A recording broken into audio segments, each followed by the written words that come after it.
this beat in my head. Right now, I want to dive into this world. Let it out for the crowd, let it out, yeah, be proud.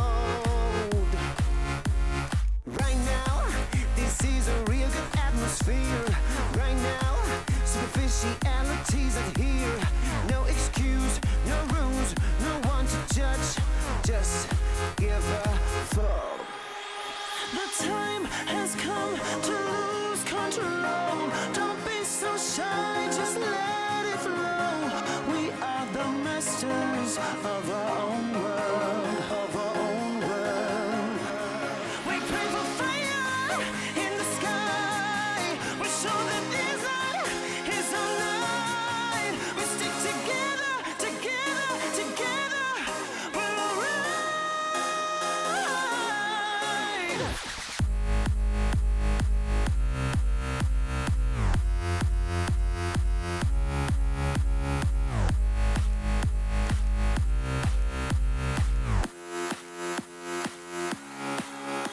The time has come to lose control. Don't be so shy, just let it flow. We are the masters of our own world, of our own world. Well, they drink really expensive champagne on their private jet plane. All we need is a cheap bottle of wine and a cigarette to have a good time. A freedom, a victim, and no restriction. There's no other place to die than here with us tonight. The time has come to lose control. Don't be so shy, just let it flow. We are the masters of our own world. We pray for fire in the sky. We show that this night is our night. We stick together, together, together. We're alright.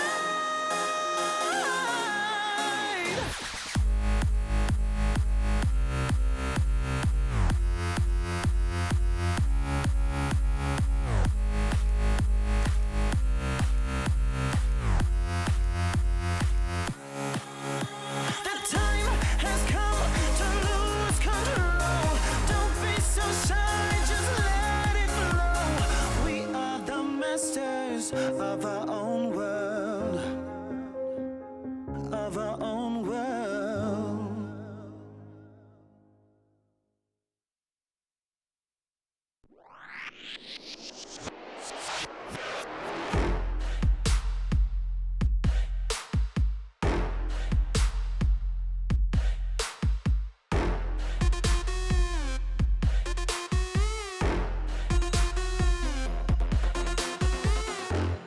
赤信号だとしてももう止まらない。理解不能のスピード100倍速い。地横なんて哀れよね。ねえ聞いてよな。負けの準備でもしておきな。Come drive me if you down。悩んでもやめないわ No more 苦い思い消えてよ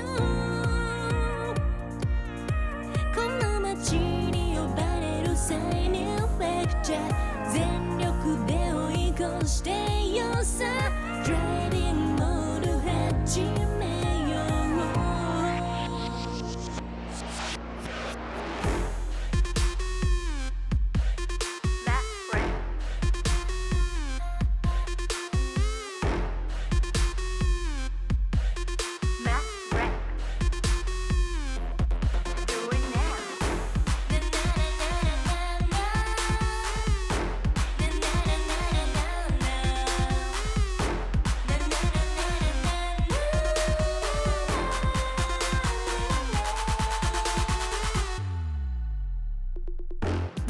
完全な近道なんてのの完全にアウトだからあんたの後悔楽しみだわすげた気づいてよマジでベイベー一番でノックアウトするわ You better be listen 地横なんて哀れよねねえ聞いてよな負けの準備でもしておきな Come try me yet when you were down 悩んでもやめないわ No more 苦い思い消えてよこの街に呼ばれる生命フェッチャー全力で追い越してよさ Dreaming の始めよう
Country song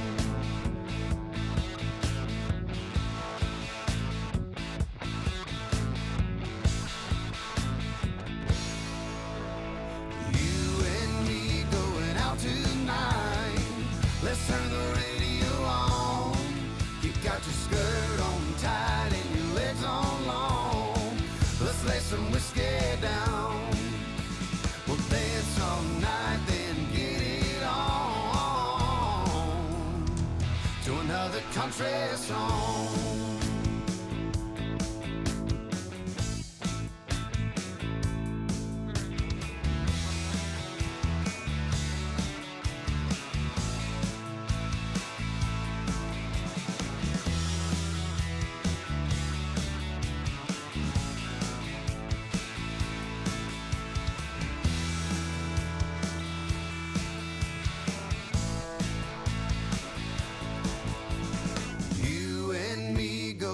Tonight, let's turn the radio on. You got your skirt on tight and your legs on long. Let's lay some whiskey down. We'll dance all night, then get it on to another country song. You and me going out tonight. Let's turn the radio on. Got your skirt on tight and your legs on long. Let's lay some whiskey down. We'll dance all night, then get it on to another country song.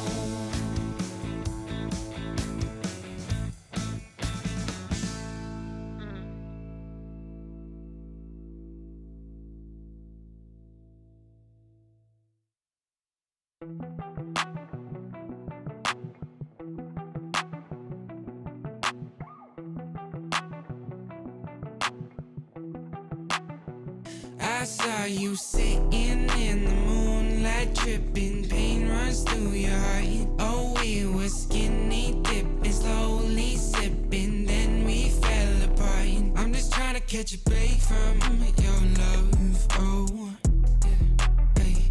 Cause I need to find a new life, no love, oh. I can't lie, I've been thinking about us, but you, yeah. Tell me everything's gonna be alright. Tell me that you're never gonna need spotlight. Just say how you feeling, I don't wanna waste time. I saw you sitting in the moonlight, tripping, pain runs through your heart. Oh, we were skinny dipping, slowly sipping, then we fell apart. I'm just trying to catch a break from your love, oh, hey.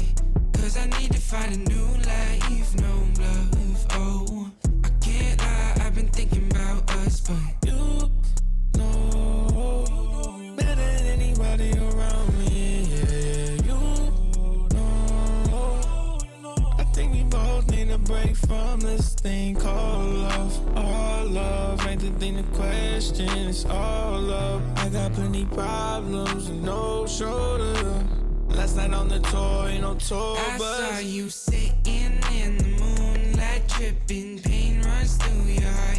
Oh, we were skinny dipping, slowly sipping, then we fell apart. I'm just trying to catch a break from your love, oh, hey. Cause I need to find a new life, no love, oh. I can't lie, I've been thinking about us.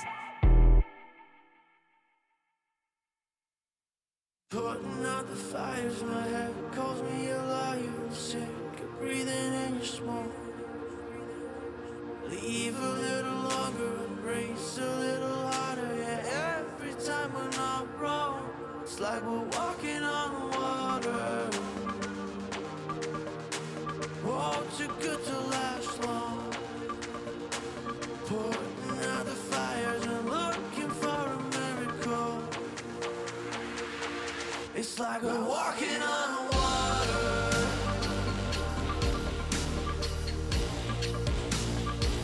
It's like we're walking on water.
DJ, turn the music up, put the lights down low. All the worries we had, we just let them go. Wasn't looking for love, I was happy alone. When you put your arms around me, how was I to know?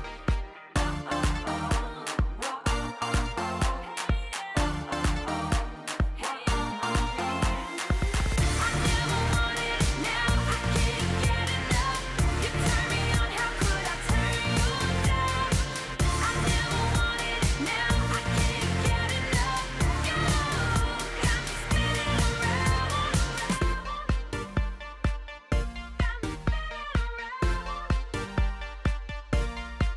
You got me feeling things I never felt before. We get lost in the music on the dance floor.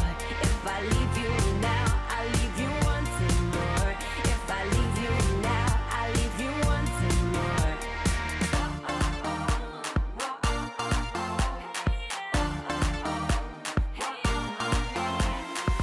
I never wanted it, now I can't get enough. You turn me on, how could I turn you down? I never wanted it, now I can't get enough. You got me spinning around, spinning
I think I sleep till it's over.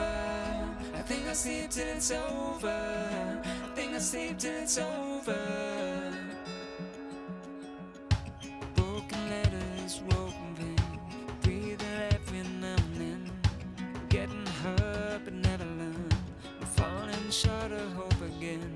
I need a shock to bring me round, to pull my head from underground. I'm calling out but there's no sound. How many times can we make up? How many years will this take up? And never is as long as forever. When it's love but it's over. I've woken up in the headlights, sticking from the clouds in mid-flight. Never is as long as forever. I think I'll sleep till it's over. I think I'll sleep till it's over. I think I'll sleep till it's over. I think I'll sleep till it's over. Stone days never end. Words I knew you couldn't say. We pretend we're more than this. Make believe that it's okay. I need a shock to bring me round, to pull my head from underground. I'm calling out but there's no sound. How many times can we make up? How many years will this take up? And never is as long as forever. When it's love but it's over. I've woken up in the headlights, sticking from the clouds in mid-flight. Never is as long as forever. I think I'll sleep till it's over. I think I'll sleep till it's over. I think I'll sleep till it's over. I think I'll sleep till it's over. I think I'll sleep till it's over. I think I'll sleep till it's over. I think I'll sleep till it's over.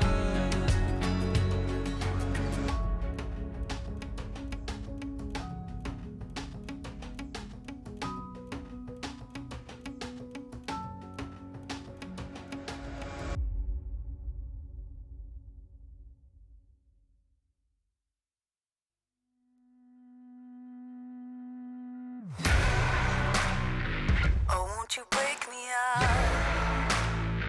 Oh, won't you break me out? Oh, won't you break me out? Break me out, break me out.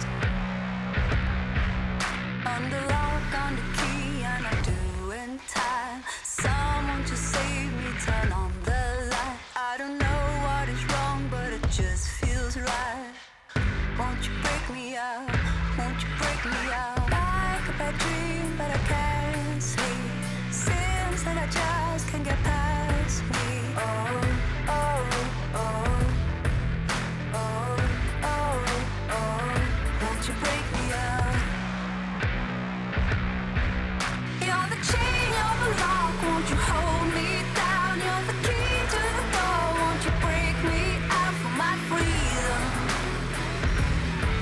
for my freedom. You're the chain, you're the lock, won't you hold me down? You're the key to the door, won't you break me out for my freedom? For my freedom, won't you break me out? Oh, won't you break me out? Oh, won't you break me out? Oh, won't you break me out? Break me out, break me out. Oh, won't you break me out? Oh, won't you break me out? Oh, won't you break me out? Break me out, break me out. You're the chain, you're the lock, won't you hold me down? You're the key to the door, won't you break me out for my freedom? For my freedom. You're the chain, you're the lock, won't you hold me down? You're the key to the door, won't you break me out for my freedom? For my freedom. Oh, won't you break me out?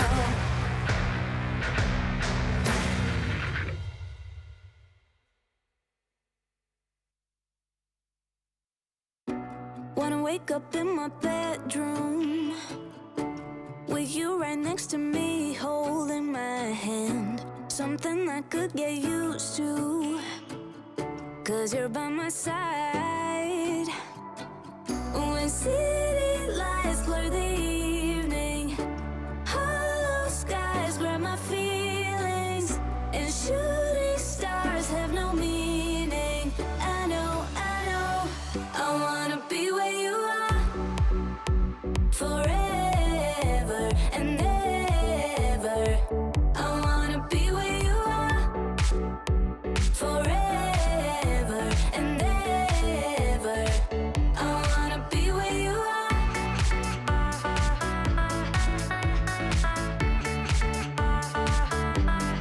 Be where you are.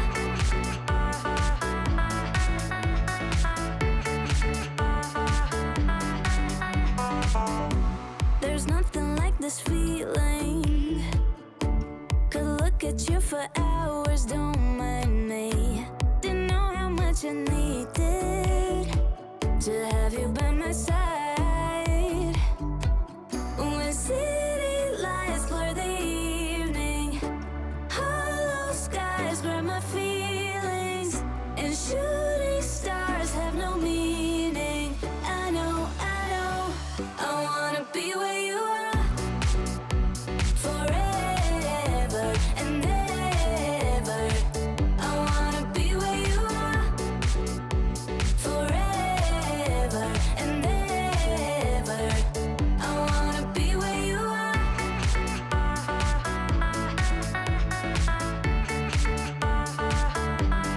Be where you are.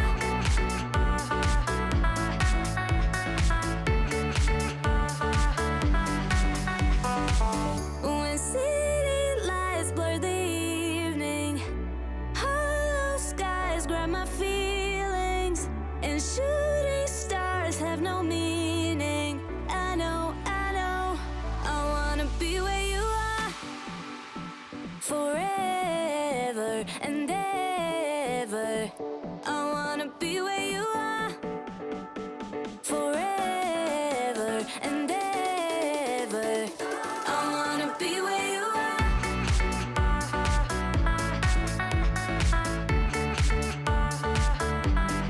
Be where you are.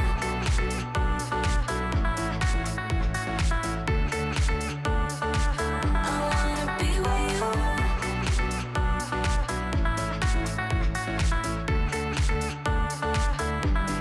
Be where you are.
outside your door.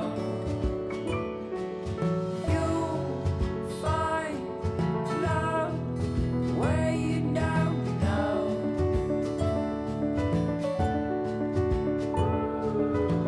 You know that if you ever tried your last, call out on me if the old wind broke your mind. Set out to sea if you've fallen down.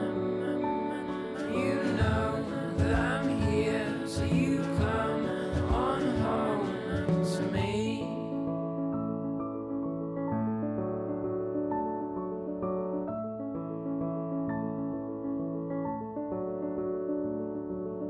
Oh, my son, stay curious, my boy.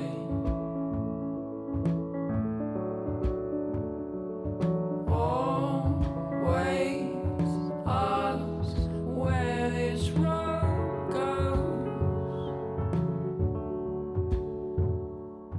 Oh, my son, stay curious, my boy.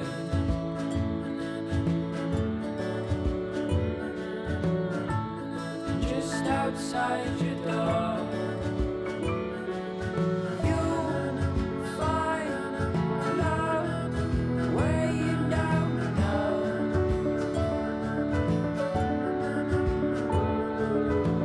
You know that if you ever tried your last, call out on me if the old wind broke your mind. Set out to sea if you've fallen down.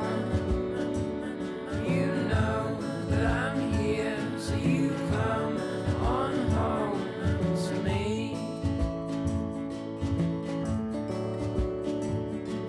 The day you pick up all your bags, lay down your toys. Oh, my son, stay curious, my boy.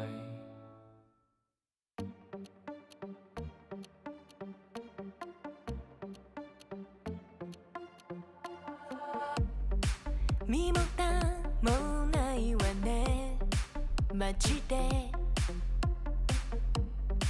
メール既読無視でもてめトラブルならすぐ相談してよだなんて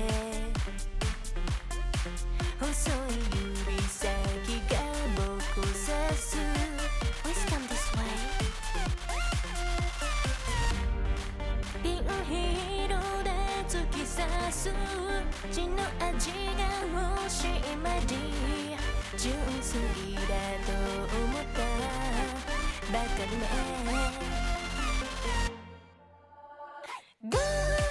赤いリボンで踊るネオンライトがきらめく騙されたなんてめめしいやつね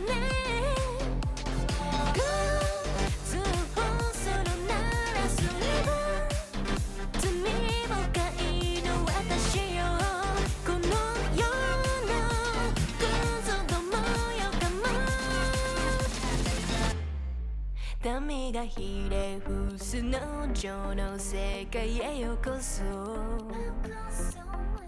落とし穴に落ちたあなた Please come this way ピールで突き刺す血の味が欲しい前に純粋だと思ったバカね赤いリボンで踊るネオンライトがきらめく騙されたなんてめめしいやつね通報するならすれば罪深いの私よこの世のクズどもよ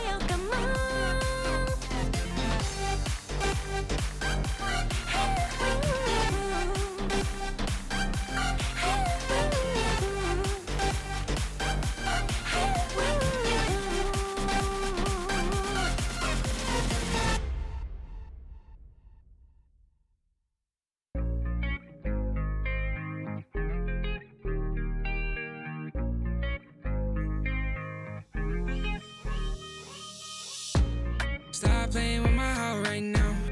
Girl, I need you in my life right now. Though I'm all tied up, need your love right now. Stop playing with my heart right now. Girl, I need you in my life right now. Though I'm all tied up, need your love right now. No, I'm balling out, yeah, but my heart plays loud, yeah. And I'm all freaked out, cause I got nothing to say to you. But will I be down, yeah, when you come around, yeah. So let's get right down, cause we ain't got much time. And every time you hold me, I think about the times that I was lonely. Keep reminiscing about how you the only one that makes me wanna look into your eyes and say, stop playing with my heart right now. Girl, I need you in my life right now. Though I'm all tied up, need your love right now. Stop playing with my heart right now. Girl, I need you in my life right now. Though I'm all tied up, need your love right now. Yeah, we could take time to work things out, oh, yeah.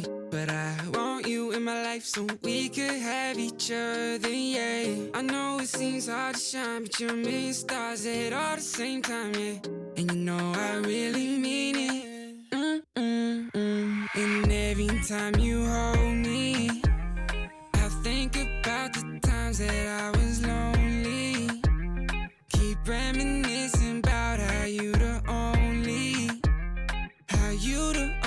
one that makes me wanna look into your eyes and say, stop playing with my heart right now. Girl, I need you in my life right now. Though I'm all tied up, need your love right now. Stop playing with my heart right now. Girl, I need you in my life right now. Though I'm all tied up, need your love right now.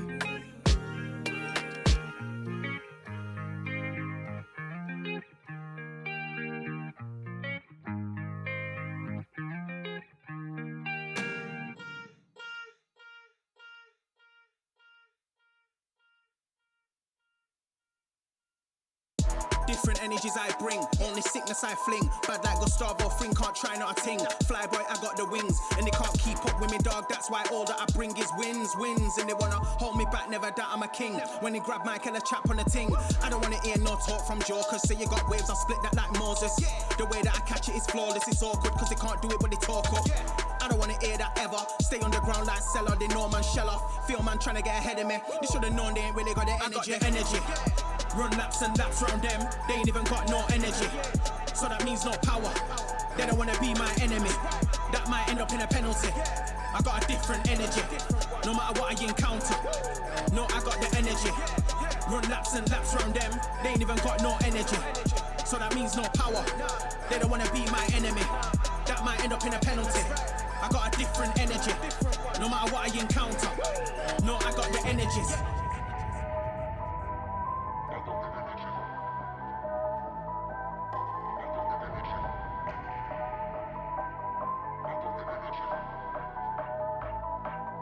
I got the energies.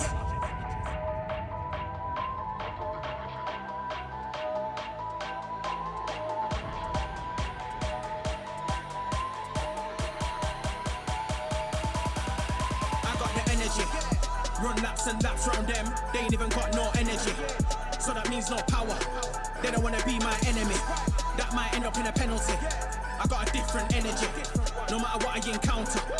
No, I got the energy. Run laps and laps round them, they ain't even got no energy. So that means no power, they don't wanna be my enemy. That might end up in a penalty. I got a different energy, no matter what I encounter. No, I got the energy. They ain't even got no energy. They don't wanna be my enemy. I got a different energy. I got a different energy.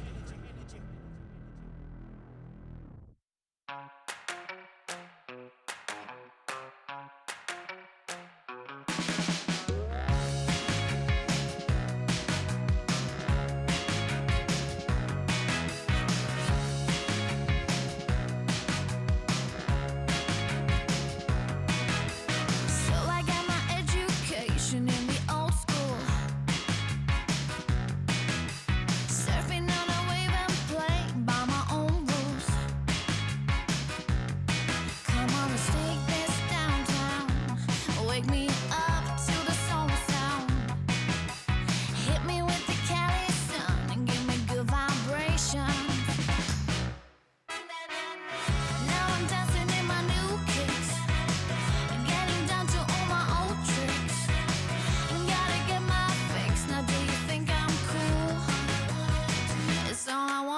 do. You don't wanna kill my vibe with the wrong beat. If you wanna feel alive, you gotta move your feet. Come on, let's take this downtown. Wake me up to the soul sound. Hit me with a little surprise and give into temptation. Do you feel what I feel? 'Cause I'm feeling alive. I'll be real deal. 'Cause I'm feeling alive. Do you feel what I feel? 'Cause I'm feeling alive. I'll be real deal. 'Cause I'm feeling alive. Now I'm dancing in my new kicks, getting down to all my old tricks. Gotta get my fix. Now do you think I'm cool? It's all I wanna do.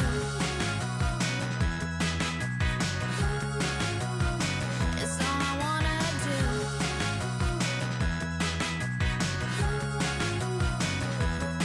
Come on, let's take this downtown. Wake me up to the soul sound. Hit me with the Cali sun. Give me good vibrations. Give me good vibrations.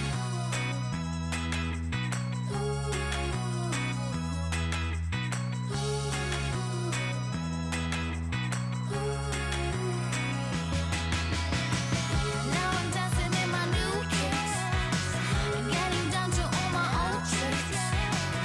Gotta get my fix. Now do you think I'm cool? It's all I wanna do.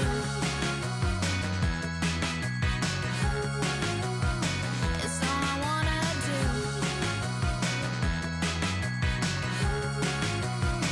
It's all I wanna do.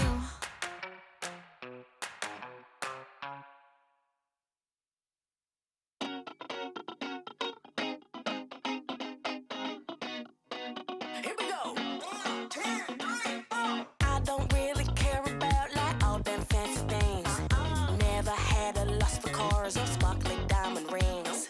I don't really care about them platinum studded boys that run around the whole damn town just showing off the toys. Like do-si-do, I'm ready to go. Been a damn long week, it's time for the show. Call my girls like, ooh, don't you know? I'm with my girls, yeah, my girls. We've been working all day. It's time to dance the night away. I'm with my girls, yeah, my girls. We got records to play, so come let's dance the night away. Come on, come on. Like do-si-do, we ready to go. Sneaker fresh for the halftime show. That's right, girls, we dropping it low.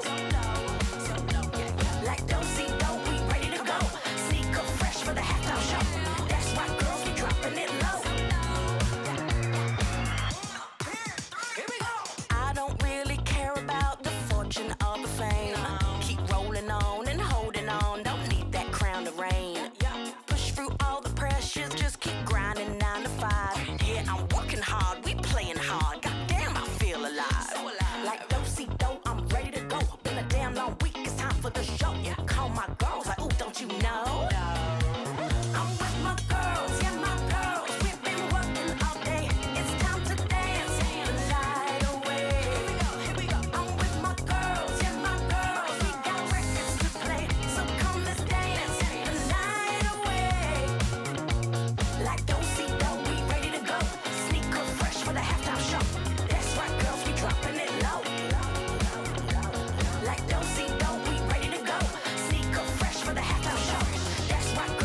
my mind.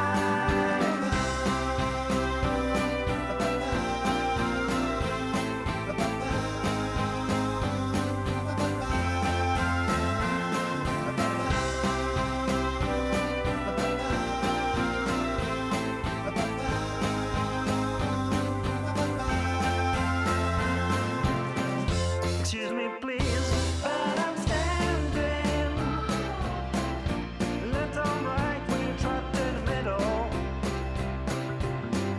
Excuse me, please, but I'm crying. Catch your breath before you get old. I couldn't stay for the battle. I couldn't cross in the middle. But we are far too much too young. I couldn't stay for the battle. I couldn't cross in the middle. I'm losing my mind. I'm losing my mind.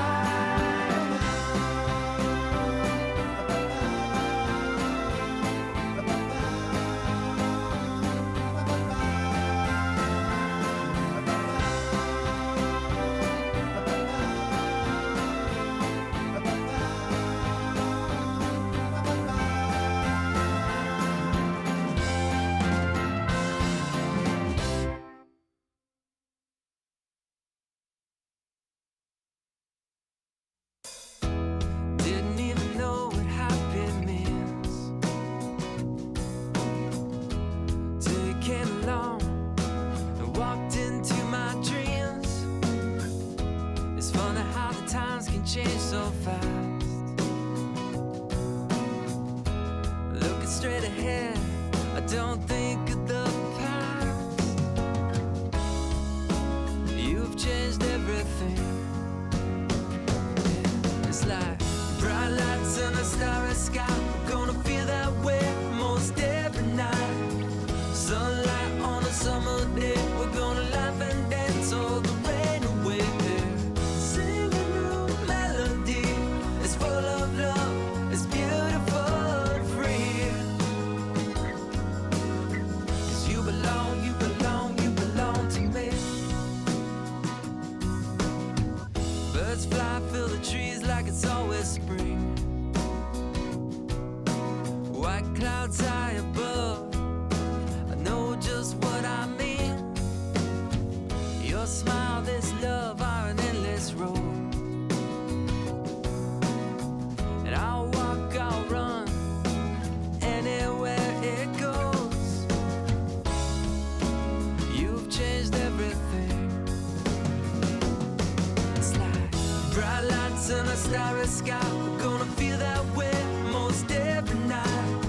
Sunlight on a summer day. We're gonna laugh and dance all the rain away. Sing a new melody. It's full of love. It's beautiful and free. 'Cause you belong, you belong, you belong to me.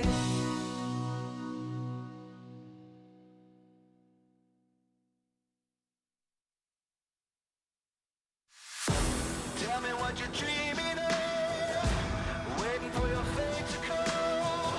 There goes another day of sacrifice. Are you never gonna try to fail? Never gonna stop to give in? Never gonna try to reach up for the stars? You gotta fight with all of your life. For the doubt takes over your mind. You gotta hit that warning light. Are you done with the waiting on why? Oh why? You better run now, run before you hit the end of your life.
stop reaching for the stars.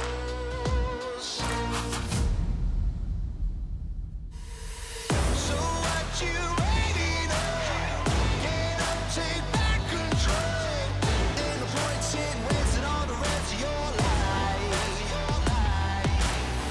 So what you hoping for? That the luck comes to your door.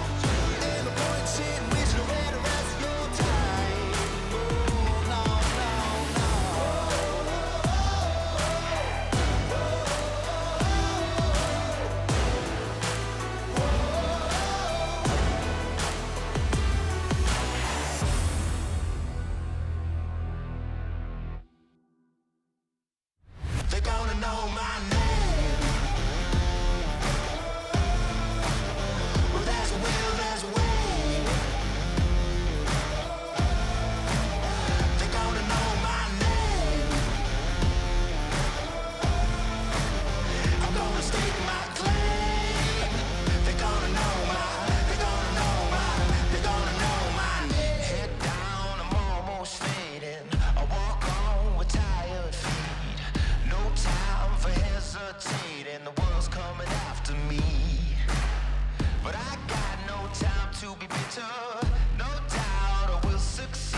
it's just as boring as it has ever been. But I will still adore you. It's what you mean to me. Do you want me around? Is it all just too late now? Do you want me around? Is it all just too late now? I'm here waiting for you. I'm lay across our bed. I'm still spinning out all your words in my head. I don't wanna fight tonight. I don't wanna fight tonight. I don't wanna fight tonight. I don't wanna fight tonight. I don't wanna fight tonight. I don't wanna fight. It's in my blood to lift it up and hang my halo on a miracle. And you don't see the scars in me. I defeated the demons of recovery. Every inch I was resting in the rubble. Never gave up, I weathered every trouble. I'm a hero, I'm dying in my own mind.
Welcome back, one and all, to the LPL. We are coming in to another fantastic day. Once we start, we never stop. I am just Usheen. I am joined by the absolutely fantastic Kitty as we're going to be jumping into another fantastic day of LPL. Kitty, we are rocketing towards the end of the split, and it's kind of crazy because it feels like we literally just started yesterday.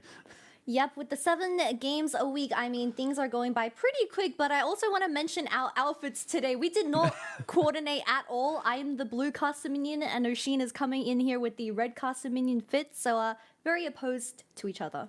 Yeah, absolutely. We're going to be arguing at all times at this point. We actually should swap sides, so you're blue side, I'm red side. But anyway, obviously going into today, we obviously got to look at what happened yesterday, because yesterday actually threw a bit of a wrench in the works. We did see a massive upset for a lot of people. RNG got taken down 2-1 by AL.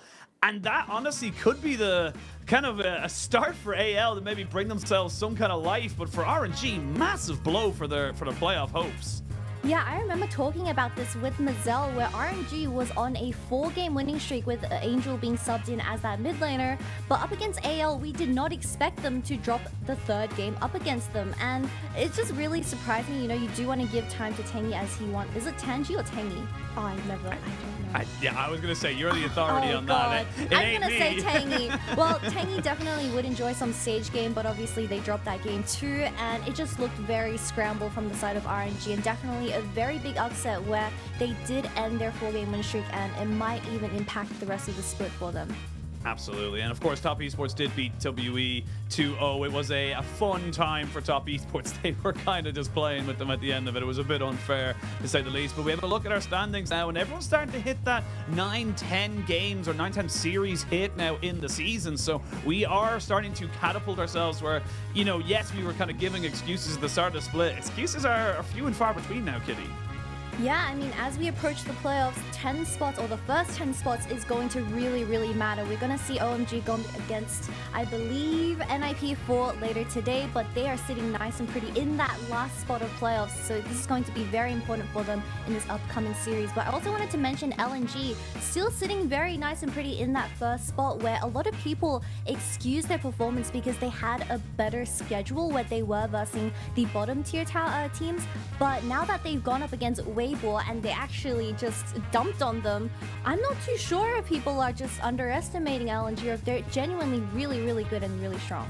Absolutely. I think LNG are definitely the one that we kind of had, as you say, a couple of question marks over, especially with that loss to NIP earlier on in the split. But now they took down Weibo. They've got 2 or 3 games in a row. I think it's EDG, Top Esports, and JDG. If they can come out with maybe 1 or 2 more wins out of that, that's when we start to look at this team with a little bit different of a lens. Now, coming into today's games, you did mention Weibo. Weibo will be looking to bounce back after their loss to LNG, looking to try and get themselves up to 6-3 versus the LGD. But first and foremost, we have OMG versus NIP, as both these sides not a million miles away from each other in terms of the standings. Yeah, this first series is definitely going to be a lot of question marks, as OMG, they have shown a lot of greatness in their series up against some of these top teams, up against like TT and IG, where they both 2-0'd them. But NIP, I mean, still very close to that playoff spot. I believe 13th in the standings right now. Just a couple of wins to really boost their spot and really guarantee the playoffs. And now, Kitty, obviously, we're coming in now. Teams are starting to get more formulated. I want to ask you kind of just a random question before we get picks and bans. Who's your dark horse for playoffs? Who do you think is going to sneak in or maybe even have a little bit of a surprise as we come towards the end of the split? Okay, well, I was on the IG hype train as the dark horses, but they've been struggling a little bit. And I think, okay, maybe this is a bit of a hot take. EDG is definitely a little bit of a dark horse for me. They don't have that super roster compared to Weibo and JD, but I definitely see them being placed at least in top 4. I'm always going to be a Xiaohu in my heart, but he was already highly rated on Weibo, so it's not really a dark horse for me in that regard. But I think, if honestly, I'm going to go with a little bit of OMG. We were actually just talking before we went live that OMG have been a little bit underrated in a lot of people's eyes. I think underestimated maybe as a better term for it, because this team was a roster that just basically kept the entire core of what it was, replaced their support with PP God, and slowly but surely as patches start to hit and games start to be played, this roster has been building up a fair bit of momentum. They actually wiped the floor with their last matchup, I believe. I think it was against IG. They completely smashed them 2-0. It wasn't even close. There was the Rumble picked as well. And this is what I think is going to be very curious to see if that can continue that kind of momentum, especially against some of the bigger teams in our league. Yeah, the Rumble and the Dash. Shanji just never fails to entertain me in that top lane with his champion pool, but definitely a very big, very underrated team as we approach playoffs, where they haven't actually dropped a single game up against people that are placed higher, like TT and IG, which really makes them interesting because I think if Cream and Abel are really able to play into those comfortable matchups, they have the ability to take over the game. Yeah, I think in one of the games I saw IG ban away 5 AD carries at some point there. And the Samira is always going to be on the ban block as we do see the teams that are being introduced to the arena here in Shenzhen. And of course, we got to talk about the home team at the moment, Ninjas in Pajamas. Far cry from where they were even just last summer, a couple of months ago, because this team is struggling to say the least. And it does feel like they have moments, they have sparks of brilliance, but it's not enough to set up a proper flame to consistently keep them going in the split. Yeah, I'd like to expand on that as well, where they're in a pretty weird situation where they have snatched surprising wins up against super teams. I mean, LNG literally sitting in first place in a 2-1 fashion. But, I mean, this team, I have a lot of questions for them because once they do get the ball rolling in that early game, they do take over the game, but just little mistakes that do allow them to just cripple into the late game. I mean, if they are able to fix on these mistakes, I think it really does benefit them in that run for playoffs. And moving on to the ADC, I mean, I think it's just quite literally a Photic one-man ship when it does come to those major team fights. I mean, for sure, like Photic is still, in my opinion, like a top 4, top 5 AD carry in the league right now. It is just very unfortunate that he does find himself in a team that doesn't really know what its identity wants to be. They're trying to work out if Dream is the person to go with. How has been coming in as well. They've been moving some pieces around, and it does feel like they're trying to just solidify what exactly this team wants to be. But with Photic, you have to try and find some kind of consistency because unfortunately, yes, there's a huge amount of bot lane focus at the moment in the meta. Yes, it's a huge amount of power there, but if the rest of your pieces aren't really falling into the same places, it's very difficult to be that 1v5 kind of one-man show. Yeah, and Pal has really proved himself ever since his debut into the LPL, where he was subbed in up against that series of, I believe, versing Rookie in the mid lane, Silas versus Akali, where he did pretty good for a person who was very new to the league. But once again, it does just go back to the bottom lane and how the team is able to set up Photic to really carry in these team fights. But on the other side, we have talked about how Cream and Abel are really the superstars of this lineup. And if they are able to control the early game alongside Aki, who has been a very big fan of the Sejuani, I mean, OMG looking very, very stable. Yeah, absolutely. I love that you bring up the Sejuani for Aki as well. It's been a first pick for OMG. So cute. Yeah. I do love I love how like the teams kind of gave up on the intros, but the presenters were just like, nah. I think it's Candace is doing all the footballer intros right now. It's very, very cool. She is a football super fan, by the way. She knows her stuff. It's incredible to kind of like just listen to her kind of gush about all the different teams and players she wants. But yeah, just kind of back up to my point about like Aki on the Sejuani, is that they are not afraid to be able to pick this one up. He had 6 games on it so far. He's 4-2 on that particular pick. And for OMG, they know how powerful it can be because you think of all the wacky and wonderful lane picks they can combo with it. The Rumble, the Yone, these things they can use to try and just get their solo lanes carrying for them means that, yes, you may throw 5 bans into bot lane to try and stop Abel, but it doesn't matter because that's not the focus from OMG. Yeah, Aki's definitely the most volatile player on OMG. He has a pretty low presence on the map, and he heavily depends on his teammates for those high executions and mechanics, for those early skirmishes. But lucky you have Cream, Abel, and Shandy being able to fit into those shoes perfectly, and we see them currently 4-4 tied, looking for that positive win rate. And coming into today as well, I feel like for NIP, it's going to come down to how they're able to get those solo lanes going to themselves. I think this is one of the bigger tests we said, because we have said that, Pout's had a very good debut for himself right now. I think Invincible's been looking fairly decent when he's on things like the Jax. We've had multiple highlight reels of, even on their top 5s of Invincible able to get onto that backside. But this is a much bigger test, in my opinion, in terms of the actual caliber of 1v1 solo lane talents. So where do you want to and see NIP, put their kind of resources? Do you want to see them maybe put all their eggs in the Photic basket, or do you want to see them spread it out a bit more?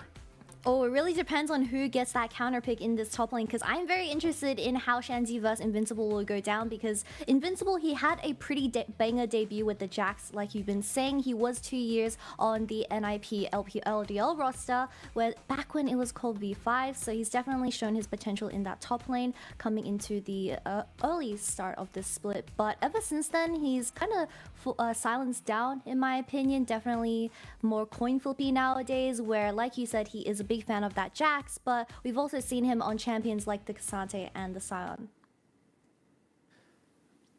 I muted myself to cough, and I forgot that we're going to be on camera there for a second. But going in, I had to kind of hold it back just for a second. But again, like, you know, for NIP, it is going to be about kind of like finding that consistency, finding the kind of cohesiveness around this roster that makes it work. What is actually going to be able to make you a much better team? And already OMG are saying, cool, we're not going to allow you to have something like the Jax. It's way too powerful right now. And something as well we're seeing that is, you know, kind of more so in the LPL than pretty much anywhere else, is that the Lee Sin has become so much more prevalent in these picks and bans. We're seeing a heavy focus from teams to kind of say, look, we don't care what is quote-unquote meta, we're going to go back to that. And already OMG just kind of throwing the rule book out as well in terms of draft, saying we're going to blind an Akali.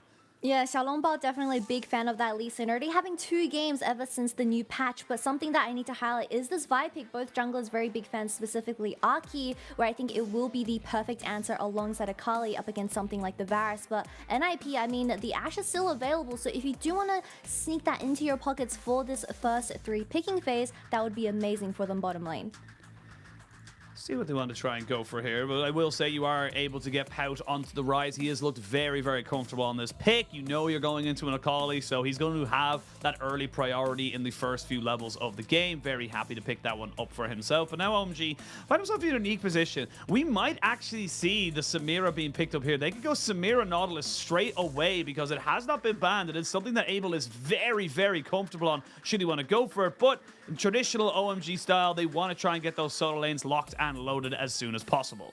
Yeah, it also definitely fits into the current team identity of OMG. With the Wukong and Akali, a lot of mobility and just team fighting power with the Cassante being currently hovered, where I guess it's just going to be Invincible, what he can really pick out of his champion pool as a counter pick. Gwen and Fiora still very viable in that top side as well, where Invincible, I mean, he has one of the biggest champion pools that we've seen in the top lane pool, I guess. He's very happy to pick something that is like the Fiora, the Camille, to go up against this Cassante. But this, I mean, supports very, very open. None of them are getting picked or even banned.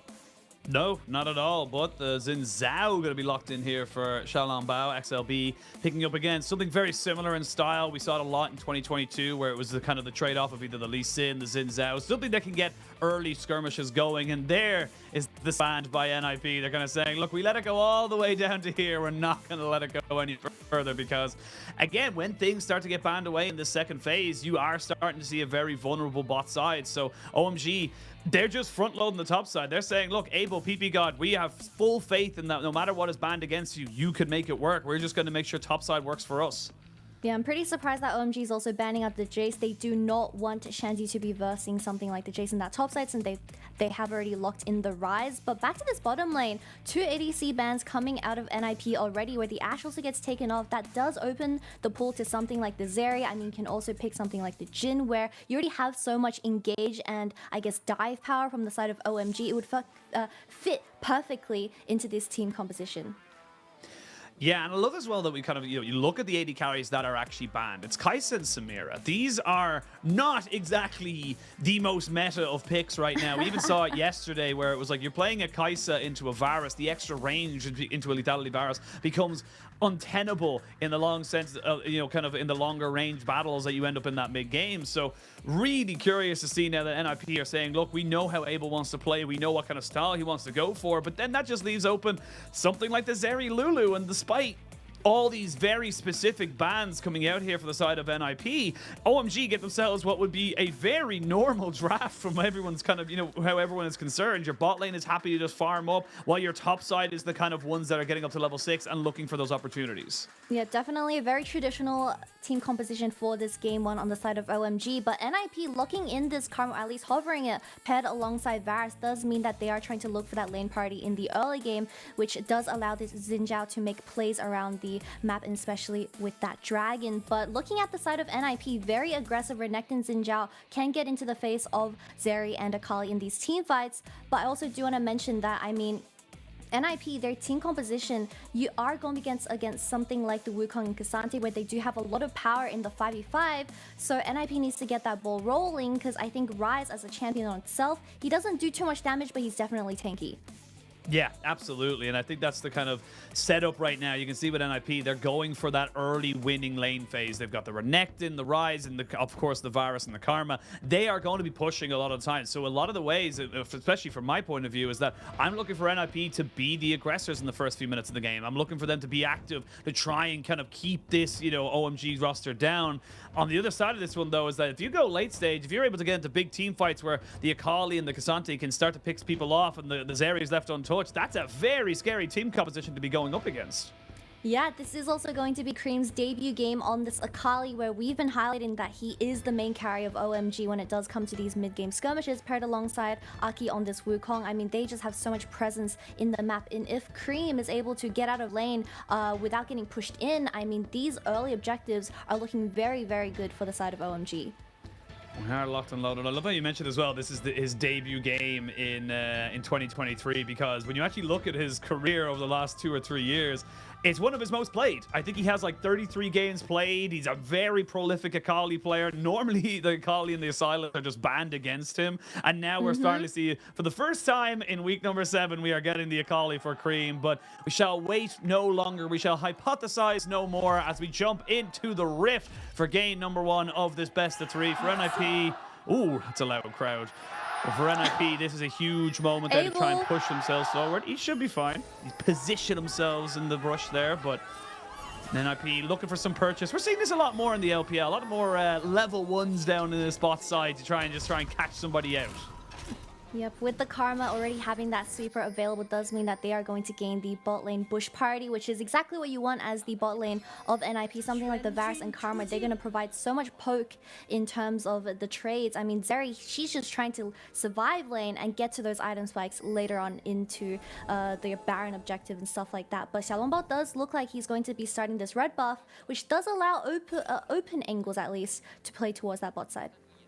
Is spotted out immediately on a ward, so they will know exactly where this Xin Zhao is starting. They might maybe look for a little bit of a cheese level 2 or 3 gank up towards that top side, but they should be very easily discovered as we kind of wait to see where everyone wants to go. But big moment here, and again, we kind of we're talking a little bit about OMG, how they're maybe a little bit underrated in a lot of different senses, and you can't really blame people for kind of saying, 4-4 scoreline on the cusp of playoffs. Are literally 10th at the moment. But even just looking at kind of some of the games they have yet to play, they have got a pretty unholy schedule of teams to kind of go up against. They play JDG later this week, then they have a week off really from the top teams, then it's Weibo, EDG, Top Esports, BLG. They haven't really been going up against the creme de la creme of the LPL just yet, so building up a little bit more momentum definitely can't hurt them. Yeah, that does mean how important winning this series is going to be, because you just mentioned the strength of schedule for them is just going to get even more tough as the weeks go by. But yeah, I mean, going back to this point on Photic, he is on something like the Varus, where we've been seeing a lot more on-hit Varus over lethality, and I think that is because of a change in meta where champions like the K'Sante and Sion, I mean, you just have to have that on-hit build that can shred down the tanks, something like the Sejuani as well. Yeah, those big tanky builds tend to be pretty difficult to burn through when your lethality doesn't really work as well as you'd possibly hope. So has been that slight change away, and it does feel like the lethality as well has kind of gone from a little bit more of a snowball one. You want to get that on hit, not only just for the team fights, but for just straight up for in case their laning phase doesn't really go that well. It does feel like sometimes if the laning phase is a little bit untoward or not that great. Speaking of not that great, not a great moment for Cream. It's a flash, but an auto attack. XLB gets himself first blood, and that's the early proactivity we wanted to see. Gets away scratch-free. I mean, just burning one flash, and it was a flash for flash trade where this Xin Zhao is now online with this first blood into his pockets, where Palt's also going to get this wave in. Does burn the Akali TP as well. He does have no mana though, so if Aki's sneaky, he can potentially get a return kill. Is going to defuse that by just backing here, but really good stuff from the side of NIP in this early game. And that's exactly what we wanted to see. Like this, again, we can't overstress it that this setup from NIP in terms of the laning phase, they will have push in all three. They should be the ones getting the early objectives, getting the early pressure down, and good start for them at the moment there with the Xin Zhao making good use of that early priority. So good start here for NIP as they look to try and just, continue a little bit more dominance in this early game. But for OMG, they're just patiently waiting. They just need to bide their time. There's no need to panic. Yes, the Akali did die, but let's be real, Akali's not really that much of a champion until level 6 when she gets access to her double dash. So it's not exactly unexpected to see that the Akali not exactly having a great time in this early stage. Most definitely. I mean, he just didn't expect the Xin Zhao skill shot to hit and connect where he didn't even flash early on. But like you've been saying, the traditional team composition out of OMG where they do have the Zeri as that laking security where if all things go wrong, just play for Abel. He also has that Lulu to protect him in these team fights up against something that is like the Renekton and Xin Zhao. I mean, Ryze and Varus, they will be very close range in terms of DPS, so Abel's gonna be online. OMG, they do have a scaling win con to play for, but like you've been saying, First Blood for Xiaolongbao, they have that early team composition where Renekton is going to be really aggressive and looking for those skirmishes in the mid game. And obviously, we have gone from very hard farming junglers to very hard ganking junglers or skirmishes. And I wanted to get your opinion. I was like, why? Why have we seen such a strange shift from the meta as such? I know we moved from 13.1 to 13.3, but it just feels like it's such a big leap, in my opinion. Just wanted to pick your brain and see why we're seeing such a change. Yep, so Riot actually changed the goal for these jungle camps where they give significantly less for those champions that do want to look for those full clears. But I believe in patch 13.4, they reverted it, and camps will give more gold, so we might potentially see something like the Karthus coming back. Karthus haven't seen Karthus in a fair while. We actually saw him once or twice this split. No, it's more. I don't want uninteractive, all right? When you literally have a person who can just die and still do damage and there's nothing you can do about it, that feels bad, man. That's a feels bad, man, for me. But it's we'll see. Hopefully yours is more of a guest and a premonition. I'm gonna blame you if we see Karthus now in the LPL, but. OMG, seeing if they can make something work here. You don't really have any real CC right now between Aki, Abel, and PP Gods, so... But everyone else on NIP has made their way down towards this bot side. And they are just waiting to see. This could be a bit of a 4v4 skirmish. Both teams are kind of hovering themselves very aggressively, but no ultimates available for the junglers makes this one very difficult. But Cream and Pout do have access to theirs, so this might be a bit of a skirmish, but it'd be risky for OMG to really go for it. I was pretty confused there because we do see the bot lane of OMG getting priority up against something like the Varus and Karma. Although Xiaolongbao does get the scuttle in the very end, but that does raise a lot of concerns for this bot lane 2v2, where you need to wonder why the Varus Karma isn't able to get that push in, at least early on in the game. A lot of attention being given now towards this bot side, and can't really blame them. Both junglers happy to keep priority around this jungle side because the dragon has spawned. It is Chemdrake first, so not hard to take really, but like you said, just giving up that priority would be fairly detrimental to either team. So we can see now the Wukong Aki going back into his jungle, trying to clear off that wave, make sure he gets up to that Cyclone, and with that Sheen, might have an opportunity or two in the next minute or so to get a gank off. Don't expect him to really go towards topside. It should just be a wet noodle fight for the next few minutes, but around that dragon, that's when we could maybe see this game really open up. It does seem both junglers are playing towards this top side, though. Herald spawning in 5 seconds. I mean, we already saw Akali getting that push in, however, she needs to back for those items. Karma and Varus already making their way here. Abel, he is going back to the bottom lane, so they do have a numbers advantage if they do decide to fight with this Herald.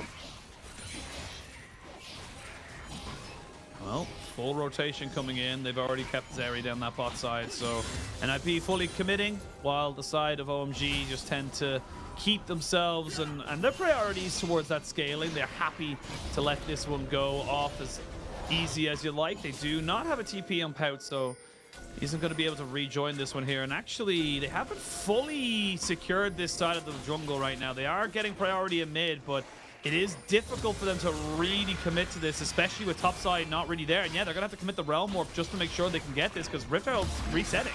This is going to be a straight up 5v5 as Abel joins in the fight from the bottom lane. Here we go. Chain of Corruption is good. We're going to see a full engage coming in. There is the Lightning Crash, which Lulu is taken out. It's a trade, though, support for AD carry. Abel immediately getting himself on the cleanse as Pau tries to deal with the Cassante. Shanji doing so much and gets the kill. The Akali has been traded back as well. Invincible just being kited out. Look at these little laser beams coming out. XLB just about keeps himself alive, but so much used there. It does end up being a 2 for 2 at the end of it all, but OMG just, like, I feel like they shouldn't have any right to contest that. Yeah, 2 for 2 trade, but OMG somehow comes out on top. I think they are in a better map position compared to the other side. However, 2 kills does go into the hands of Xiaolongbao this time around. Herald doesn't actually end up getting finished here, but Abel just finds a really nasty flank onto the bot side of NIP, and Photic just getting caught in the amount of CC and getting dispositioned into the enemy team composition does mean he dies very first. And NIP without their ADC, I mean, Urias doesn't do damage just quite yet. Renekton is trying his best, but Zeri is just outspacing him. And that's the big thing, is that you lost so much there in terms of your engage tools as well from the side of NIP. You had to use the Realm Morph from Pau just to get back in range because he resets. So really not ideal, kind of disconnected from NIP, and it does open the window for OMG. Now, we're going to come back into this. This time around, they do have pretty much full priority. They have a TP technically on Cream, but he's all the way down that bot side soaking up that wave. So just going to be basically a fight for the sake of a fight the first time around. Second time around, it will be NIP picking up the Herald. Ooh, Photic in a bit of a dangerous situation here. Does get spotted out by Aki. We do see the bottom lane of NIP playing extremely safe as this Herald goes into the hands of Xiaolongbao. However, Dragon, OMG did set up the vision control now with the Wukong being there first, so you're going to have to face check into something with so much CC. And they're looking for it right now. We do see an early sweeper actually from Abel, trying to be able to control vision around these objectives right now. We'll have the Cyclone back up and available. No Realm Warp for the moment, but everyone's starting to pick back up their items. Shanji would love to wait for a couple more seconds. He would have access to his TP and the All Out. And with the access to the Iceborne Gauntlet, I mean, Shanji's in a fantastic position right now. Really just at a little bit of an item curve that he would really love to try and exploit if he can. As both teams just posture aggressively around this Dragon. This is where NIP need to be cautiously aggressive. It's as weird as nonsensical as it sounds, because they don't want to give up too much in the early game. They want to try and make sure they are gaining off of these fights, but they also don't want to make sure that they're leaving everything open to the side of OMG to counter with. We saw it at that Rift Herald where OMG were able to counter back and really put down some damage on top of NIP. But now with the Dragon secured, NIP should be able to get themselves back into the lanes, and they should be fine.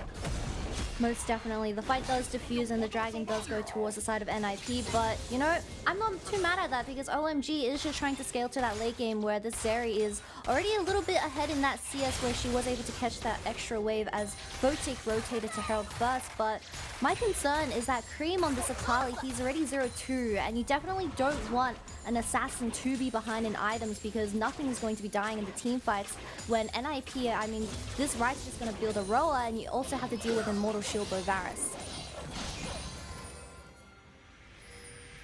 We'll wait to see what ends up being the priority here. Cream has had 2 deaths, unfortunately, to his name. Does look pretty bad. From one was an early gank, and the second one was him trying to assassinate on the backside. So can forgive him for the moment, as now we'll start to see with those extra points in the 5-point strike. He is just clearing out those waves very, very efficiently. And Shanji, I love this. He can just ignore the Renekton completely and kind of say, cool, I can just proxy you. I can get this plate with my Demolish proc. There's nothing you can really do. And this is where the Renekton into the Cassante matchup really does start to skew away from the Renekton, because he does have early priority, but the Cassante will have just more presence in a team fight if it's just a standard front to back. Yeah, most definitely, especially with the mythic item coming online for Shanji. Having that item advantage up against this Renekton does mean he can't ever trade up against the Cassante, but the Herald does get dropped in this bottom lane where Photic will be picking up that gold. So that does let him come back into the game as Photic, as Abel is a little bit more up in CS, but yeah, back in this top lane, I mean, Shanji on this Cassante, I have one phrase to describe him, and it is to just let him cook.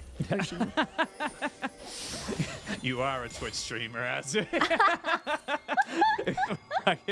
can get much worse than let him cook, but I'm just gonna stop there. I mean, sure, for sure. Just Clink Clink or something like that. I think you go by many names. I think one is Pedra, but What? as we can come, yeah. It You think your seems chat way don't onto tell the me these LPL things? Your chat have no. sent you. They've sold you out in this particular sense. But coming back into this game, we'll see XLB looking for an engage here, and that's a Divine Sunder on Aki. Should be able to get his ultimate off and use his decoy as well. They are being very aggressive here, NIP, but not really to much avail. They do get the Cyclone out of Aki, but outside of that, nothing more. This is where the game gets a little bit harder, because the longer this goes on, the more value you get out of this Lulu. The wild growth, the shieldings, the polymorph. These things will just become nuisances for NIP to really burn through. So I'm curious to see, you know, who is your priority in these team fights? Who are you looking to burst down here as NIP? NIP definitely need Able Dead before he starts dancing on everyone, but that is going to be a tricky one. As you said, Lulu with the ultimate and polymorph having that healing ability is going to be tough, especially when NIP's entire team composition is so low ranged. But I would love to see more team fighting out of Invincible. I mean, you are just in an isolated matchup, but you need to know that the Cassante outscales you. Alrighty, got the Bramble Vest. Ages of Legion alongside his Iceborne Gauntlet. We will see the turret on bot side pretty much secured here now by the bot lane and jungle trio. Actually, I do see a little rise at the top of my screen. Pouch is kind of keeping himself in the vicinity as well. 1 minute till both the Dragon and Rift Herald spawn, so both objectives up at the same time. We can see a little bit of a trade as Lulu just being Lulu and being annoying for the moment. That does mean the tier 1 tower from OMG dies down, but it allows a Photic and Karma to really move towards that mid lane and start pushing in and getting that lane party up and early. Repel also will take up the side lane, but Invincible, I mean, every time the camera comes down, Shandy is consistently under tower, going for those trades, never dropping below half HP, and getting so many plates in the pockets of this Cassante as well. But Photic now coming to this mid lane where the Herald and Dragon is going to be spawning, but we need to do an item checkup where NIP having most of their items available already. Ralave just stacking up. Night Harvester picked up by OMG's Cream. And we will see Aki now fully upgrading his. And actually, that's the big thing we didn't even actually get to notice. Aki is the one with the upgraded smite. He has 1200. XLB still has about 6 stacks left on his. So not really in a position to go for a full... It's not really a 50-50 at that point there. You just have so much true damage access to the Wukong over the Xin Zhao. So curious to see where the priority does go. It looks like for the moment it is OMG saying, look, we want the Rift Herald. We want to try and crack open some of these turrets, get that gold onto what you mentioned earlier, like the Assassins, and even onto someone like Zeri. But maybe we'll have a little bit of an engage here. Good poke coming out here from NIP to zone away everyone as they look to try and just defend around this mid lane. Dragon seems to be their point of priority, as OMG are willing to just take the trade. They don't want to go for a full 5v5 just yet. They're happy with the state of the game as it is right now. Now, even Invincible does rotate towards this Dragon, but that does mean the top lane tower is going to fall to the hands of Shanzi. So overall, I mean, you do get 2 Dragons into the pockets of NIP, but what are you trading off? I mean, a Herald, and that top lane is now open, where Invincible, he's just going to consistently get pressured in this lane, or get pushed in until you start forcing those fights in the mid game. I think the big thing as well is that we said we wanted NIP to kind of get a lot out of this early game, but looking down the line, basically even in CS in terms of mid lane, but then 2 Dragons is great for sure. Does set them up for a Mountain Soul in the next 10 minutes or so, but you're 20 CS down in top side, you're 10 CS down in bot lane. You haven't and actually you're 20 CS down in the jungle as well, so you haven't really been able to gain a hell of a lot out of these pushing lanes, out of this priority. So right now, I think OMG are in a very comfortable position in terms of where they find themselves in the game. They're getting their first items, they're almost towards their second. I'm actually very curious to see what Abel turns that No Magic Mantle into, because he picked it up very, very early just to try and cover himself against this rise. So right now, I don't think it's a bad spot if you're on the side of OMG, and NFP are forced to use the TP to deal with Shelly in the mid lane, who is towering forward. They want to try and stop this charge, and they shall not do it.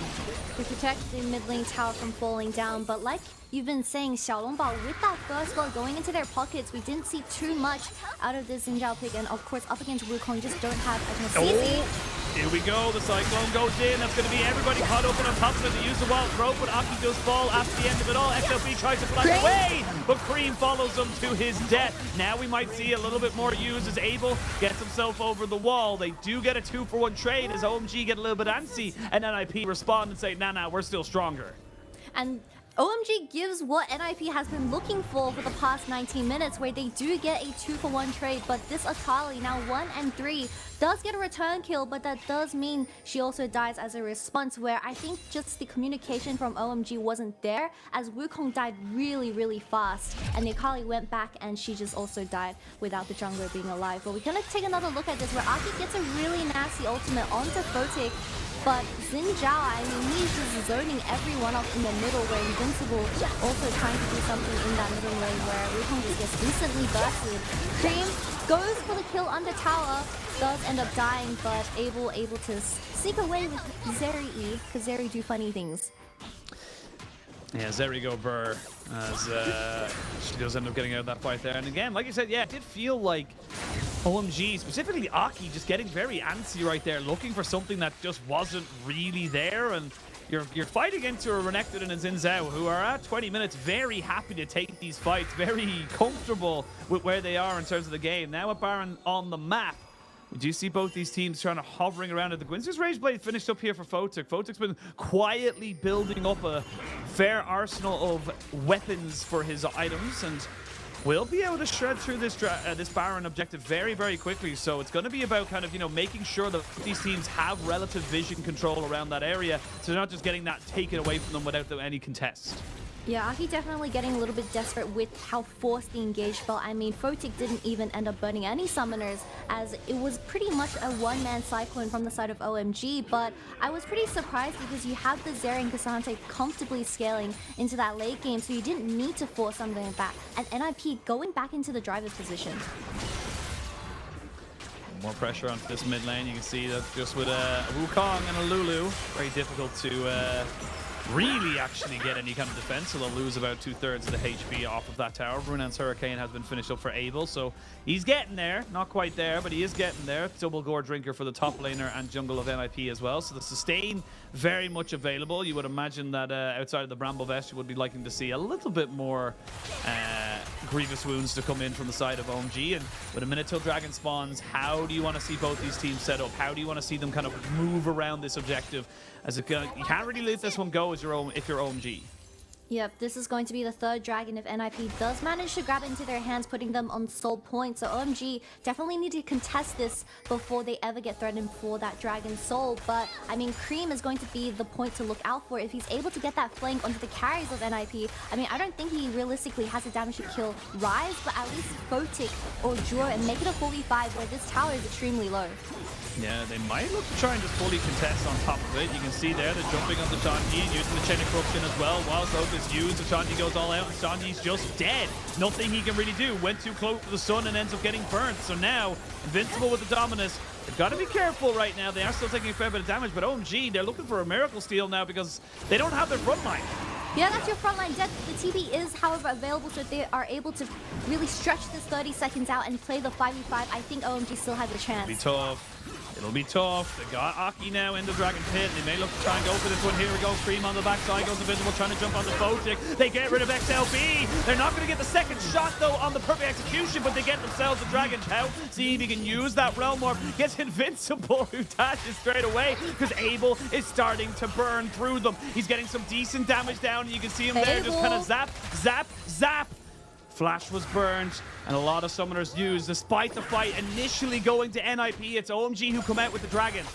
How surprising is that OMG wins the Dragon Flip in a 4v5 where Shanji got caught early on. This tower does also fall down as a result, and the third Dragon goes into the hands of OMG, and they're very happy with how the map state has turned out for them because they are that same composition that is slowly coming on flying, where this entire fight at the Dragon was pretty messy from the side of NIP. You see the jungler Xiaolongbao trying to focus down on just securing the Dragon, however with Cream on the flank, Photic is just struggling to live against this Akali, and a lot of the attention was diverted onto this Akali, where the jungler just fell down first, and Aki was able to secure that third Dragon as well.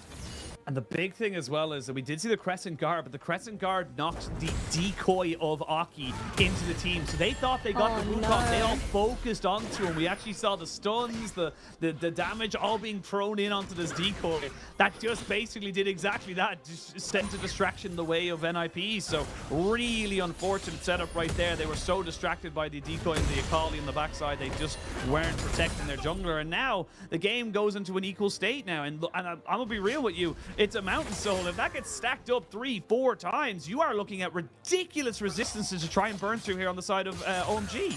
Yeah, Cassante already looking a little bit thick coming into this game as he picks up his second item, and even Aki having that extra armor against Photic on something like the on-hit Varus, where this Rise is just going to be a very tanky mage, but he isn't going to be doing as much damage compared to something like the Zeri in these teamfights. So it's really going to be up to how Photic positions for this next up-and-coming major objective, because we already see Aki's focus is Photic in these teamfights. Yeah, Aki is trying his very best to make sure he can take out the Varus, and with good reason as well. Wits End picked up, so 3 items here onto Photic makes him a very, very dangerous carry. We'll say Abel has been doing some pretty significant work of his own, as all outer turrets have been taken here by OMG, and NIP, they only have the one themselves, but they may look to try and contest around this Baron pit. They don't really have great control of their side lanes right now. You just kind of barreling forward as a death squad to gain more vision control than anything else, but this is a little bit ineffective, or inefficient is probably a better way to put it, because you look at top, you look at bot, they're just getting pushed in constantly here by the OMG solo laners. Yeah, the wave state is definitely looking very dim for the side of NIP, where Pal is forced to back and respond to this Akali, pushing in the bottom lane. I mean, even Cassante having that extra resistance up against this Renekton, he's just going to consistently get that lane party as well, where NIP, without a 5-man moving unit, I mean, you just can't contest any of this vision control in this top side.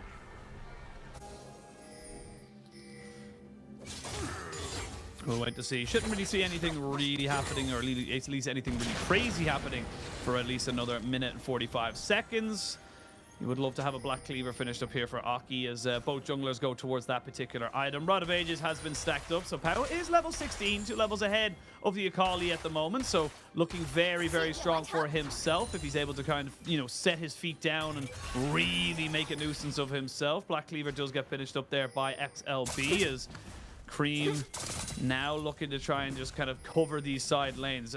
The stopwatch being picked up by Photic is something that I want to make note of, just because it is going to be massive at this next Dragon fight. If he uses it or doesn't and NIP can come out with the fight, that could be the difference maker as we look to try and solidify ourselves now into the mid to late game.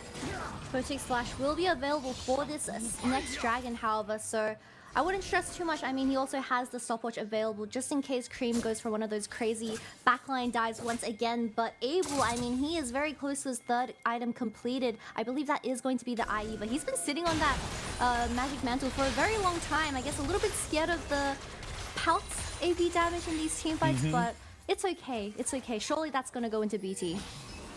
Oh yeah, I imagine it will at some point. I think it's just to kind of cover him for that first few minutes or few laning phases of the map, as we do see both teams now kind of corralling themselves here. And this is the thing now as well. OMG find themselves in a very unique position. They can let this one go. They can just say, look, we're not really bothered by it. We don't really care. You're only about 200 of gold, gold or so away from Abel finishing off his Infinity Edge, and it is a massive power spike. But looks like right now OMG are saying, look, if NIP want to get this soul point, they're going to have to work for it. They're moving in aggressively. Cream on the flank. Cream is definitely crushing from the bottom side, but NIP moving as a 5-man unit, you shouldn't get caught out here in this choke.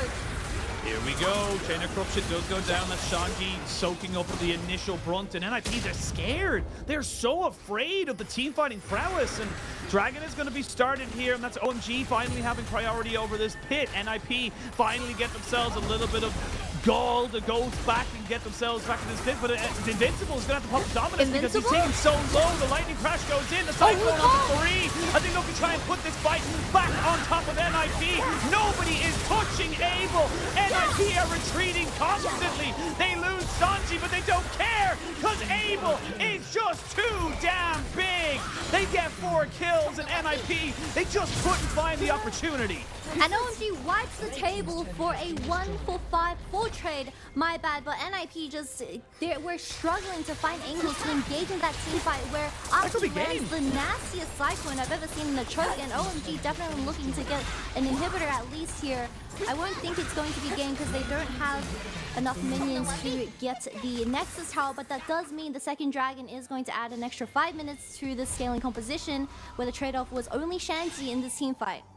I mean, I feel like right now you're looking at this and kind of thinking that it's all but done for NIP. You've lost an inhibitor, you lost the fight. Let's have a look at this one, because like as you say, it all kind of starts with NIP backing up, but then great cyclone from Aki. Yeah, Invincible does get poked out very early on in the team fight on this Renekton, where he already half health by just Shanji doing damage to Renekton. So that was pretty shocking, but Aki, right here, he sees the angle to engage with that Cyclone onto the carries with NIP as well. I mean, just landing a beautiful Cyclone onto NIP, and just Zeri doing Zeri things. We've already reached the stage in the game where no one can really DPS the Zeri in the team fights, while Photic is so occupied with something like the Wukong or Kali in these team fights. The ADC's not dying.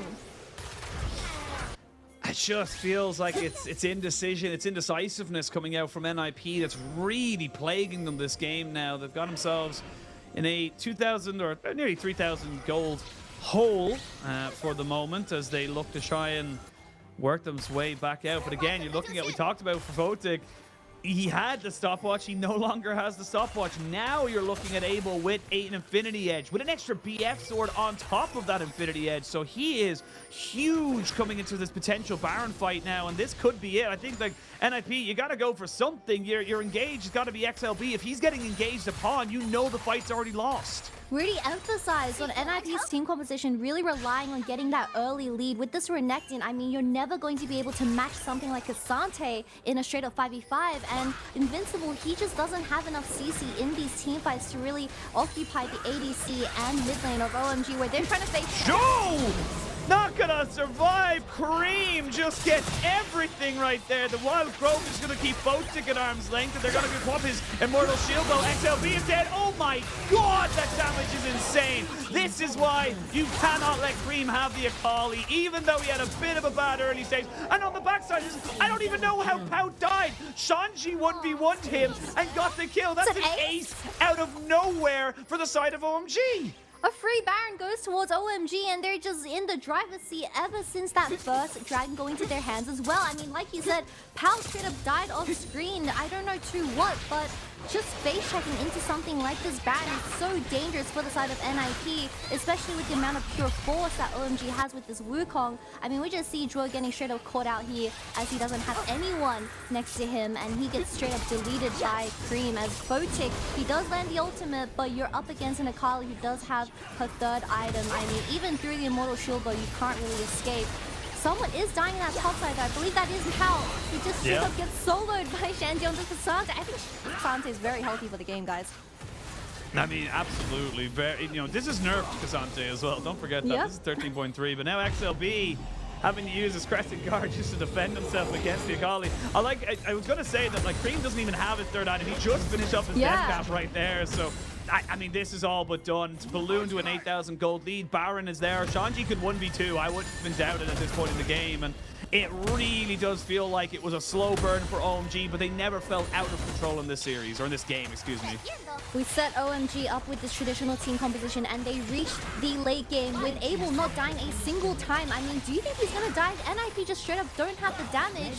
Your Pal is level 17, but he is so short range compared to something like the Zeri, who is level 16 and looking for this top lane in his you don't really have it right there. You got the Cosmic Overdrive from Pout, so he does have a fair bit of damage in fairness to him alongside the Seraphs and of course Rod of Ages fully stacked, but it's just a hiding to nothing as we can see now. The third inhibitor turret's going to be focused. Shanji takes about half his HP. That's mainly due to the turret, if you got to be honest. Invincible loses his as well. Here we go. Lightning Crash comes down, and Aki finds himself on the backside to get XLB down. Invincible next to follow. It's a double kill coming in for Cream.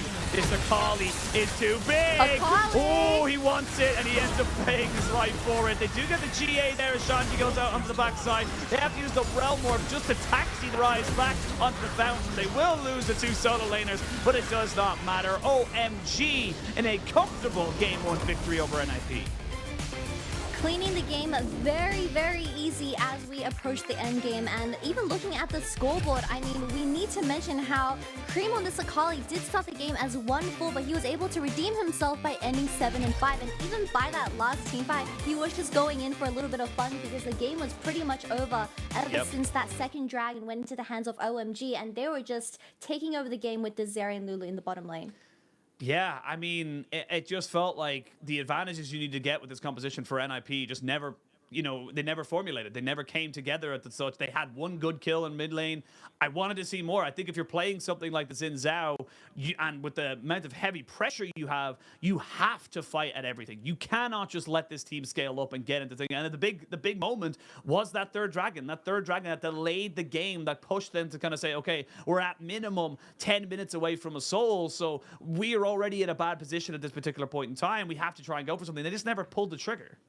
Yeah, even someone got caught early on where it was a 4v5, but Xiaolongbao, just a bit of miscommunication from the NIP roster, and that dragon did go into the hands of OMG. But we need to mention how OMG's entire team identity, when it does come to the late game, they seem very composed as to what should be done, because we saw that Zhuo, he was trying to get at least some vision onto the Baron, which was getting threatened. But when you do have something like Cassante and Zeri, I mean, they just played into the hands of OMG.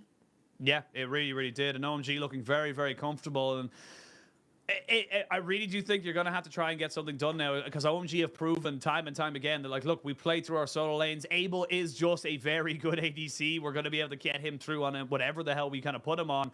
And we are just going to be able to out-team fight you. I feel like Cream and specifically Shanji just had a very solid kind of, you know, laning setup. I feel like after that first kill went over for the Akali, there wasn't really any threat. He was able just to farm, keep himself relevant, get himself up to relevant item spikes, and it never really was in doubt. Sure, there was a little bit of a gold lead, but it was never really out of reach for the side of OMG. And this all goes back to draft, right? NIP banning out Kai'Sa and Samira over the Zeri Lulu, where they're able to pick it up on 4-5 blue side, and I think that is just straight up illegal activity when you do come into patch 13.3, where we already see in the damage charts that Abel was just able to do so much damage to the side of NIP, where pretty much no threat from this Rise and Varus was existing.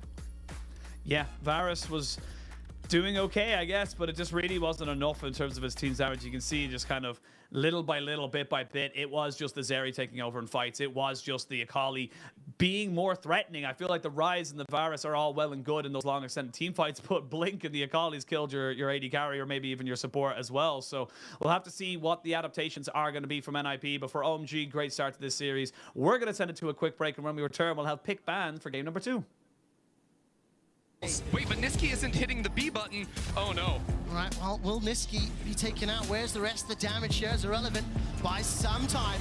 Call of the Forge God will hold Niski in place for now. Certus continuing the chase, tidal wave run as well, and Niski may be able to just waddle to safety, and Niski can do nothing. Flex on them! Flex on them, Niski! No, Irrelevant still chasing. It gives him the Timo thumbs up. The Sad B, the rest of SK are on the way. But what are they gonna do? Finally manage to kill him? No, not today! He stays alive while that's going on. The rest of Mad Lions push the bottom lane. They look to secure their 8th tower. I never stop till I win, and I never make it to 10. If I'm down, I'm back up again. Come on.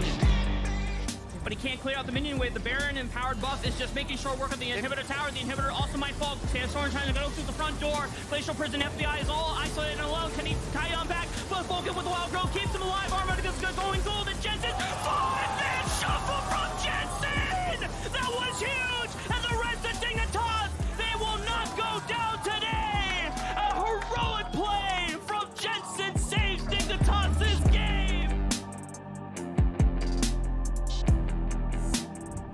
영호의 위치. 그렇죠. 케이틀린 덫을 지나치는데 성공을 했거든요. 한번 밀고 나가면 달려들어서 뒤로 때려봐요. 그렇게 LPL까지 통타. 이게 바로 야신. 이렇게 야신의 힘입니다. 들어막았던 야신이었고. 진짜 지원. 그냥 밀러. 광석하죠. 그냥 벼락 치듯이. 근데 영어 걸렸는데. 그리고 그라가스는 웬만하면 안 쏜 거예요. 아, 그냥 버돌까지 전사. 대단합니다. 순간적으로 진짜. 그리고 영어도 끝납니다.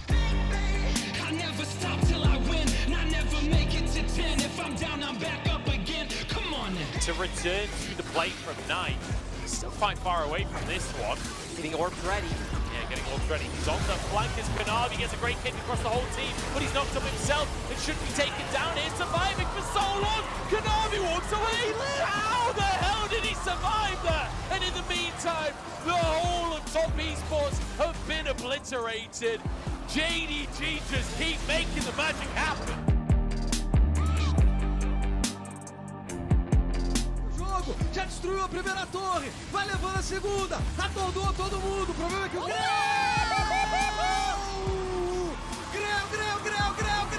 velocidade 5 pra cima da luz. Que isso, Pikachu? Meu Deus!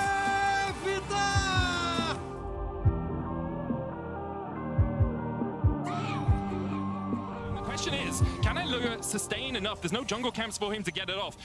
Now, Jujitsu just start the Baron. Do they just say, oh well, Elyoya has to back away. We can just go for the Baron. Elyoya down to half HP, only has a Grom. Cap's gonna try and do a little bit more work here. Seismic shot. He's got it, volley. He finds him, but Elyoya taking it will go down. Such a massive pick from Caps. And now Mad, they're gonna lose the Baron, and just like that, G2 have flipped the game on its head. That might look for something in a 5v4. Engage from Yike, only mates onto Niski. Season desist all the way onto the backline. The lightning crash coming out from Kazi. The final chapter being used as well. But Hot Summer gets to open up.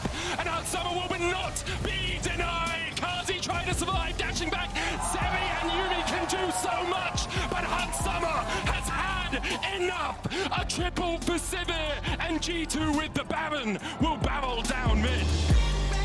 I live my life do or die. I got this top on my mind, baby. I'm not even trying. Come on.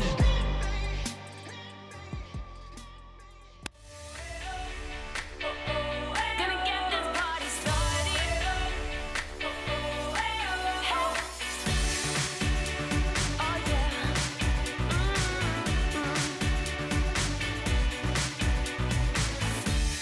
The week is done. We've been stepping out. Gonna get this party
fight for the motherland.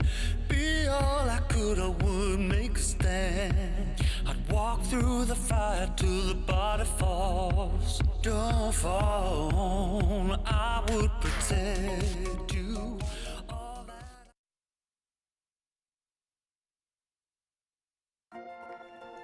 Welcome back, one and all, as we look at the beautiful skyline of Shenzhen. And I was gonna try and see if I could come straight back in with a tongue twister in this intro, but I don't have enough confidence in myself to be able to go for it. We're gonna be jumping into game number 2 very, very shortly, as OMG did take down NIP in game number 1 of this series, and it was Aki who had some pretty damn good engages that was able to get himself the MVP and also help secure the victory. Aki can definitely be your angel or your devil, because we did see some pretty sussy engages coming out of this Wukong, but it doesn't matter when you have such a fed Zeri when you do reach the later stage of the game, and they're just killing everything in front of them. And this Wukong, I mean, playing perfectly towards those chokes in these team fights just allowed OMG to take over the game. Absolutely, and I think it's definitely something that was kind of a slow burner for the side of OMG. They were very, very happy to just let the game continue as it was going. He got himself into good positions, and honestly, a lot of those engages, as much as Aki deserves that, you know, the opportunities are there, you got to take them. But things like this, when you're playing on top of the ramp into a choke, it just feels like you're not really giving yourselves a lot of options against this massive AoE team that is OMG's comp. Yeah, and once again, although Cream was set a little bit behind from the Xin Zhao ganking early on, I mean, he did his job in these team fights where the Varus just wasn't able to focus on what was killing him in front, where the Renekton was just, I mean, not Renekton, but Cassante and Akali were just such nuisances, where Photic wasn't able to pop off, especially on something like the Varus, which is very short range when you are on the on-hit build. But on the other side, I mean, OMG just picking something very traditional, where they played towards their Wincon, which was scaling towards the end, where NIP, they were given a chance to come back into the game, as Aki did go for that one engage and died unfortunately, but they just weren't able to generate more than just kills. Yeah, I think it was just that one little blip on the radar of mid lane. We went, okay, cool, they're doing stuff here, but never saw him comboing up with the Renekton up on the top side against the Cassante. Obviously, you're never really going to get a kill there, but it is definitely something you should be looking for just to try and gain priority. Pout using the Realm Warp to get back into lane wasn't really what we expected to be seeing. I need this, you know, especially with the Rise. We were just talking a little bit in the break there that when you get this Rise, it doesn't really seem that good unless it's in some of our like top tier talents' hands, because it feels like outside of, you know, the rookies, the Xiaohus and stuff like that, it doesn't really get used to the most of its ability. So really want to see if that, you know, if NIP go for a similar kind of draft, they need to be a bit more proactive coming into game number 2. Yeah, most definitely, especially when you do have something like the Realm Orb in your pockets. I was expecting a lot more dives for the side of NIP, especially with something like the Xin Zhao in your team as well. We did mention how Photic is that core carry of NIP, where he has to be ahead, or NIP kind of just crumbled towards the very end. And I do want to also mention this Renekton pick, which was saved as the absolute counter against Cassante. We didn't see it do too well, because that is quite literally an even matchup. I would say it's an even matchup, so I'm expecting something more than just an even matchup, maybe like the Fiora or the Gwen, but not a Renekton, because we saw it not doing too much in those team fights. Yeah, it did feel like Invincible kind of just lost the laning phase, arrived at team fights, and was like, okay, I guess I'll take all this damage for no real reason. But we're going to see how this second game goes. We are going to have the same side, so OMG still on the blue, NIP still on the red. But now the Akali gets banned away. That means you're going to have to go down in the priority of what else are you going to ban, because things like the Sejuani could still be left open.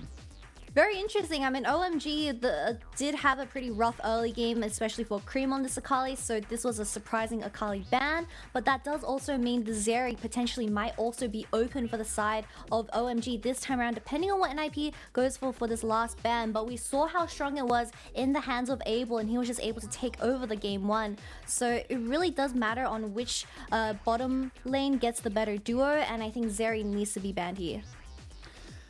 I mean, the Zeri, the Sejuani, the Samira, there's plenty to be kind of going around right now. The Maokai has to be banned away. OMG first pick Sejuani. They are so happy with putting Aki on this, they will do it every single time.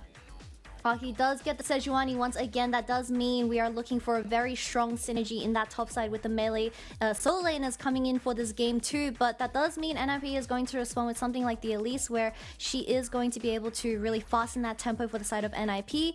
Maybe not. I'm sorry, I get baited all the time, and Jerry is going to go into the hands of NIP, because if they don't take it, we're going to see a repeat of game 1. I mean, we still might, because the Elise is still I up keep and getting available. baited. Yeah, I know. Imagine talking about hovers. Couldn't be me. But it is going to be the Elise locked in here. And again, XLB, he's got to be proactive. This is a very early skirmishing jungler that, in the right hands, can do very well. But we have seen of later, basically of recent patch days, it has had issues with trying to, end out the games, of trying to, sort out where, kind of where you're going to go after the 15-20 minute mark. And something like the Sejuani with the Samira is definitely going to be something to be. I think you just pick in your support here, Leona, Nautilus, get that here onto PP God, so you have that hard engage and you just go straight in for these fights. OMG, oh, they hovered the Nautilus, but Yone is going to get banned, going to get locked in for the side of Cream, which is his most played in the LPL so far, and I definitely think this paired up with the Sejuani, it is just OMG's comforts, even the Samira getting locked in, right? But NIP gonna lock in that Lux, or at least hover it, but I don't think Lux Kaylin is gonna do too hard into Samira, because you do have that wall available. Yeah, I mean, you've got the Blade World to be able to kind of block out a lot of that engage. You don't really need it. It's a pretty long cooldown, but you don't really need it in terms of after the Cocoon and the Light Binding go away. So very strong bot lane combination coming in here, but you haven't locked in your solo laners here for NIP, so we could see a couple of things banned away by OMG to make sure that Yone has a good time. It could technically flex up into that top side for Shanji as well, so that's definitely still on the board, but really, really interesting to see now. Honestly, I think it's got to be Nautilus and Leona banned away by NIP. I don't really have a choice right now. If you let OMG just have that for free, you're asking for trouble. Yeah, we've also seen a lot of flex picks towards this bottom lane, where we've also seen the Jarvan support come out of, I believe it was G2 just cooking something up in that kitchen, but a lot of viable supports paired alongside Samira, where I think this is just going to be, at least early on, a hard winning lane for the side of OMG. But like, once again, Invincible trying to get that counter pick up against Shanzi for this game too, where I am hoping that we see something like the Fiora or the Gwen, because Shanzi, I mean, he looked amazing on the Cassante as well. Yeah, I mean, there's plenty to be kind of working here now, and you can see already OMG saying, look, we're going to be able to take something that will facilitate in the backside, maybe even go for, I was going to say the Rumble, but the NIP thinking very similar things and kind of saying we can take that one away. I'm going to throw it out there. This Shyvana might not be a terrible thing to come into here. You can go with slightly AP. No. It could be slightly AP. I don't know, man. Shanji, I'm going to say hold up and let him cook, like let him do his thing. Let's flip the coin. Let's flip the coin. I'm going Udyr top and you're going Shyvana top for this game too. Is that correct? 100%. I'm down for it. I'm gonna say Shyvana top for Shanji, as you can see where they kind of go for it. Gwen locked away here by OMG. You can see the smiles on their face as well. They're just kind of honestly just knocking down Invincible's champion pool. So now you're going into possibly a Yone top. Or sorry, Yone mid, excuse me. As we can see now, the Tristana being picked up here feels a little bit strange. It would be very strong into something like the Yone, but you don't know that that's exactly what you're going into. A lot of lane parity for the side of NIP for this game too, but I am so sorry to tell you, Oshin, that with this Gwen getting banned away, it does mean it's going to be a tank versus top, but Lilia gets locked in up against a Sion. I forgot about the Lilia coming in here. So I will say you get a hell of a lot of percentage health damage. You get some great engage tools as well to combo in with the Sejuani, and with the kind of melee setup you've got for yourself, you all want to go in. They are going all in. Rel, Samira, bot lane. Look at this comp and tell me how you cannot love this team of OMG. Look, caffeine isn't keeping me awake, but OMG's Game 2 draft is definitely keeping me awake. But NIP going for something that is a lot more traditional compared to what OMG is going to try pull off for this Game 2. Tristana going to get hovered once again, but this time it's going to be a lot easier to execute. You have the Elise, you have the Sion, who does have amazing CC when it does come to those team fights. I mean, even with the Kaylin and Lux and Tristana, a lot of lane parity for this Game 2. Yes, I think right now you're looking at this team from OMG and you're saying it's all team fight all the time. But for NIP, they've got a beefy front line. The Scion, like you mentioned, and if they can get these single target CCs out, the cocoon, the light binding onto a trap or something like that, you are in such a great position here for NIP to pick people off. Will Abel be even, you know, will Abel be able to actually get his big, you know, devil trigger off? That's the big question here. The major sleeps as well. It's all about keeping you at an arm's distance for NIP, but for OMG, it's dive, dive, dive. It is fight, fight, fight at all times. Yep, and my eyes are definitely on this Samira where Abel is going to introduce us with, or bless us with his pocket pick, but I'm getting a little bit worried because like I've been saying, the amount of CC that NIP has locked in for this game too does mean that Samira has to be extremely careful with how she gets her ultimate off because that is going to be the main thing that she is going to be playing off for those resets. But once again, this top lane matchup, I was expecting Shanty to blind pick something here, but Invincible actually ended up blinding the Scion where Shanty responded with the Lilia. Lilia at this current stage isn't too great in the solo lanes. She has played in the jungle. I believe Tarzan played it once and won on it, but specifically into Scion, it's pretty goddamn good, especially paired with something like the Sejuani. I mean, just so much CC for these team fights with the Rel as well. And look, there's a bit of a flex draft coming up from OMG there saying, look, it doesn't really matter what we pick. We just want to have fun. But NIP, plenty of power to try and strike back. We have seen in the LPL just how oppressive a Tristana mid can be. We've seen it specifically more so into the Castle than the Yone. So curious to see how that one works. But we are jumping onto the rift as the Gyos do roar. And everyone starts to figure out what they want to try and do here as a little bit of a push here into this brush. They actually really think someone's going to go ahead and check this. And honestly, it's not a bad idea considering, you know, you don't necessarily win the level 1, but if you catch somebody out, you definitely do. It would be definitely very worth, but with the Scion in the hands of NIP, I mean, level 1, if the Scion is able to land a nasty CC onto OMG, double ignite from the bot lane from Samira and Rel, which is pretty surprising. I mean, you don't want something like the cleanse where NIP has so much CC. Very, very daunting choice for at least game 2, but you know, let them cook once again because they are definitely surprising us all. It's our phrase of the series, let them cook. Let them just do it. They had a standard drag from OMG. They're now coming in with a little bit more fun. I'm actually so curious because look, when I think of Samira, I think the #1 thing that you have to put in is an exhaust. You need an exhaust on your team to deal with a Samira. That is not available for NIP in any way, shape, or form. So if this Samira is able to get off with an Inferno trigger, you are just going to be in a much worse position to try and deal with that later on in the game. Look, a fighting case for NIP. Who needs exhaust when the ADC of OMG is just going to get CC'd and die in these team fights? But obviously that is going to really depend on how Scion plays these team fights. But looking at the lane states, I mean, I'm just expecting the Caitlyn and Lux and Tristana to provide so much priority for this Elise to do whatever she wants in the enemy team jungle. I mean, we are expecting tower dives. We're expecting aggressive plays from the side of NIP. But Shan's already taking over this top lane with his counter pick Lilia. Yeah, as much as the Lilia isn't exceptional, I'm going to stop myself there. Level 2 does get hit here in the bot side, and already a blade roll just gets come out. As Abel just dancing around these skill shots really, really nicely. But I know we were saying that the Lilia not in the strongest of positions in the laning phase, or in the top lane, I should say. But definitely the Scion needs time to build up that passive. As we can see now, PP God with Aki looking to try and make something happen. XLB throws his head into that top side jungle to see if he can maybe find somebody, but nobody's moved forward just yet. The wave is pushing against. Action.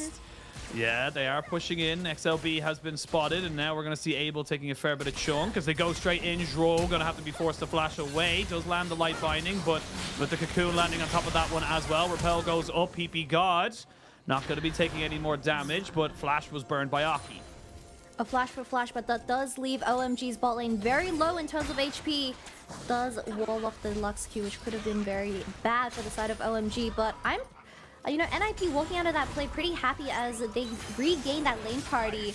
And Shanty once again just dancing under the tier 1 tower of Invincible. Perhaps even proxying. I mean, you did see the Elise on the other side of the map, so he is just having a lot of freedom in this early game. But it is nice to see that NIP is aggressive and that Xiaolongbao is being very proactive on this Elise.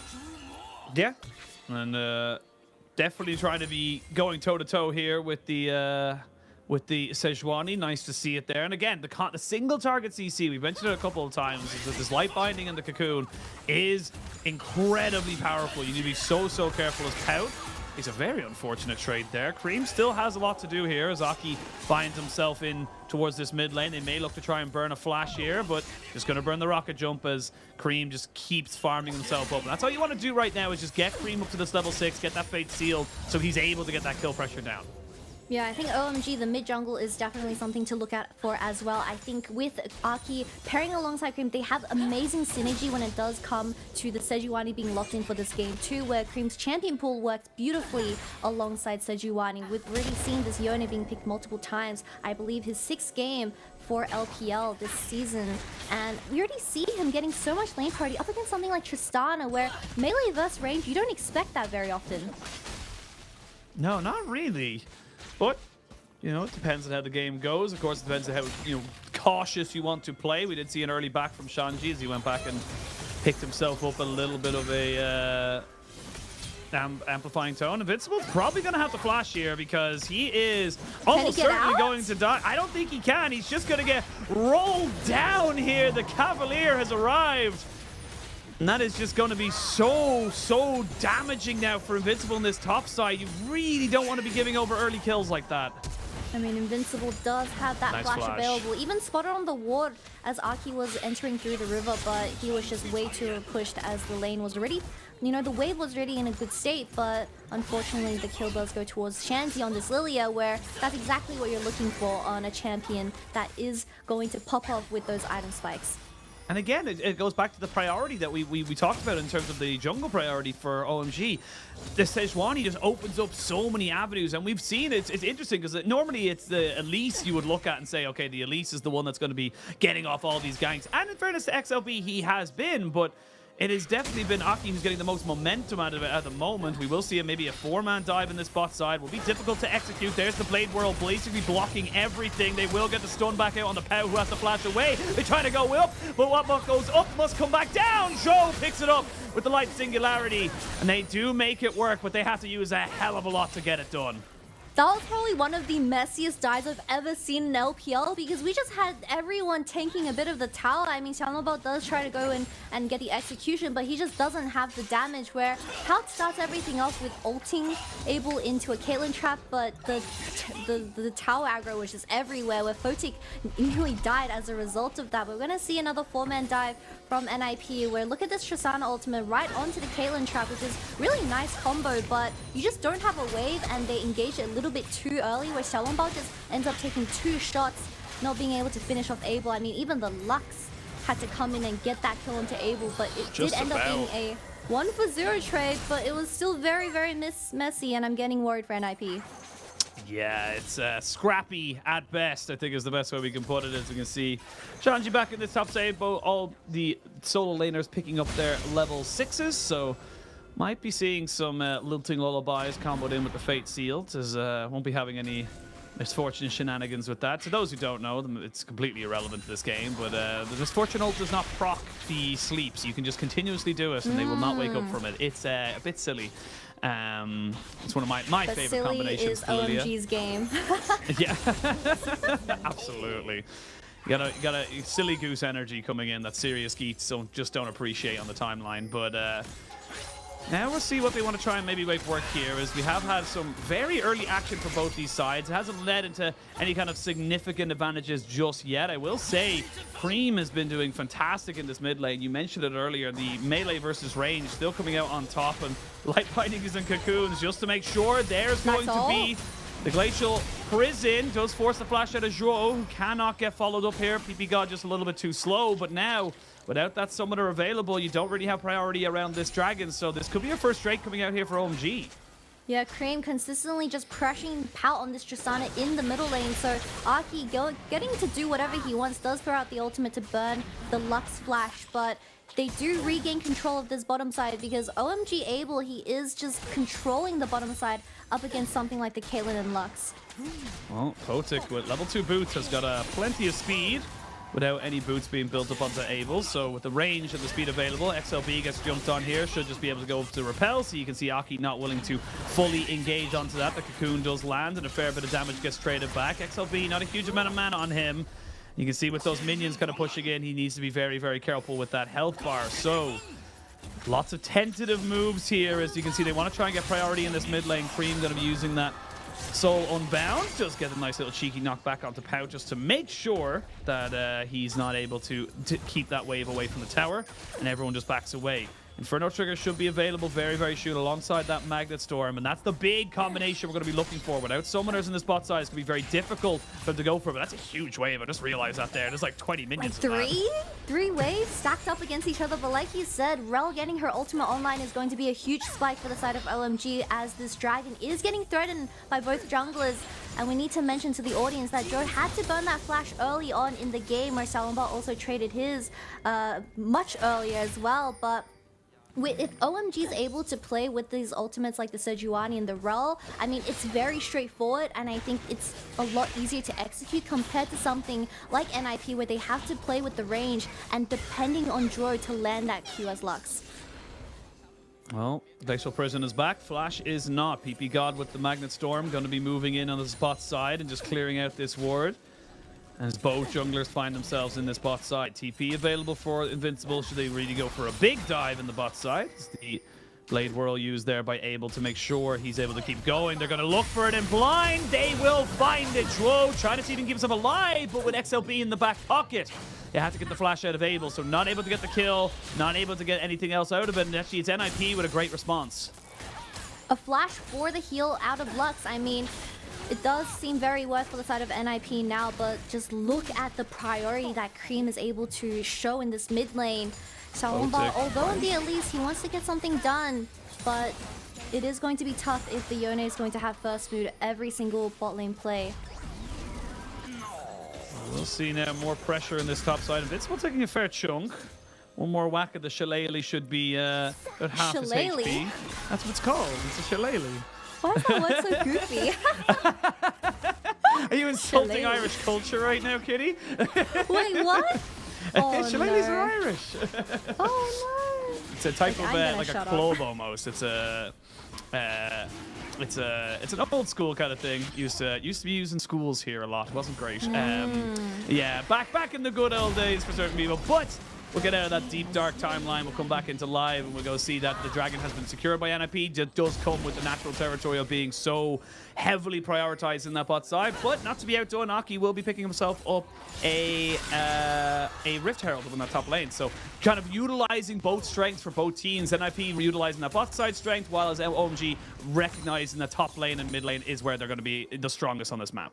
Yeah, these two major objectives are going to just get traded by both teams, but once again, Oshin, I need to highlight that Salomba on this Elise, only 1 assist at 12 minutes.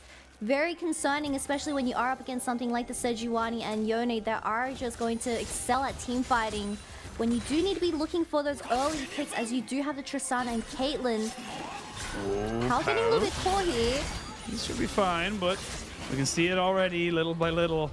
This Cream Yone is starting to get bigger and bigger and harder to deal with. We will see the wave being crashed again in this bot side. Should just be a plate or two secured again, so more and more priority coming in. The Samira will struggle into a lot of these matchups, unfortunately, but once those team fights come in, that's all. They do land it. The Fate Seal, do they have enough from Pau to be able to get away from this one here? Yes, he does, but a flash from Aki makes sure he can get the kill. He will, however, have to give up his own life, as a flash from XLB does secure the cocoon. Now they try and go in on the spot side. The Magnet Storm comes in. PP God trying to see if he can make this one work. They will get the Blade Whirl to stop him from going down, but flash for flashes all across the map. Summoners being used.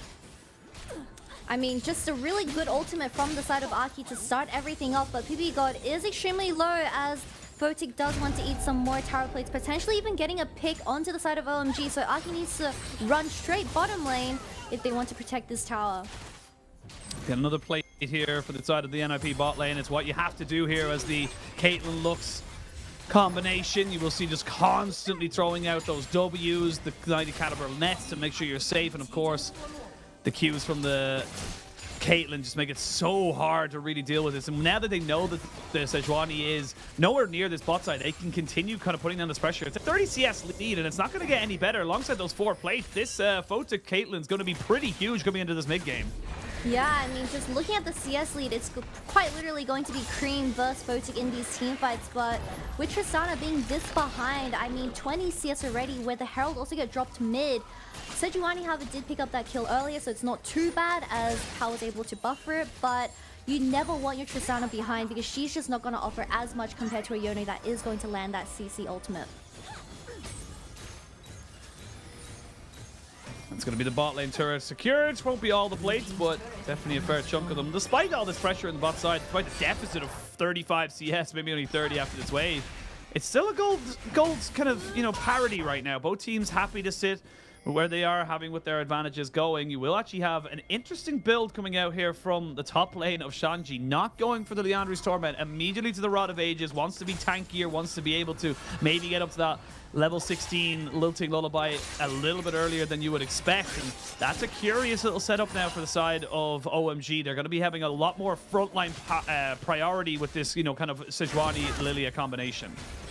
Aki is just going to E away as he secures a Soda Crab for this Herald that is going to be in 2 minutes. But once again, I mean, OMG, this entire composition is so dependent on their flash timers. Something like the Flash Lullaby or the Flash Rel ultimate can get the ball rolling for the side of OMG, as Samira is able to follow up with her ultimate, and Cream even having a lot of range with that ulti as well. But NIP, they have a lot of range in terms of the AD carries that they have in this team composition, and they need to position correctly. I mean, you do have a cleanse on Caitlyn, but if that does ever get burned, you just have so much follow-up CC from the side of OMG. So although Photic does have that gold lead right now, I mean, you're up against something that is going to be the Yone and Sejuani in these team fights. He caught him! He caught him off the side of it. He's going to have to use that, and that's going to mean immediately we're seeing a fight in that mid lane. Abel tries to go forward and immediately has to retreat. The Wolves are deciding to join in on this fight. PP God won't be going down just yet. But again and again, we're seeing the side of OMG try to get something to work here in this bot side. They are going to see the ultimate come out. PP God, being a bro, making sure that ace in the hole does nothing more than just delay the backs. But already we're seeing the power that this Lux Caitlyn can have. Just so much disengage, so many ways of stopping you from making what you want to happen. That does mean Photic trades the cleanse out of that team fight, although Abel, you know, obviously missing out a wave in that middle lane, and they're going to gain priority for the side of NIP for this second dragon that is going to be spawning in 3 seconds. But just look at the item differential between these carries. As Samira doesn't have that Mortal Shield Bow available just quite yet. And I'm getting a little bit confused because we did see the double ignite coming out of Abel, but I don't think he's used it once. Don't think we've seen the combination come out, that's for sure. As we can see now, priority around this dragon going to be the next bit of contention. As Aki just taking a hell of a lot of damage. No Night Harvester yet for XLB. So he's not quite at a big power spike that you would hope for he would be at. There is a good ward here for NIP as they look to try and gain control. We didn't see a kill on that bot side. Pout did get Cream away from him, but Cream has a 30 CS lead now in that mid lane. So really, really powerful here on this Yone. Fate Seal has been backed up and available. Pout doesn't have flash, but should have it in a couple of seconds. Now, Kitty, looking at the way the map is set up right now, I feel like it's going to be hard for OMG to really make this one work, especially with no flash on Abel. But you have so many flashes available on the rest of your team. Shanji, Aki, and even PP God. If they get into a choke and they opt into the correct fight, they're going in. The spider goes up. It must come down. XLB almost goes down. They will not get the kill of it. There's the Lilting Lullaby. He will get hit, though, straight away. Abel not able to finish him off, though, as either Shanji is in a lot of bad trouble. XLB just survives off the skin of his teeth right now. Invincible being just that, just a walking meat shield in front of everybody of NIP, and XLB had no right to survive that. XLB survived 3 CCs from the side of OMG, the Rel ultimate, the Lilia ultimate, and the Sedge. I mean, he just walks away scratch-free. Although this dragon, I mean, it wasn't touched, but it does seem like NIP is going to grab this second dragon to their pockets. I mean, OMG complete L with that team fight. You burnt so much onto the jungler, and they weren't able to get a single kill. I mean, you could see what they wanted to do, OMG. They saw that XLB was so low, they could have maybe made something work, but not getting that that Q off. I think it was the flare from the Samira just really hurt them in that regard because it meant they didn't get the release. They weren't able to reset the fight, and they used so much as well to try and make it happen. Yeah, LXLB did get away as he didn't even need to burn flash. He kind of just walked away, but I believe someone also tried to, I believe it was the Lilia, Shanzi was trying to catch up on that kill, but there was just a really beautiful cocoon that stopped him from that as well. Health does go into the hands of OMG, however, so they are trying to look to get at least some towers down. As we look at the outers, mid and bottom have been taken down from this Caitlyn pick. I mean, a lot of value from Potik in this game too. I mean, he's already got himself a rapid fire cannon. He's a full item ahead of the rest of the honestly, almost over the rest of the team. Shanji does finish up his demonic embrace, so he's going to be able to do some percentage health damage, which is going to be nice for him. But Abel very much not having a great time right now. And this is why we don't really see the Samira a lot now. Abel's going to have to try and really make this one kind of prove to itself why it needs to be banned, because sometimes it's not meta because it's not meta. There's no real else to kind of put it right there, because it does feel like sometimes it does get a little bit too much respect. And we'll see now Pout moving forward, we'll get the lilting lullaby and get the ultimate off as well. So we're going to see the rest of OMG, or sorry, rest of NIP come in here to try and make this one work. Shanji's got a fair bit of health as Fotik has already used the Gale Force, and Shanji looking to try and maybe trade this one back, but he shall not do it. That's going to be a shutdown going over to the Caitlyn. And while that's been happening, nothing really to be traded back here for the side of OMG. They will eventually get that top tier 1, but I feel like they were going to get that anyway. Yeah, a little bit of a miss, I guess, timing from the side of OMG as the Lilia tries to go in for that 1v1 up against Tristana, but without the Baron being spawning, I believe it was 5 seconds away from being available on the map. The entire side of NIP just rotated towards this bottom play, and they were able to get the 1-for-0 trade. Although the top lane has finally been opened up by Cream, I really feel like this game 2 is all up to Cream and how he gets his hands onto the carries of NIP for these team fights. I love this pickup as well from Invincible right now. He's gone for the Abyssal Mask first, so does look a bit different. Hasn't been picked up in quite a while. Just built from Catalyst of Aeons and the Spectre's Cow, so gives them nice trading potential in that top side, but also kind of sets up the Elise a little bit as well by reducing that magic resistance. So really nice little setup there for him, and to keep his Elise relevant in these mid to late game team fights. Shirley gets dropped down into that mid lane. She'll be able to open up that tower, so the gold's still pretty much dead even as we hit the 21-minute mark. Here we go. We're gonna have the Magma Storm coming in here. PP God, you don't have the follow-up there, man. You need the Inferno trigger with Abel to make that one work, and that just feels like a really overzealous coming out here from OMG support. PP God, that's NIP's jungle. What are you doing, little bro? Go back to your one. There's no vision either. Why are you even getting caught there? I mean, the flash does come back after he dies, but that is a very unnecessary death from the support of OMG, and it does allow NIP to regain that vision control. I mean, they have double ADCs. They can just start the Baron if they get another pick. I mean, they might start the Baron anyway. They are looking at it, but not starting it just yet. XLB down to half HP would be difficult for him to really survive any kind of engage should he get caught out. But right now, it is feeling like they are building up a little bit more power than the side of OMG. I will say Cream has done exceptionally well, has himself a 40 CS lead over his opposite number. So it's kind of Cream versus Fotik right now. If Fotik gets caught out by this Yone, Fotik will die straight away. However, if he's able to keep him at arm's length, get him, kind of a couple of auto attacks down, that's where this, Caitlyn will just start to shine so much brighter than anything else on OMG can.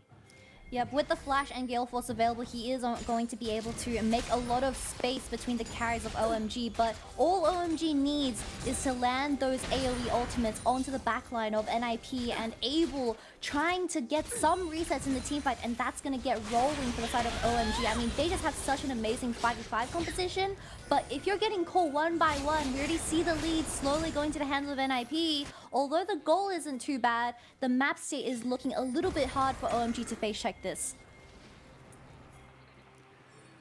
It's getting harder and harder. 2 dragons to the good. It is a Cloud Soul. It's pretty good for someone like a Scion or even a Lux, to be perfectly honest. Able to kind of reposition you after you are left standing idle. 10 seconds till that spawns. And this does lean into what OMG want. However, you're still only on 1.5 items here for your AD carry. That Inferno trigger, not the greatest of all. If we do see the ultimate getting thrown here by Aki, Repel goes up and nobody comes back down. So you already lost a big pick potential now available to you. You didn't lose any summoners, and we're still waiting for any kind of, moment here for OMG to really make this fight work.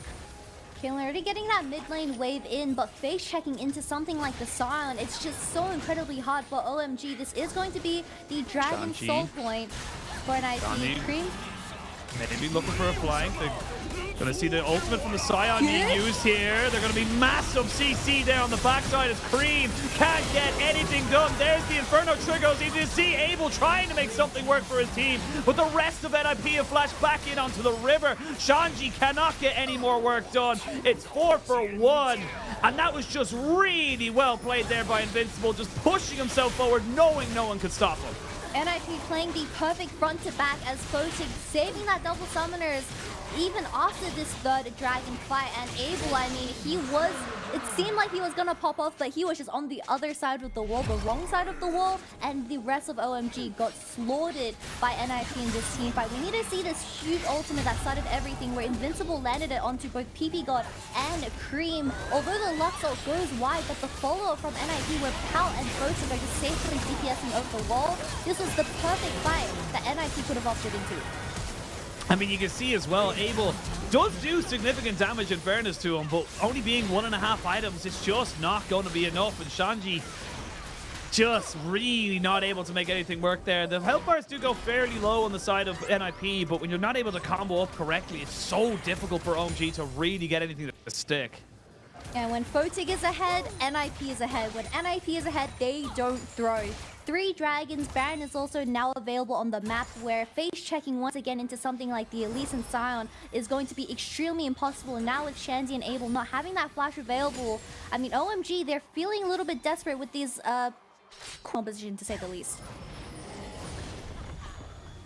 Quirky's a nice way to put it. Does leave them a lot to think about coming in now. You've got a Lord Dominic's Regard coming out right now for Photic, so he's just so far ahead. 3-0 and 3, really making it all about him.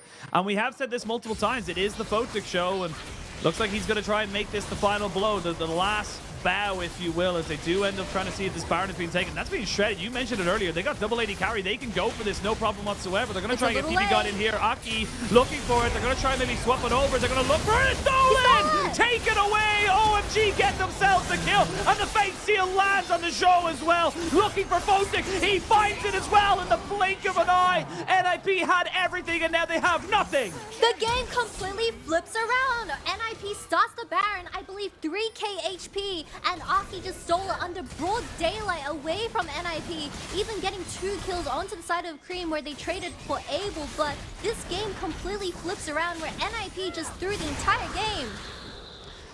They flipped the Baron, and you can see the call was just so separated right now. We're going to get a replay in a second, but that doesn't just lead to kills. It leads to gold. It leads to control around the map, and it leads to so much more than what you were really hoping for here as NIP. You had an opportunity, and they might lose it again. They're going to look to try and take out Invincible. They're not quite done yet, Kitty.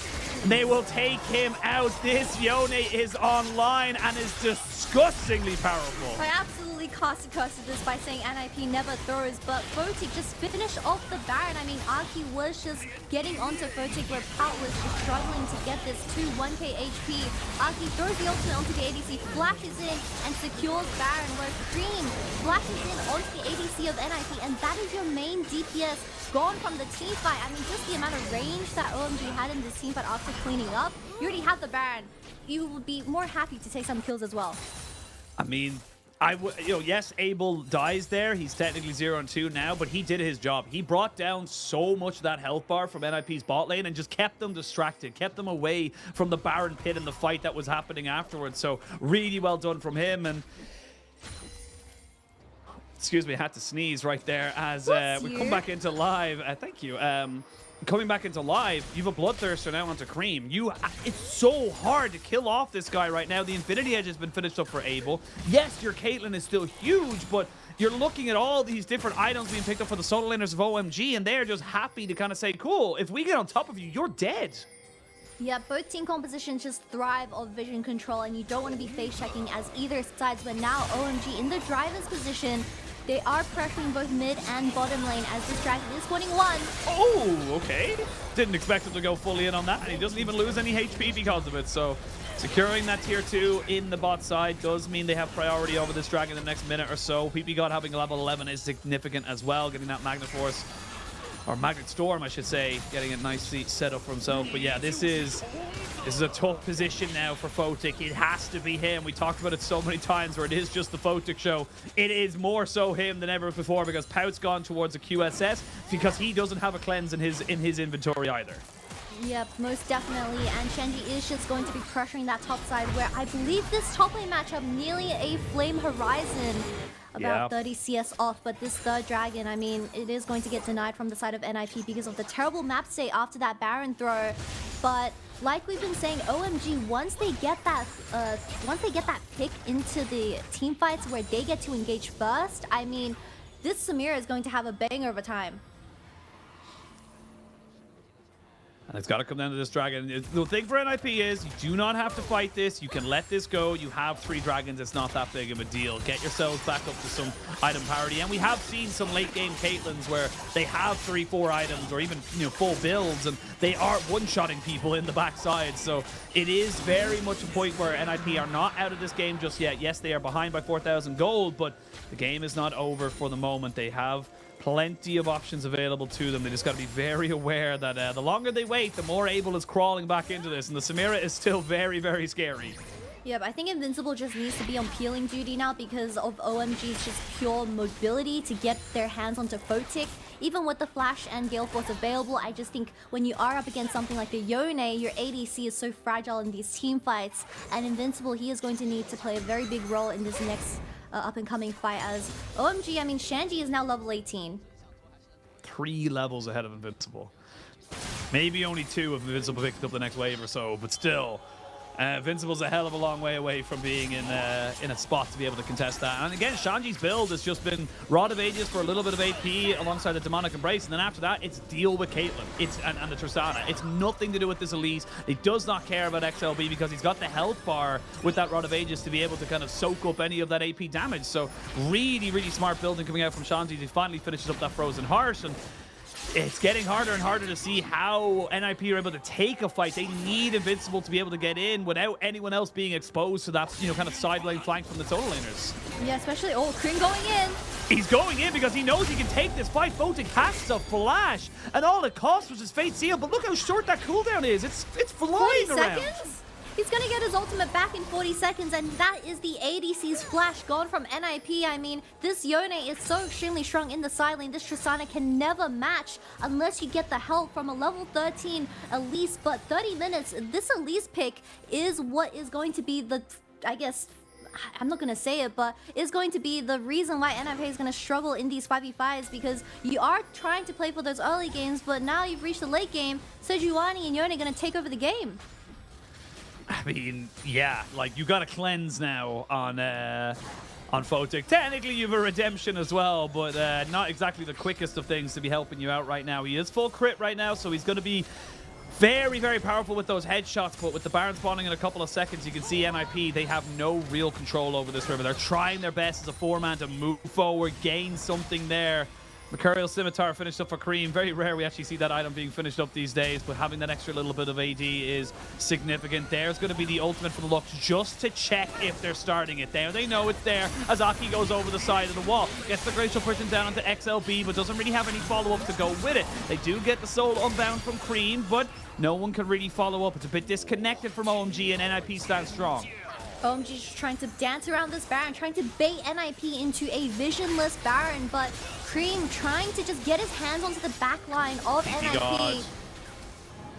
Shandy has a really good angle. They're looking for it. Here we go. The ulting Lullaby comes out, but everybody tries to cleanse it away. Shandy's they will kill off Shanji because look at where these AD carries are. No one's really dealing with Pout or Photic as Aki has to flash away. If he dies, that could be the bar. Fate Seals will hit nobody. There's the Madness Storm. The Inferno Trigger gets cancelled. Pout with the beautiful ultimate on the Tristana, and they should be able to kill this one off as well. With everybody falling so scattered around, this could be the game. NIP plays that team fight perfectly. They space OMG's entire composition where Pout also perfectly cancels Abel's ultimate. They're going for it. This just seems like NIP's second win. This could be it. NIP looking like they could be getting themselves a win right now. It is only 2 people left up. 20 seconds still, Shanji. You've got Aki and Cream. What can you do right now? Fate Sealed not available for the moment. The Soul has been unbound for the moment. They get rid of the minions. Aki doing his best he can. He will fall, but he does his job. He stops the dragon, or the Nexus turrets from falling just for the moment. Now you have PP God. Set 4 seconds till Shanji comes back. You can see OMG, they're in desperation stations. Invincible is just that. He's just tanking for eternity right now on this tower as they finally take down the second Nexus turret. The Nexus is in their sights. 2 seconds till Abel is available, and they look for the Fate Steal. They go in. They're looking to try and end this one off. There's one more kill. There's 2. Abel with the Inferno Trigger, and you will not end this game. They stopped the game from ending. Double TPs available for the side of OMG. They're looking to end as well. What an insane turn of events. NIP in the winning position after just winning after such a hard game state. But now, Abel coming in after he reset, just killing everyone, acing them. And they're most likely going to take this Baron and Dragon that's spawning in 10 seconds. Oh my god, NIP, they went for it. They TP'd in. They thought they could go for it. They do get almost everything, but not the Nexus. We can have a look at this fight right now, because again, look, they all grope in. They all have to try and stay together, and they get caught out just the last second. Photic should just be hitting the Nexus, but he's just not able to do it.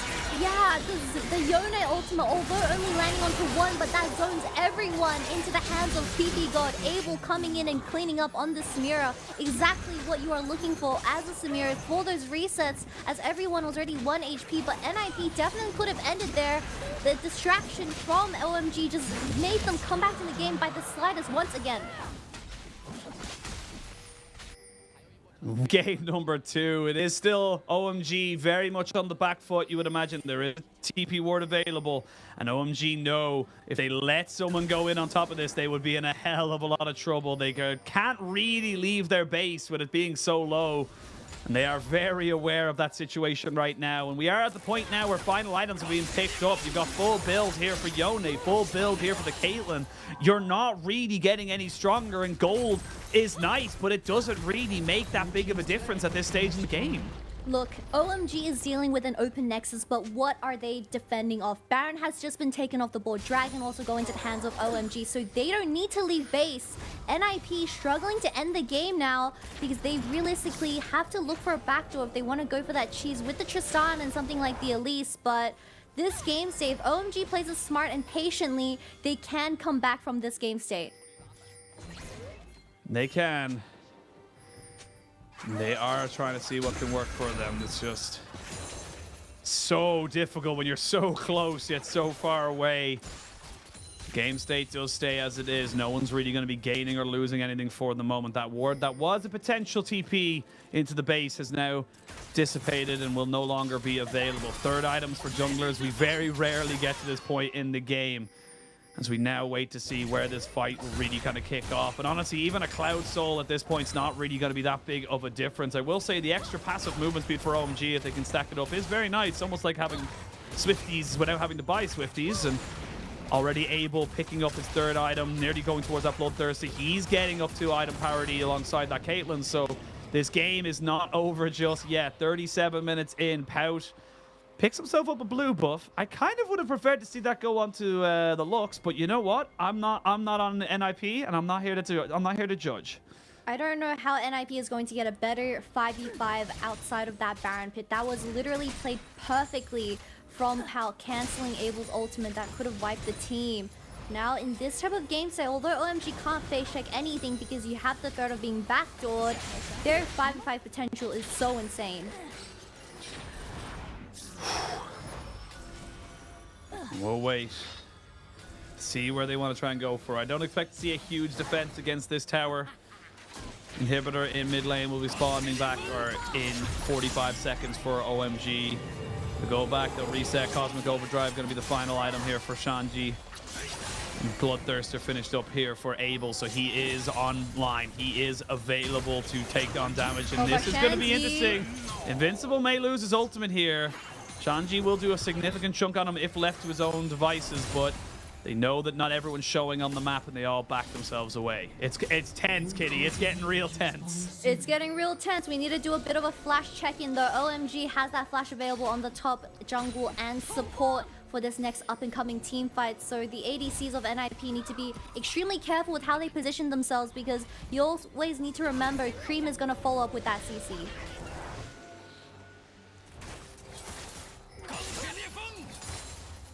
Cream also picked up the Randuins here up against something like the Tristana and Caitlyn, so it's going to be pretty tough trying to kill this Yone in the team fight. However, it does seem like the inhibitor is back up for OMG, so they can reach their hands out just a little bit, although you can't make a single mistake at this point in the game.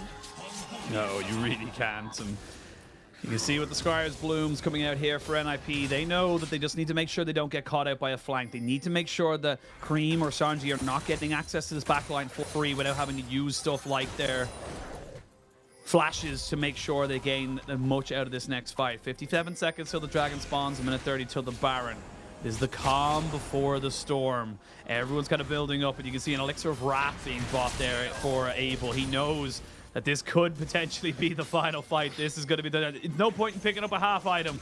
You get more value out of the Elixir than you would anything else, and this is almost certainly going to be it. Troll, he's getting hit, but he's got himself the Crown of the Shattered Queen. Cream doesn't go down. He actually ends up going back to the Soul Unbound. They will get an ult for an ult, and everyone backs away. No summoners burned just yet, and we're at a late stage of the game now, Kitty, where these ultimates are on minute cooldowns at max. Yeah, Cream's ultimate already halfway done, but this next dragon is going to be the focus for both teams. But just look for the 5v5. Whoever gets the next ace is going to be able to win the game, but it really depends on if NIP is going to focus on the dragon first or killing everyone else. I mean, OMG are able to get their ducks in a row. They're dealing with the minion waves. They know they're not going to lose out on that. Aki's going to maybe go for a bit of a steal. He goes in. He does not get it. He flashes out. So, souls confirmed here by NIP. They get themselves that objective. It is just a little bit of it was a 50-50. You can see OMG recognize it wasn't the be-all and end-all. What is the be-all and end-all is going to be this Baron, though, in 20 seconds' time. And once again, Oshin, I think whoever wins the team fight, it doesn't matter if you get Baron. You just need to look for the clean ace. Both teams, I mean, they are up to their third-tier towers where you can just straight up walk in and kill the Nexus. So OMG, I mean, they do have current vision control over the jungle. Shandy does also have that TP and flash available. You need to be very, very careful. They're trying to force this. They're trying to force a TP here out of Pout, but Pout's already made himself out of the base and back in towards this pit. Half HP on the Baron, 8,000, 7,000. We can see it kind of ticking down. They get a good hit on the Photic, and they're going to force out the cleanse immediately. No, he just goes straight in. He does actually, he opens it, and they steal it. What is happening? OMG didn't know what they wanted to go for there. The Baron gets secured. Nobody fights because OMG didn't know what they wanted to do. These junglers need to go practice their smiting on these Barons. Jesus Christ, why are there two stolen Barons in this game? NIP now back in the driver's position where this Caitlyn and Tristana are just going to play with the waves and really push in and suffocate the side of OMG. But I think you're absolutely right with what you said. We'll have a quick look at the replay here, because again, you can see that it's a great ultimate here to kind of catch out Photic, but Photic calls the bluff and says, I'm not going to cleanse, I'm not going to use anything. And then while this is all happening, they just get XLB for free over the side, and oh, he smites it with, smites it with the Q and gets himself the confirm. So with this Baron, it will help, but I don't think it's going to do a lot, to be perfectly honest, to break up anything else that they haven't already done. So you're right, this game isn't going to change. The Baron went over, but it's not about the Baron, it's about the team fight, it's about who dies. It is about who dies. I mean, we need to check that OMG, they do have a lot of those flashes available. The only one Aki had to burn that, trying to steal the 4th dragon, but NIP is definitely going to just suffocate the side of OMG by taking down this bot lane tier tower, but they can't ever go for a 4-4-1 because the amount of engage from OMG is insane. It is ridiculous. They are going to land it there onto the Scion, take him down to about 4/5 of his HP. Still fine to keep moving forward on top of that as he does end up using his ultimate. And again, you're not going to gain a lot out of this. You can see the Baron doesn't mean a hell of a lot. It's about who dies. It's about who's able to kill who. What are those traps? I mean, they're there. They're traps. Yeah, they're definitely traps. something. They're zoning traps for PP God as he was just consistently trying to look for a flank onto the carriers of NIP, but you have to get through Invincible first, and he is so tanky at the 43-minute mark. He is. Ooh, PP God getting hit there by a Cream? headshot. Cream looks for a fate unsealed. Gets absolutely nothing. That's going to be bot lane inhibitor broken open. The inhibitor in mid will be taken down as well. Oh, PP God PP almost God. deleted from this game, as we can see. Cream just using a little bit of pressure to try and make something work. They're trying to just pepper down this health bar, but Invincible is living up to his namesake. That's 2 inhibitors down. The Baron doing work, but it's only got 30 seconds left. As long as the Nexus doesn't explode, the game is still winnable, O'Sheen. They're looking for it. They're going to throw it out on the Photic, but he won't get hit by the ultimate from the Sejuani, and that could just be it. Cream tries to go in. He doesn't have his fate sealed to make this one really work, and finally it looks like NIP trying to make this one work. Age not quite able to get themselves the Inferno trigger. That should just be the game. And that is enough for NIP to secure themselves a win in this series and tie us up at 1-1. Everyone breathe, breathe, and once again breathe. Not the player, just physically breathe. That was probably one of the most insane games I've ever witnessed in LPL. 44 minutes, NIP able to just end the game after 2 Baron seals. I mean, this is going to a game 3, O'Sheen. Yeah, I mean, this is kind of calling into question as well the Samira pick. I feel like OMG, they kind of said, look, we're going to go for it. We're happy with it. We don't need anything else. And then all of a sudden, against Caitlyn Lux, it didn't do a lot. It was great answers coming out from NIP to really deal with that pick down the bot side. It never really got going. All the power of it in that one fight right at the end of the Nexus, nearly going down the first time. But it just isn't going to be able to do a lot against something like a Caitlyn Lux.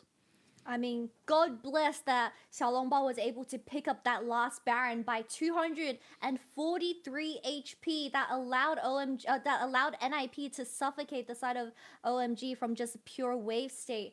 But Cream, towards the end of the game, he wasn't finding those angles onto the carries of NIP, and I think Photic and Pal having such a long range just took over the game as you only have a Samir on your hands.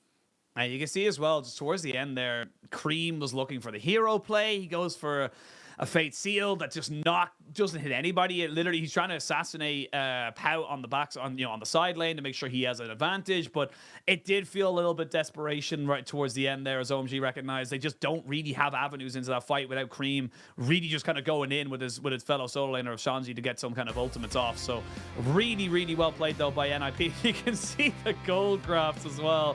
Just a typical day in the LPL, and it all became down to Photic. I think Photic did exceptionally well at making sure he never was too panicked. He never gave himself away in terms of, summoners or anything like that, and he really did just put down every single bit of damage he needed to do. And I need to remind everyone in the audience that this is only our second game of the night. We also have Weibo later on, but like I've been saying, I think Cream definitely felt that pressure as he was the sole carry for OMG for this game too, as he started just missing those ultimates later on in the game, where Photic, I mean, in these team fights, he just wasn't dying, spacing really good from the side of NIP as well. I mean, just double ADC when you are taking up those objectives later on in the game, this means those are getting melted as well. But the Silent pick was definitely an absolute fridge, and it did stop a lot of those engages from the side of OMG. Yeah, he was thick with 3 Cs right there in a lot of these fights. And that's all he had to be. He just had to be a meat shield to defend and push forward, push that line of vision and just a line of attack available to the side of NIP.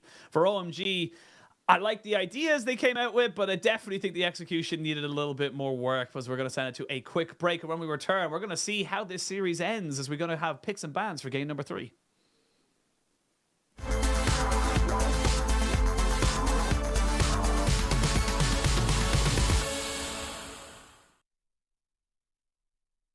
Weibo Gaming annihilate the rest of them, even Gideon with a bit of health under his belt. Nothing stops Xiaohu right now, as the Shy just running at them, level 18 now as well. The whole team there. He's going to go into Maganar. No, he's denied, he's dead. At least they killed the Shy, but at what cost with a triple kill forward?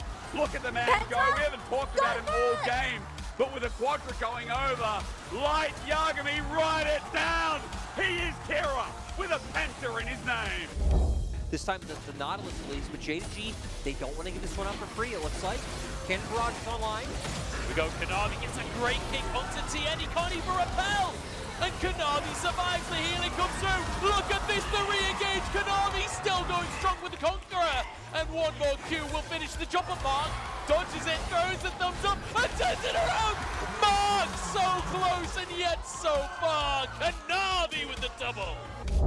And Kitty, we talked a lot about the all-in skirmishing from Ultra Prime. It's set up for success already, or rather, it might not be because there's a gank at the top side. Harry gonna get the sun down. He holds onto his own summoner, tries to outplay it. The hop! No way does Harry get out of that! The hop juke, he gets whacked off an under turret. Ning, you hero, you absolute demon! Harry as well. Well-deserved first blood. Who's visiting his home as the door was unlocked. Chain Disruption does connect on the edge. That hitbox crazy, but the explosive cast may have killed Caster. Beautiful ulti coming through with Gideon's dying breath. Caster takes one more. All he needs to die. Doesn't land. No, Caster alive. He skirts out death and baits IG into their demise. Maybe JDG can still fight this one, even a man down. Ruler only just making his way over, but look at the damage out from Knight! Tien almost dies his jungler, but Ruler with the snipe from downtown, and here comes down the top side of the plate. Ching Tien over the wall, Jackila forced out as well. The stunts are there, and Ruler gets another!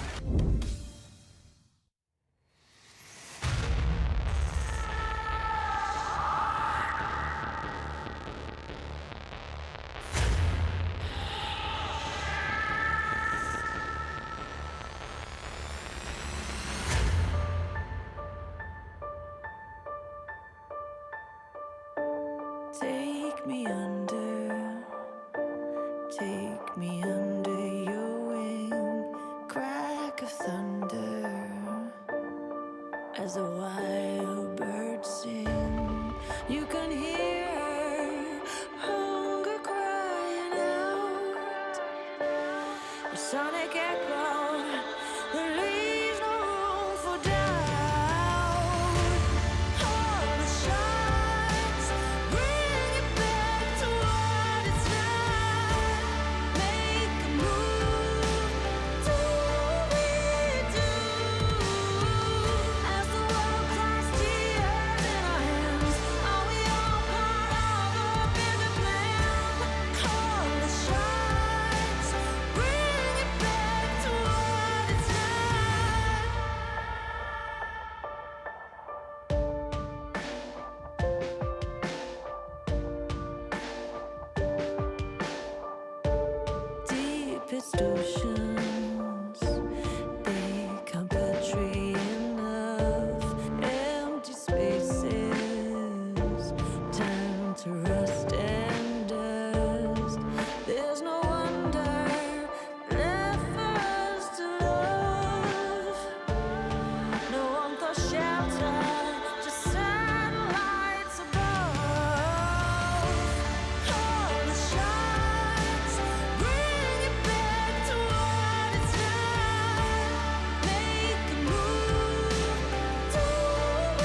turn on cue.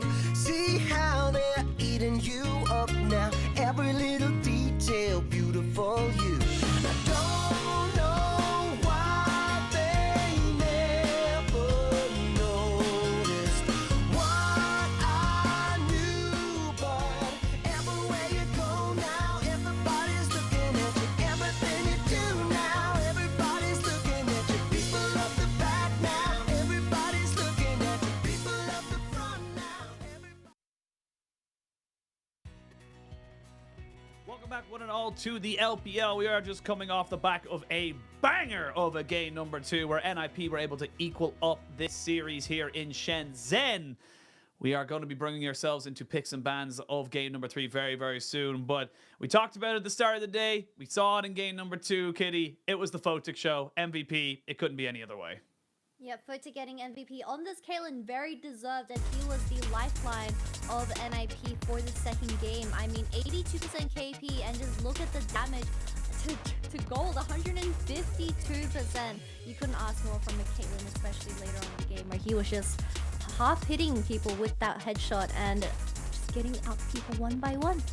Yeah, I mean, it it literally looks like one of those things that just kind of like, what do you do here? You've so much range, you've so much damage available to you. He got to full build so early, and there were some scary moments as well for NIP, but this was a great start to the game as well. This was third Dragon. Yes, they missed the Lux ult, it's all very funny, but just watching Photic just kind of navigate this fight, using this, you know, terrain and everything to his advantage, keeping himself at such a good, you know, kind of place in the fight. Yeah, Abel even went over the wall trying to get at least someone from the backline of NIP, but both ADCs just switched position with him and Abel walked away, hands are free, and NIP, that's where the ball really started rolling for them. However, this game, although NIP won, it was not a pretty one. Very messy, a lot of throws, especially when it came to those Barons, but Pal, at least once you get to the 40-minute mark, this Tristana, you do have the range, you are full of item build, and it also just was very, very scuffed, to say the least. Yeah, I just definitely felt like a bit of a mess of a game at some points, but really, really well played down. I think the Tristana, though it didn't do exceptionally well in the team fights, Pout did his job with it. He just knocked back whoever he needed to get away from these team fights. And a lot Peeling of the times, Tristana. yeah, I mean, it was just a kind of peeling Tristana, just kind of constantly getting those buster shots off onto someone like the Samira to make sure that, yes, there was some great opportunities for some great Inferno triggers. It just never happened. You could never really sit yourself down in that position as the Tristana, or excuse me, as Abel on the Samira. And look, the Samira is great. We love that it gets banned, but there is a very clear answer to it, and that answer is just long range. There's a reason why it's not that popular in the meta right now. And yes, it is a love pick of the likes of Abel, but it's just, you know, sometimes the best thing you can do for your love is to let him go. You know, just let him go off into the sunset. He's just holding on to that Samira onto dear life, but it's okay, it's okay. This is a learning experience, best of threes. We are currently in the third game, and we know that Samira, Rel, plus the Lilia top lane just didn't work, and we scrapped that in the past because it's a new game, new mentality. However, morale, mojo is extremely important. NIP getting a very tough win, although they ended up getting it. I mean, I'm seeing NIP, if they get the right team composition, they are happy. Yeah, I think that's the best way to put it. Is like once they're able to get the right set of things, I think Invincible and that big kind of heavy tank in the front line works very, very well for themselves, and having that kind of setup engaged from their support as well just really complements it very, very nicely. We are going to see the Sejuani band away alongside that Akali by NIP, as we can see. Pretty much the same bands coming out from OMG, except the elites, because I feel like XLB was a little bit too comfortable on it. Yeah, both junglers from last game are going to get taken off the board. That does mean something like the Zeri is still up and available. I mean, very specific towards the two previous games that have been played in this series. But Akali, once again, taken off for Cream. But I think his Yone was just as good, especially when it came to the mid game. There was just a little bit of pressure added onto his carry shoulders where the game didn't go into his favor. But NIP hovering the Zeri already saw from game one how important Photic on a carry is, and I mean, Zeri is perfect for that. Zeri is definitely perfect. The Annie does slip through the bans, though, as the Maokai is the final one to come out from NIP, so definitely curious to see if that's going to be Cream or PP God. I would prefer to see it on someone like PP God. Just feel like he does a a fair bit of kind of use when given something on that support role, especially knowing that the Zeri is going into Photic's hands now on the bot side. You would imagine that they will be going for something like the Lulu here, because it could technically still be an anti-flex to that mid lane. As OMG I love Zeri Lulu. Yay! Zeri Lulu. Hey, Let's go, boys. all he I'm saying picked Lulu. Whoa! I'm just saying, I'm just glad we're not like the LCK, where it's literally Nami Lucian, Zeri Lulu, someone gets Vi, someone gets Wukong. Hey, At least we have this some Annie kind of this, like it could it's great. potentially be flex mid, and we see a Yep. Lucian Nami for this game 3. Come on, Abel. PP got do it for the boys. Zeri Lulu, Lucian Nami. Aphelios is going to get locked in for Abel, however. He's coming in with a lot of freaky picks. I mean, with the Samira getting locked in for game 2 and the Aphelios getting locked in for game 3. But when it does come to 2v2 sense, I think Zeri is just the better version of you. Yeah, well, I will say, yeah, in terms of raw damage output, absolutely agree. The one little caveat I'll give is that if you get a good Gravitum ultimate available to you, you can kind of become the engage, if you will, for your team. So we'll see what ends up working out, but we weren't far away from the Nami Lucian and the, the junglers of Wukong and Vi being traded over there. So we're going to go back to a little bit of the norm that we've seen. In fairness, hell of a lot of junglers banned away in this particular game. So 4 out of the 6 that we have on the table right now were banned away. And now we go into the second half. And this time around, OMG, they haven't shown their solo laners too early. They've gone back to what everyone else is doing and just kind of securing that very solid bot jungle setup. It does seem like NIP is just going to narrow down the top lane pull by banning out that Rumble, perhaps even another counterpick, like if they do take the Sound in this instance. Once again, I mean, the Sound worked perfectly for them in game 2, paired along something like the Vi, just a lot of frontline for the Zeri to pop up in those team fights. But OMG, we saw Shandy playing the Cassante from game 1, and it worked really well as well, where you're able to displace the enemy backline and really get the team fights going as well. But mid lane is definitely a question mark. We have a lot of champions available, something like the Azir. Ryze definitely is a viable option as well. But it really depends on what Cream is going to play, because I think Cream definitely has a lot of carry potential for OMG. I mean, Cream, even in that game number 2, which they lost, was the beacon, if you will, for the side of OMG, and it is definitely a good spot to be in if you can get him some pretty big carries. We haven't seen the Sylas ban just yet. We actually haven't seen Sylas a lot really at all during the last few weeks of play, but the Ryze looks like it's going to be going back on the Pout. Again, it's not a bad pickup if they want to go for it, but I feel like blinding the Cassidy is definitely not it, considering that we know what Cream can do with a Tristana, so I do agree that the Ryze is a better pick. Yep, Cassidy probably isn't going to get considered here because there's just way too much kill threat with the Vi getting locked in for NIP in this game 3. But we saw the Ryze, I believe, for game 1 on Pout, and it didn't do extremely well. We were begging for some tower dives towards that bottom lane, or at least if you have a winning top side, go towards that top side. But every Ryze, unless it's in the hands of someone that is literally top 1 or 2 in the mid lane position, using that as a kind of cheating tempo, a CSing farming mechanic, I guess. Not enough plays on the sides though. Not enough. The Sion taken away. Doesn't want to be given over that to Invincible, who, as we mentioned, was just a fridge in that last game. The Sylas does get locked in here. So again, this is one of Cream's very comfortable champions. We've seen how well he can do with this. And with something like the Lulu and Vialt already available to him, it makes engaging very much a combination that he can go with someone like Aki. Lock it in, Invincible. Lock it in. Ship it out. Go for that ego champion. Yes, something like the Fiora. You save this counter pick for top lane. Get something that is extremely hard winning into the Cassante. Cassante has been nerfed on patch 13.3, where in the later stage, when you do pop that ultimate, it went from 60% to 85%. So you will never be winning a 1v1 if this Fiora gets out of control. I am enjoying this third game match. I mean, this is looking very good for NIP. You're looking at the kind of the building blocks of what they want to go for. Something that Zhou can have parity on, to protect Photic. Photic going to hyper carry for those late game fights. And then just straight up, as you mentioned, Invincible on something that can just go toe-to-toe with a very standard tank matchup in that top side. So very, very excited to see what NIP can do. And OMG, they've got to make sure that they dot their I's and cross their T's in this particular draft, because it's not going to be super simple for them. There's not a real clear setup of how they're going to be able to win this draft. Yeah, most definitely. Just taking a look at NIP's draft, they had the Zeri, Ryze, and Fiora. A lot of late game potential when we do reach the 30-minute mark. But the question is, and it always was this question, can they get to that stage? Because we already seen from game 1 that they really struggle with piloting this Ryze on Pal. I know it is his comfort champion, and when it comes to laning, he is able to get that lane priority. However, it just wasn't the proactiveness that we wish to see from Ryze. However, on the other side, I mean, we have something like the Aphelios, we have something like the Annie, a lot of CC from the bot lane of OMG. If we play around the cleanse timers, or at least the flash timers, I think these team fights are a lot easier to execute for the side of OMG. We'll have to wait and see. We are jumping onto the Rift for the third and final time in this series. We are going to be a little bit behind now our other Shanghai series, but we'll catch up to that as soon as we possibly can.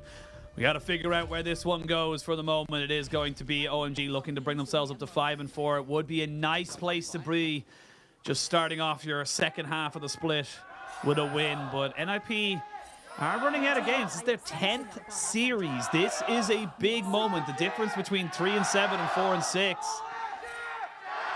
OMG have some serious crowds and serious fans in the crowd. Jayo!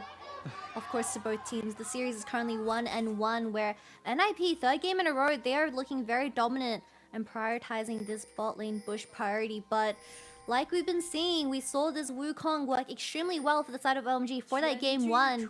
I mean, hopefully NIP learned their lessons and they won't be playing towards those chokes, because from what we saw from game 2, these two teams are pretty even when it comes to the late game.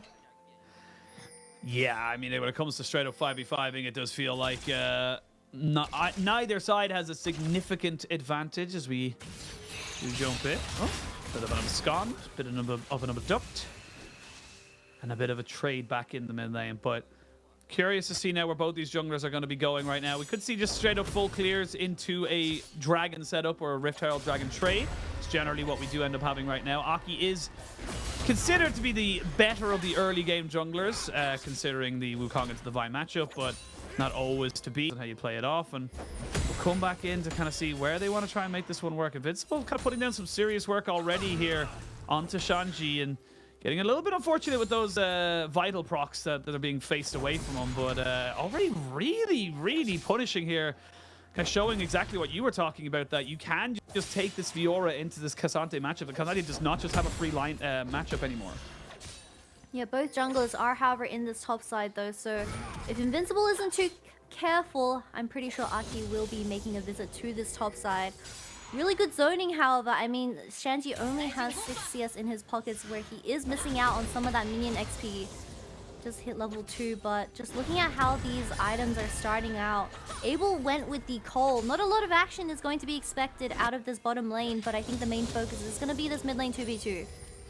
Exactly as you say it. You can see it there kind of be set up. Aki is just hovering. They now know that he is there. They haven't seen XLB though, so no confirmed 2v2 in that mid lane. Is Invincible doing so well just to keep Shanji underneath the tower. And honestly, Shanji might just have to go back. This is not a good play for him. He needs to TP back in because the wave's in such a terrible spot. He can't really stay though.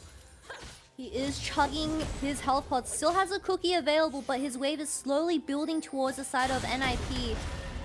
I think he just has to back and force that TP out, because your lane state is terrible from how the level 1 went out. But there is going to be some action in this bottom river. Xiaolongbao is going to get egoed off this first scuttle as Annie gets the rotation first with that stun available. So Xiaolongbao is going to try and look for the other side of the map, where Invincible is hard winning that matchup. Yeah, and it's going to be a little bit harder for Shanji to have the lane dominance that he was picking up in the last few times.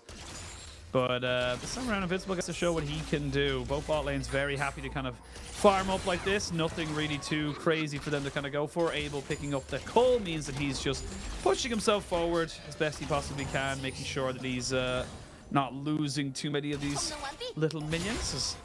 We're going to have a bit of a slow early game right now. No one really wants to give the mistake that ends up losing you the game. Yep, when we do reach the third game territory, a lot of these teams start getting a little bit scared with how these early skirmishes go, because you definitely don't want to be throwing at the 5-minute mark. However, NIP will definitely be happy in that situation as they have 3 hard scaling champions, but this time the Rise does have a Fiora in the side lane that does have that extra bit of damage in these team fights. Shanji went back, TP back in, and is going to have to just kind of accept that this is his laning phase for the next while. Actually, only picks up a load of consumables, doesn't even really have enough money to gain anything, so it's still the exact same matchup for Invincible. He's not laning against someone with an extra cloth armor or boots or anything like that. He is just dealing with the way the matchup has kind of put itself out. Did TP back in, McCream matched him. They are trading back, but this is the problem. Once you use your first initial setup here as Kareem, you don't really have a way of trading back. And with the phase rush available to Pout, he's able to kind of just keep him at arm's length. Most definitely. I mean, these solo laners are going to be a crucial point on how this early game goes. I mean, Invincible is building that wave in, already a 30 CS lead. However, this stacked wave is going to go into the hand of Shanji. I don't even think he can get it because he's just going to continue trading. Oh, he's going to get a plate instead? No. Not going to go for it. Doesn't have vision and actually has zero idea of where Aki is. With Aki coming back with a Sheen, it is risky to say the least that he could go for it. Actually, I think Aki just skirted around that vision, around that brush as well. So that's going to be OMG picking up the first dragon of the game. So it's been a bit of a tentative start for the moment, but so far so good for, I'd say, honestly, both sides of this kind of matchup. I feel like both teams are happy with the way things are going. It will be annoying right now once you get that notification that the dragon has died. God, I was just going to say, I remember a time when dragons didn't get notified globally. Ooh, Photo. This is cleanse. Something happened. I know. And then we'll go back to whatever we were talking about. I mean, cleanse does get burned from the side of NIP, but I need to stress this, that if this Fiora gets too fed out of just laning phase, I mean, OMG doesn't really have a response to a strong Fiora side lane pressure, because you only have a Silas and Kazanti that don't really match well. You definitely don't want the Aphelios in the side lane, so you can't let Invincible do whatever he wants in this top lane. I think Aki needs to bail him out. Yeah, I think Aki's going to have to give some TLC up to this top side. Otherwise, this it's not going to get any better. And this Fiora will just become unstoppable. Already got the grand challenge, so picking up 2 plates solo is very nice indeed for the Fiora as they try and build up towards being that monster in the side lanes, as we now see the XLB is up here in the top lane, just making sure they have priority over this Rift Herald before it spawns in 50 seconds time. And it's going to be a slow start, Kitty. I'm not going to sugarcoat it. We're not going to have a lot to talk about. I imagine this Rift Herald's also just going to go over to NIP because you have no priority top side. So here's an interesting question. I'm going to throw to you. What was the champion that was just most recently released when you started playing League of Legends? Oh, I will remember this forever because I started playing League when I was 10, and the first champion login skin was Zac, and that guy is just a piece of blob, and he was so scary as a 10-year-old. I was scarred. You started playing when you were 10? God damn. I know, it's something that I'm not very proud of, because I am now 20 and I've been playing League for half my life. But yeah, Zac, what about you? You can still go pro. Playing since you're a 10-year-old, you can still go pro. It's never too late, Copium. No, and never too. Look at Faker, you know? I think it's like, wasn't there a quote from Carrier recently? I'm actually going to stop myself with that quote. As Abel doesn't get hit right now by anything, trying to just clear out this wave. Does get polymorph, it gets dove, first blood. Nicely done there by NIP. Very cleanly done on top of the AD carry of OMG. ADC was just caught out alone under his own tower. I mean, with the amount of lockdown from Xiaolongbao in this bottom dive, that clean kill goes over towards the side of NIP. Getting into Vite's pockets, however, I would have liked it onto the Zeri, but you can't really shoot behind a tower, so they just had to get it and dip. However, that does mean this Aphelios gets set a little bit behind in terms of CS, especially with the cold start. Definitely something you don't want to be happening. And Zeri is going to, you know, I'm not Zeri biased or anything, or I'm not brainwashed, but when it does reach the later game of the stage, Zeri's gonna go cuckoo. Zeri will just become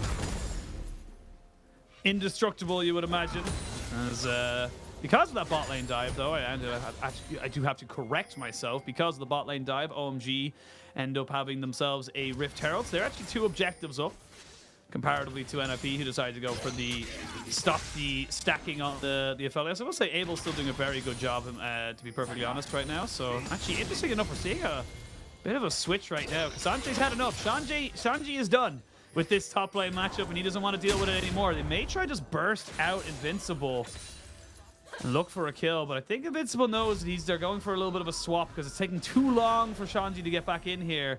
And now but they're PP going God, for it. They're looking for him. They're going to try and find him. Flash in is going to be used. That's very smart there from Invincible. He knows that if he gets caught out there, he's going to lose more than just his flash.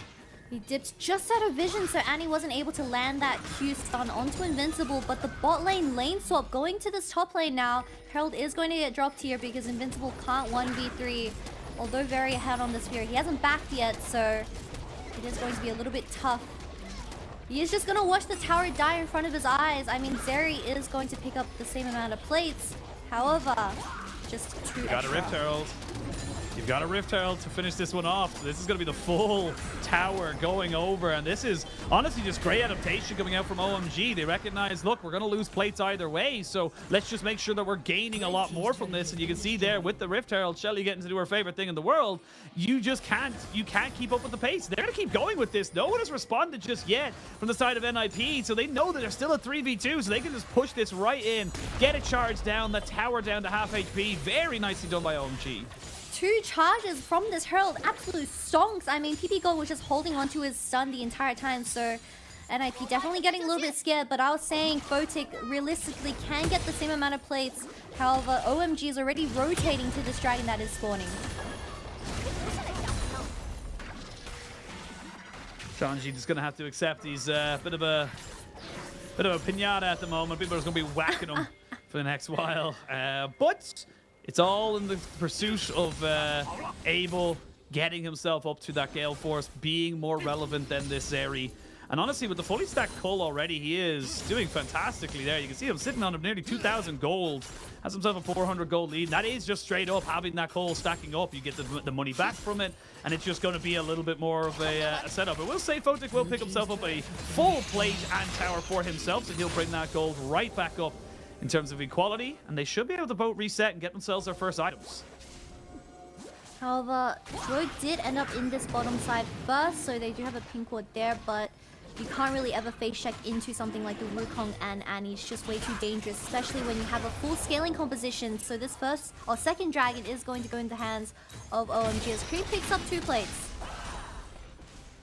He's up 2 plates himself, and this is getting very much more like less than what we thought it would be, honestly. Like, you look at the first 2 games, it was very, team fight heavy, teams just kind of throwing everything they had at each other to make sure they could get whatever they could out of the advantages of being just better players. Now it's looking more like a macro game. It's looking like who can get the push and pull going for themselves a lot better. And this is just a much stronger showing from OMG, kind of taking a much more relaxed tone with this particular thing. And honestly, it's a different setup, but it's nice to see them kind of, looking to be a bit more composed and just controlled in this game. Yeah, I mean, this early game is pretty slow, similar to game 2, but I can't stress enough that the Cassante is back to matching the sphere, and we saw how much of a bully Invincible was on the sphere, especially in the early game. I mean, this Cassante is just going to continuously bleed until you start forcing those mid-game skirmishes with something like the Wukong and Silas, who can steal the ultimates like the Rise and Bite, engage, and I think that's where you really start getting the leads rolling. But you can't be letting Invincible just get all that CS and side lane push for the side of OMG. No, you really can't, and we'll wait to see what anything kind of happens right now. I don't really see Shanji or Invincible really dying without any outside intervention coming out. As next Rift Herald going to be spawning in 50 seconds. Remember, it's been all OMG in terms of the neutrals. They've been getting themselves all the dragons and the first Herald as well. As a little note, we are still on 13.3. Should be going to 13.4 tomorrow, though. So it's our final day on this particular patch.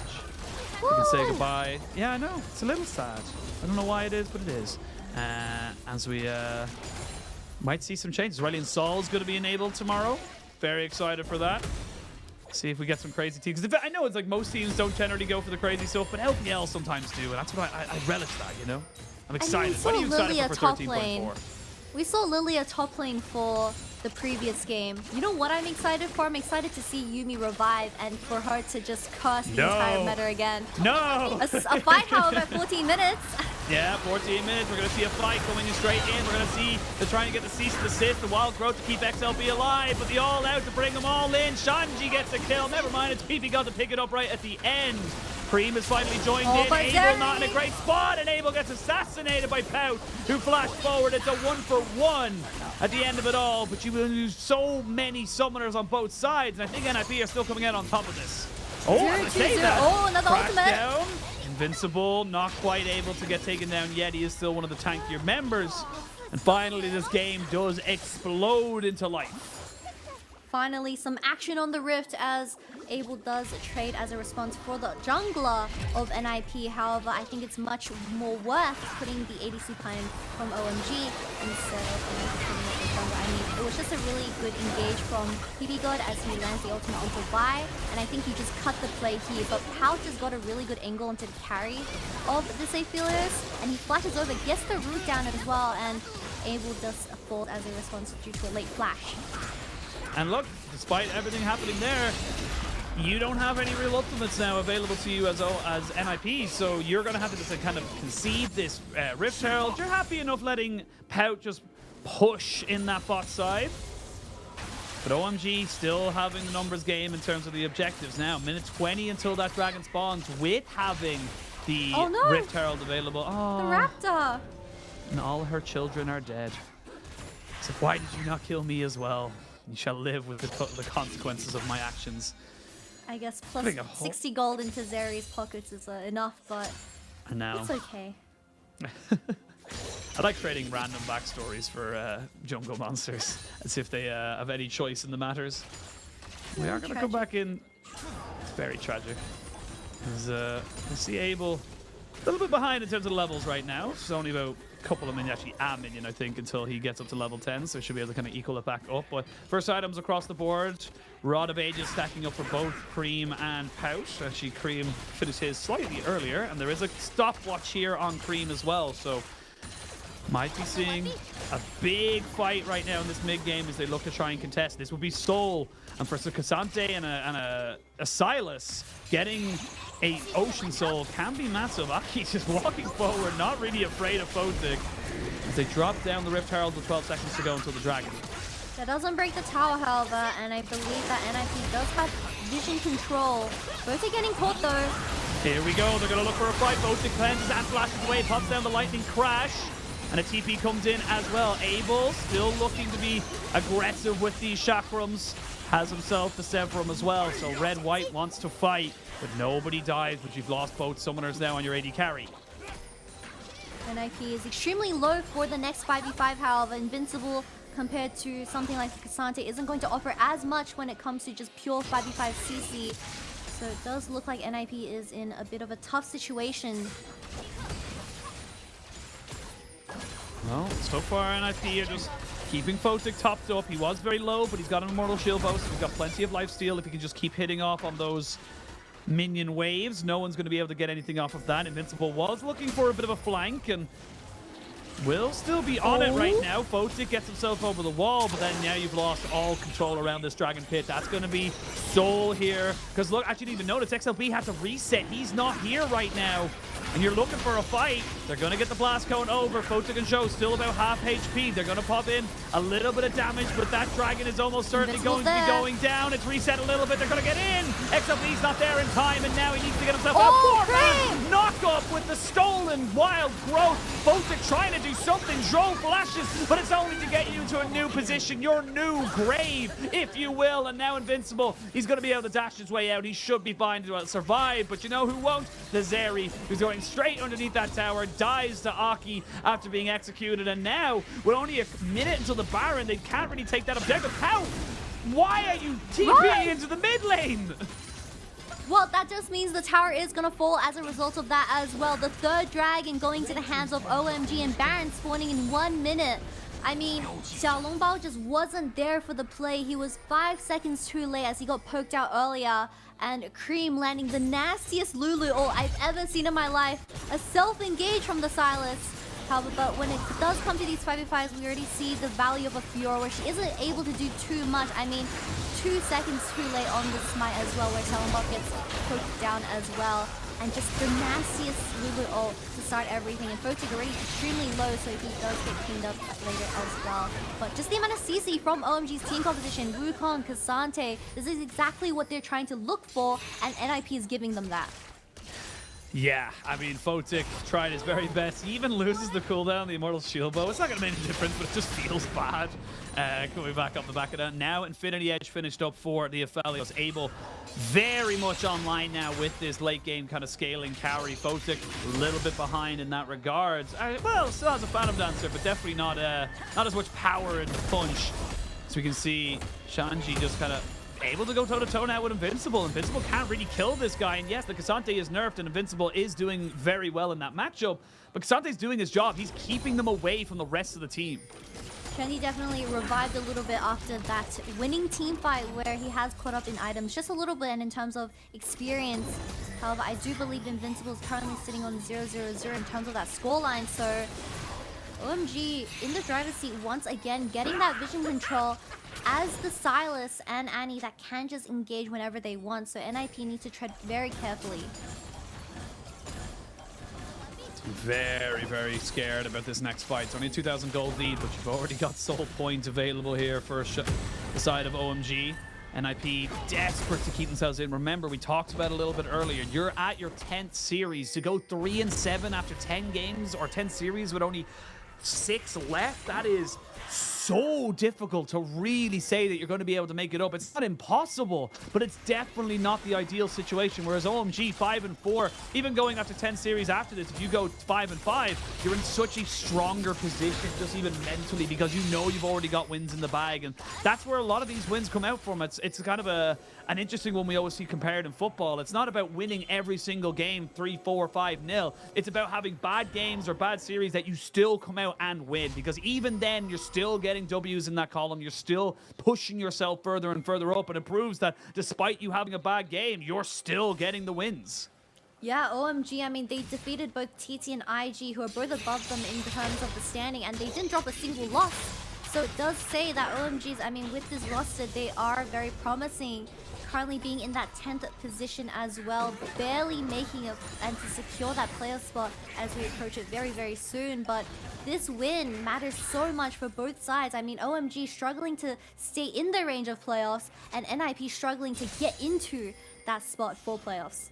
Yeah, I mean, you know, if you're looking at a team who's 4-5 and a team who's 4-6, there's only one loss between them. So this is a massive moment here for OMG and NIP, and even looking at NIP's kind of next few games or sorts like that, they of course have FPX later on this week. That's a semi-decent game that they could definitely win. BLG, honestly, I could see them winning that as well. BLG are such a coin flip at sometimes. And then they only really have one very difficult game left. It's Weibo in week 9. Around there, it's WE, RNG, IG. They're very winnable games here for NIP, but they need to start it here. They need to take the win here. And now Cream. Oh, Cream, a little bit caught. Oh, he's gotten caught. He's going to go straight into stasis and just try and delay a little bit more. The TP is going to be the K'Sante, who tries to go all out and tries to maybe make this one work. He needs to get on top of it. He can! They're out! Oh, my lord. It looked like he just about was on the edge. Maybe not able to get out, but he does end up getting it. They even get the Wild Grove out of Joe, who wanted a little bit of CC, but now you're not in position for this Dragon. It's spawning in 10 seconds, Kitty. Yeah, Dragon Soul with the Ocean. I mean, OMG already there first because they struggled to get the pick on top side. But Cream just got out scratch-free. I mean, just start the Baron because you already lost this priority in this bot side. Flip something, NIP. I mean, it looks like they're going to flip it, but I don't even think they're going to be able to flip it in time. They'll use the Realm Warp. There's a ward on this. They will take this down very, very quickly. The Dragon should just be going down the next second or two. Cream is there. He steals away the Wild Growth. Now they've got Aki sprinting in. He catches them in. They're going to be able to secure it, but can they get out? Invincible is the target, and I really like this from the side of from NIP. They trade back the Baron, and they get everybody out. Nobody dies. Good decision here from NIP, but they do lose the soul.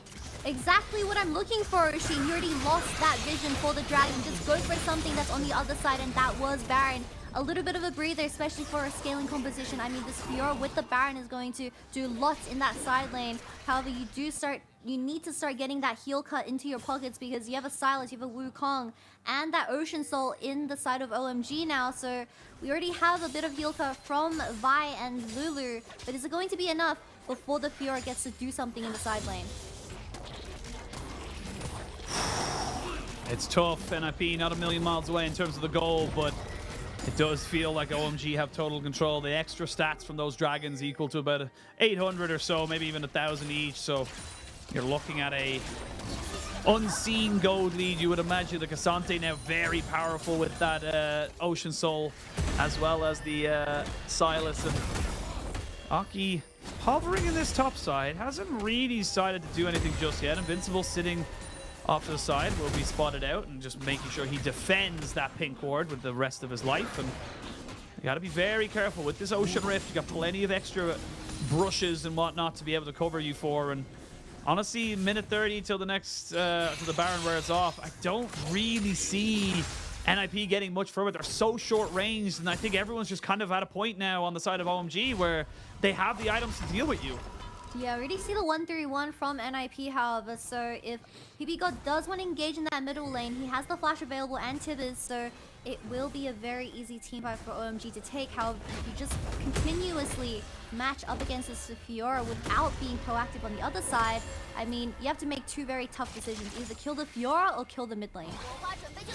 Yeah, Photic would love to take this tower, should give him enough gold to finish off his Infinity Edge, and still needs to be careful. Abel is online and ready to go, looking towards his Bloodthirster at the moment. NIP trying to see if they can overload top side. Again, it's a Cassante, very difficult to really get this one going for yourself, and it's just a bit of a vision battle. It's been a slow third game, Kitty. No one really looking to try and make too much of a big mistake because they know how much this series means to them. They know how much this game can mean in the grand scheme of them making it to playoffs. Most definitely. I mean, OMG is just patiently waiting for that Baron buff to expire. 20 seconds left, and they are getting all the mates in mid lane.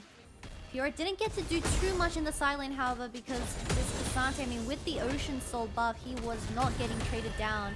He was just kind of scrapping up all the minions. He safely matches this Fiora, but once again, OMG has so much engaged potential when the flashes are available. I mean, Aki, he got extremely good focus for the side of OMG if they do want to go for someone like Photic. Although having the cleanse available, the CC and follow-up CC is going to be very dangerous. Well, Elder Dragon, I should say, and Baron will be spawning at the same time, but I find the Elder probably a little bit stronger than the Baron, if I'm being totally honest. So it does feel like when you get Elder, you end the game. Now, 3 items onto Photic, and we come back to the age-old setup for him. It is the Photic show. It is about him making the most out of this Zeri pick. You're going to have so much damage, so much ways of kind of kiting around this fight. With protection of the Lulu, you should be able to make this one work, but it's difficult to say the least to make sure that he just, has everything available to him and doesn't get caught out, because there's so much that can catch him. NIP just praying that this tier 1 tower in mid lane falls off so they open the map. Aki trying to get something done. However, Shirley's popped from Duo does mean they get to run away, but once again, NIP depending on this Fiora getting something done in the side, because you only have 1 minute left until these major objectives spawn. Pause with the phase rush, keeps himself alive, and very healthy Photic getting jumped on, but Aki just using it to gain control over this brush. So now, building up those chakrams. Abel pushing forward, Aki's invisible. Photic smelt something was off. No one pulls any triggers, no flashes, no summoners, but it's a very scary moment right now. XLB just hovering towards this bot side with the rest of his solo laners to make sure nobody gets engaged upon. A minute until both objectives spawn, Kitty. You can see OMG, they're looking for the Elder. They want to try and make that their priority. Especially having complete vision control in this bottom side jungle. I mean, Invincible, you gotta fasten up the tempo, start hitting those towers before you reach a 5v5, because you're up against Cassante and Wukong.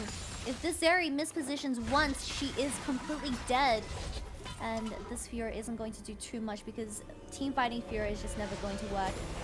However, she already has a little bit of a bounty. Surprising being a 0-0-0 Fiora. Yeah, it's a lot of farm. It's about 50 or so farm being built up right now. The Cassante going to be sent to deal with her. Level 17 now, 2 levels ahead of Shanji. He's going to have to just give up that tower in that top side. So good pressure, good poise, good goal going into the back pockets of NIP. 23 seconds till Baron, 15 till Elder. OMG have solidified themselves in this pit. As XLB gets his old style stolen away from Hijacked. And OMG push themselves forward again. Fiora is starting to group up with the rest of the team now, however. Like you said, Cream has that Vi ultimate available, so locking down Zeri is not going to be a problem, but can you follow up is the real question due to how... This was a 2-minute setup from OMG. They were here from very early on. They wanted to get those pre-sale tickets to the Elder Drake concert. They were waiting for them to go on sale. They now gonna push in this mid wave. They know they've got the priority here. And they can go back towards this. It would be risky to start off. But it looks like it's going to be straight up a trade. They're going to go for a trade right now. Baron for Elder. The Elder is going to be taken, so neither team wants to throw this game away. Yeah, this is going to be a big flip for the side of NIP. I mean, you are up against an Elder Dragon, and it is going to be a very tough 1 minute remaining of the game. Can Fiora do anything with the Baron, though, is my question, because like we've been saying, this Fiora has so much side lane pressure, but if you ever opt into a 5v5, now with the Elder in OMG's hand, it's looking very tough. They know that Zeri's not here. You don't have Photic. You can't defend this.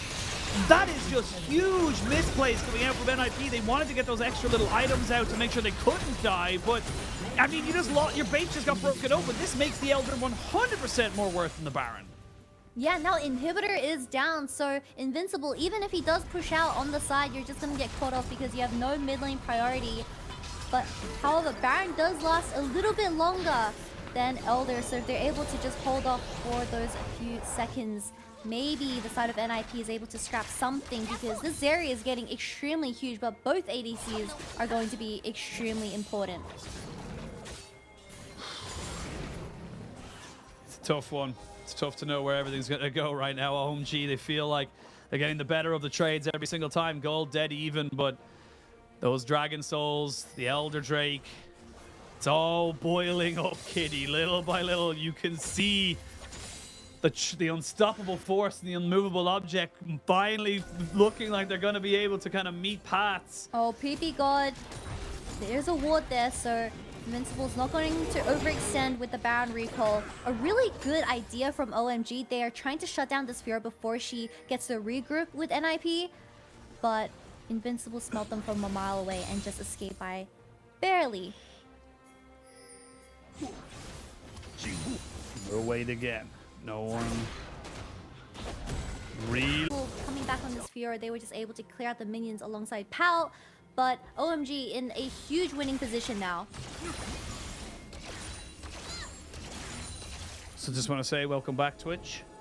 You died for a little bit there. I hope you're back. I hope you're hearing me right now. Press the call one is if coming you from are back. They can't. I think they're in emote only. Oh no! I think they're in emote only. I don't know what. I don't know. I was gonna say like what's a mega lol. I guess that'll be a pretty even kappa. I already know what I'm gonna say, but I'm not gonna say it. No, don't say it. I'm not gonna say it. It's going to get spammed and it's gonna take over the world. Twitch chat, blink if Twitch chat is back. Yeah, blink twice if it's back, but we'll see. As OMG push forward again into this space, they're gonna look try and get on a fight to get on top of Cream, but he's not the target you need. It's all about Abel, who picks up the first kill. Invincible shall fall short of his name, and NIP are just trying to survive at this point. Photic gets jumped on. Abel has just got so much available to him. And there's just nothing you can do. He's 1v3. Finally goes down to GA, but the game is ending, Kitty. OMG survived the storm. They will lose Abel, but it does not matter. I think got themselves a 2-1 series win. Abel's dead, but what is the trade-off? Your Nexus explodes, and we saw the happiness out of OMG as they cleaned the game up in a 2-1 fashion. barely winning the third game, might I add. I mean, the Fuhrer was getting a little bit out of control, but Decisive team fights, opting into those 4v5, seeing that power was on the other side of the map, allowed them to just grab this win around the 30-minute mark. Great things from OMG, and they secure that positive win rate. Absolutely. Really, really well done there by OMG, and keeping themselves up and above the rest of the chasing pack here within the LPL playoffs, and can't really blame them for having a little bit of a tough time against it. NIP have been one of those weird bogey sides, as I like to call them. Sometimes you look at them, it's like, no, this team is not going to be able to do anything, and then other times they randomly take a game or a series off of LNG. You cannot underestimate any team in the LPL. Yeah, I mean, OMG, we've always been saying that they are definitely the underdogs. Although a bit scrappy in terms of the second game, I think this third one really proved why they deserve to be in that 10th spot. I mean, even getting an extra win, I'm not sure where that bumps them to, but they are definitely looking very promising, especially with Cream and Abel. I mean, Abel picking something like the Aphelios, something we don't ever see in the LPL, perfectly executing as well alongside the Annie, just means we have to expect a lot out of this roster. Yeah, we really, really do. And I believe we're still dead on Twitch, but we're not dead on YouTube. So I've spammed the link in Twitch a load of times to get you over to the YouTube stream. But yeah, really, really good to see from OMG. Really well played from them. As we're going to jump straight into our second series. No break for you, Kitty. No one gets to go on a break. It's an Usheen day of casting. Therefore, there are no breaks. It's just series after series. We'll bring up the lower third of the pick and bans as soon as we possibly can, as Weibo are going up against LGD. And already we're seeing some pretty standard setups. Nidalee Renekton, though, that's a very aggressive. Oh my God, look at that aggression coming out from LGD. Look at all those different skill shots. If they can hit hard. I like this composition from LGD. You're not going to win by playing standard up against someone like Weibo Gaming, where they are considered to be the top of the table. So Draven, I mean, Renekton, Nidalee also locked in Jay, something that gets priority up against Syndra. And this is what I want to see more from Weibo throughout this split. Working around those moments to just overload a side lane, quickly get a kill, because that's what, you know, vintage IG did for years in 2018 to 2020 with Rookie and the Shy. It was about the Rookie kind of facilitating the Shy's level of play and making sure that he was in a position to capitalize when the Shy was able to get those small little moments. Most definitely. We see that happen once again for this game up against LGD, but I'm getting a little bit worried because your carries of LGD, I mean, Draven and the Jace get locked down so perfectly from this composition of Weibo, with the Annie and Vi, of course, being not on that side. Meteor, he flashes, but I don't know if that's exactly how far he wants to go. There's going to be Chris jumping in over the side. They won't get Meteor, but they're going to double TP. Both top laners have now moved their 1v1 from bot lane to top lane. As everyone's still fighting kind of on their own setup. Now Xiaoshu gets the attention of the rest of Weibo, and he has to flash away. So again, more and more pressure building onto this LGD roster. There's no soul for the side of Weibo for a while, but again, LGD are just not able to deal with all the pressure coming in from all these sides. This Draven just doesn't have enough money to get that LDR into his pockets. I mean, we saw how much damage one auto did to the Shy, pretty much like 1/1,000,000th of a health bar. But with LPC opting into the BT second for the amount of poke that Weibo has in this early game, that does mean the Shy is going to take a lot of skills to kill down for at least front to back.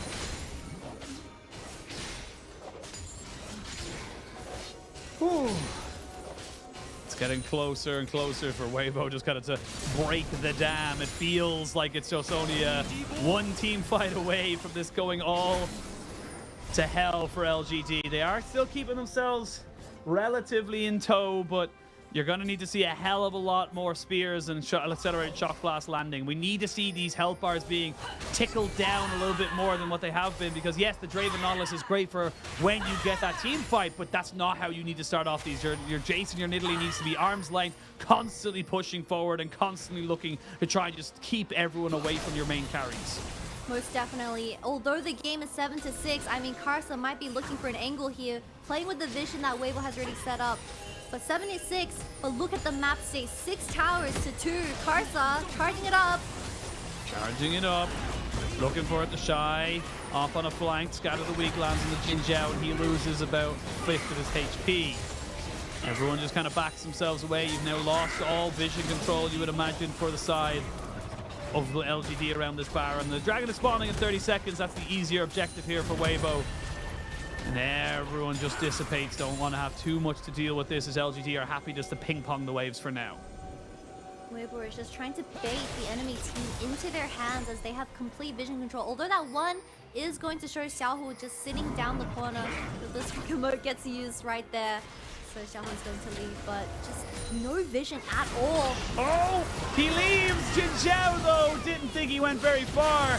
And he gets caught out. They're going to jump straight onto the Swirling Death. Goes spared into Draven, doing significant damage onto Karsa. Can he get a cash out? No, he cannot. But they do trade back Chris, so it's a 1-for-1 in terms of the trade. They can go for Dragon here, or sorry, excuse me, they can go for Baron. Oh, Karsa's very low, so he's going to The Shy. really... The Shy? He is very late to this. The Dragon, the Baron is half HP now. It's half HP, but it's not dead yet. It's not dead yet. Chain of Corruption lands. They're going to go in. They're going to flip it. Long Light gets a kill. They haven't killed it off. Finally, they get it, but can they get anybody out? It's only Meteor. It just took a couple more seconds. I think maybe Jin Zhao gets it as well, but at the end of it all, Weibo, they went for the fight. They didn't get the Baron, but they definitely got the kills. And even Meteor can't stay here to try and clear this wave topside. So what can you really do with this right now as LGD? I will say it takes it off the board, but it does feel like it's a drop in the ocean of what is a bad time for them. It does deny the Baron at the very end, but just this nasty stun coming out of Xiaohu as he lands it onto two people in this Baron pit. I mean, absolute Giga Chad energy just from that EQ, and Italy does execute it with her Q, however. I don't know if he escapes, but it doesn't matter. Here on the Xiaoshu. Yeah, you definitely see what LGD's kind of team composition was aiming to do. They had the Nidalee and Jace double poke coming into these 5v5 situations. However, we saw that the Nidalee barely did more damage than the Vi, and that's a full tank Vi with Radiant Virtue and a bit of Black Cleaver. So, especially when you don't get those items ahead early as something like the Renekton and Nidalee, well, you're going to get really exposed from Weibo, and that's exactly what they did as Mr. The Shy gets MVP. What a surprise.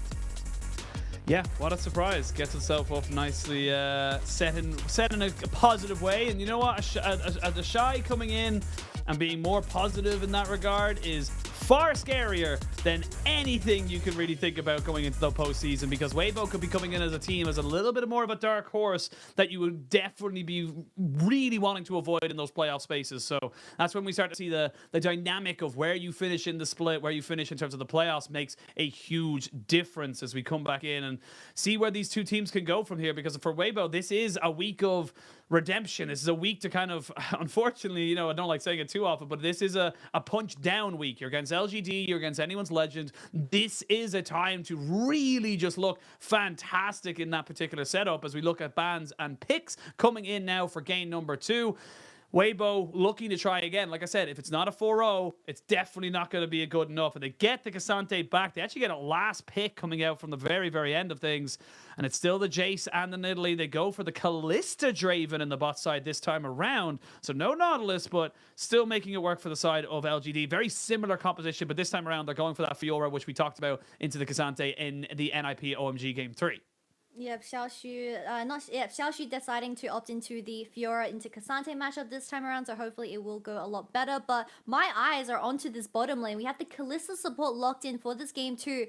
Responded with the Ashe. I mean, Ashe has always been a traditional counter to Kalista, just even in the ADC role, so I'm really surprised on who decided to opt into who. We didn't get to see who picked first, but they decided to opt into Draven Nidalee once again. I believe these champions are just comfort, or at least they want to get the ball rolling early, because you're not going to win by just going even in the early game and scaling up against a super roster like Weibo. But the entire team composition for both teams looking kind of similar in a lot of elements. Yeah, absolutely. And it is just, again, as you mentioned, there's a perfect way to kind of describe it. Just comfort coming out here from the side of Weibo. They are very happy with the way things are. They're not, you know, too discouraged with how they're kind of pushing for stuff. And they're just happy to continue with this style of gameplay, like getting himself onto the Varus, working with Xiaohu to make sure they're getting that poke down. And we jump into live, and it's going to be an interesting one to say the least. Again, I want to see Xiaoshu get some more resources coming out from Meteor. I feel like these Nidalee picks, or even these heavy skirmishing early game picks, are great. If you do just that, you got to skirmish. This time, this Nidalee doesn't have a lot of CC to work off. I mean, last game, at least you had the Nautilus and Renekton to set you up to land those spears, but we weren't seeing too many spears being landed from Meteor on this Nidalee, so this is really going to be a high demand of mechanical skill when it comes to these skirmishes. But looking at the ball lane again, triple Hobbs coming into game 2. I mean, this is just a flashback to the patch that we were stuck on forever, but there's a reason, and a very good reason, why Varus and Ashe is extremely broken. Just the lane priority compared to what LGD can fight for, already spaced out by Crisp. I mean, one more volley, and this is a bit of a bad situation to heal the barrier. Ignite comes out, but it's a little bit too little too late. LPC, he's going to flash! Nicely done! And gets himself a little bit of a heal! Double kill for LGD! And a perfect start to this bot side.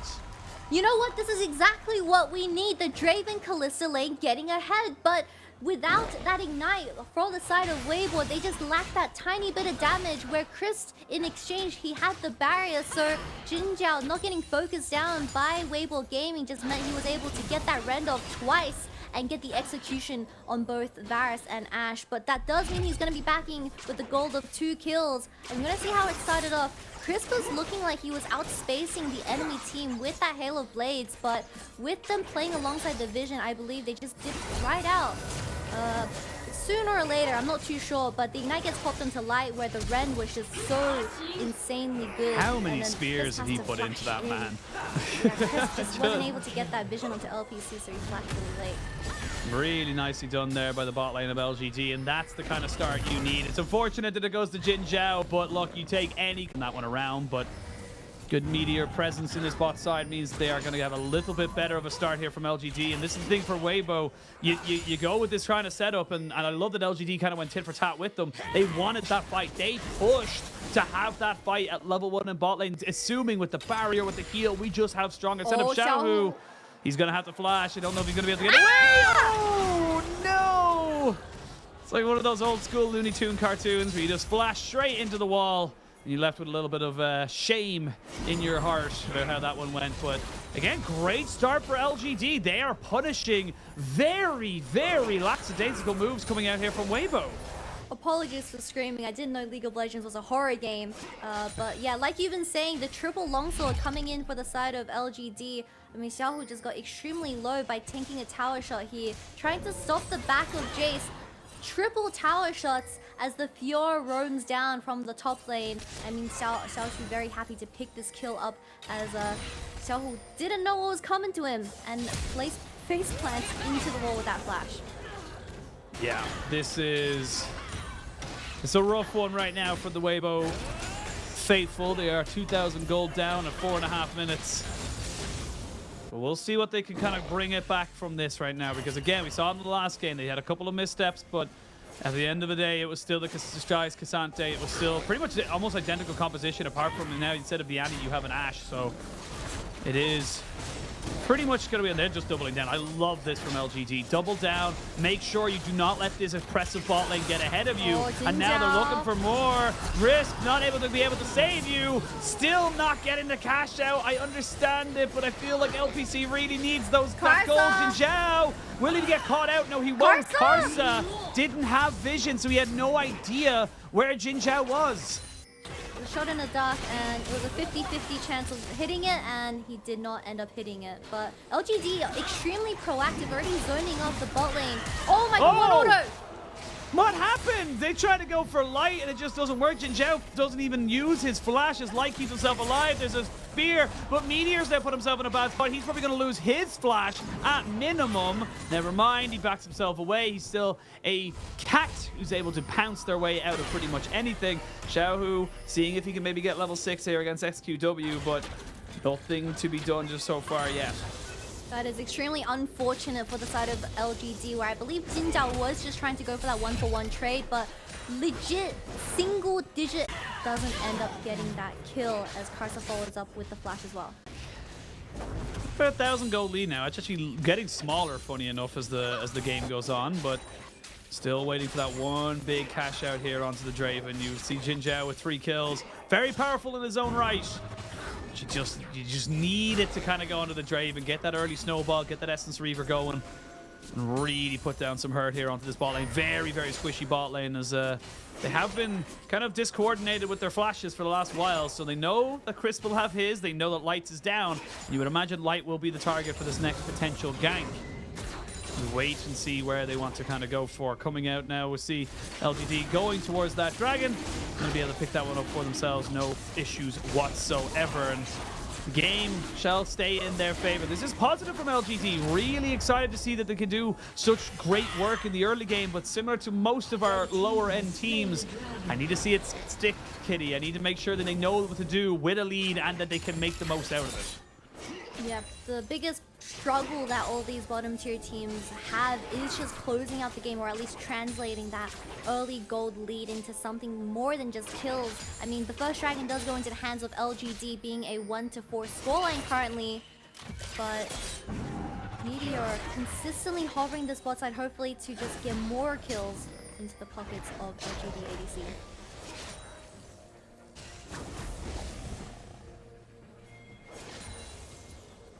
Karsa is hovering, however, so he is level 6 as well. Good force, at least, for the side of Weibo from here on out. 6 could be an opportunity. Take down LPC and ruin those stacks. Meteor and XQW making sure they are not to be outdone. They'll roam down towards this bot side. Heal gets used early by Light, so he doesn't have any summoners now left. He does get hit straight in the face with a javelin. Jin Zhao 4-1-0. Chris has nowhere to go. He'll flash, but they'll flash all on top of him. And now Karsa in a bad spot. Not really going to be able to trade this one back. Meteor! He goes back in. They could have waited for the Whirling Death, but he does not want LPC to get that one there. But at the end of it all, it's still 2-7 to LGD, and they are starting to roll over this Weibo bot lane. LGD getting a little bit crazy with it in this bottom lane skirmish. I mean, that would have been a perfect dive if Meteor didn't overextend and go for that extra bit of Q and at least get that kill secured. I don't think he got it. He just died. I'm not too sure. We need to get a replay on that. But really great stuff from the side of LGD in this early game, where they are translating that into extra pressure for the side of Weibo Gaming. I mean, Light, which is in a very unfortunate situation without the flash available, he just gets sniped across the map. But Chris, I mean, also getting a Jace Q to his face. Both bot laners just having a terrible time. I need to see if Meteor got this kill, however, because he did trade 1-for-1 in this instance. So he had to take 2 tower shots. He didn't get it. Not worth.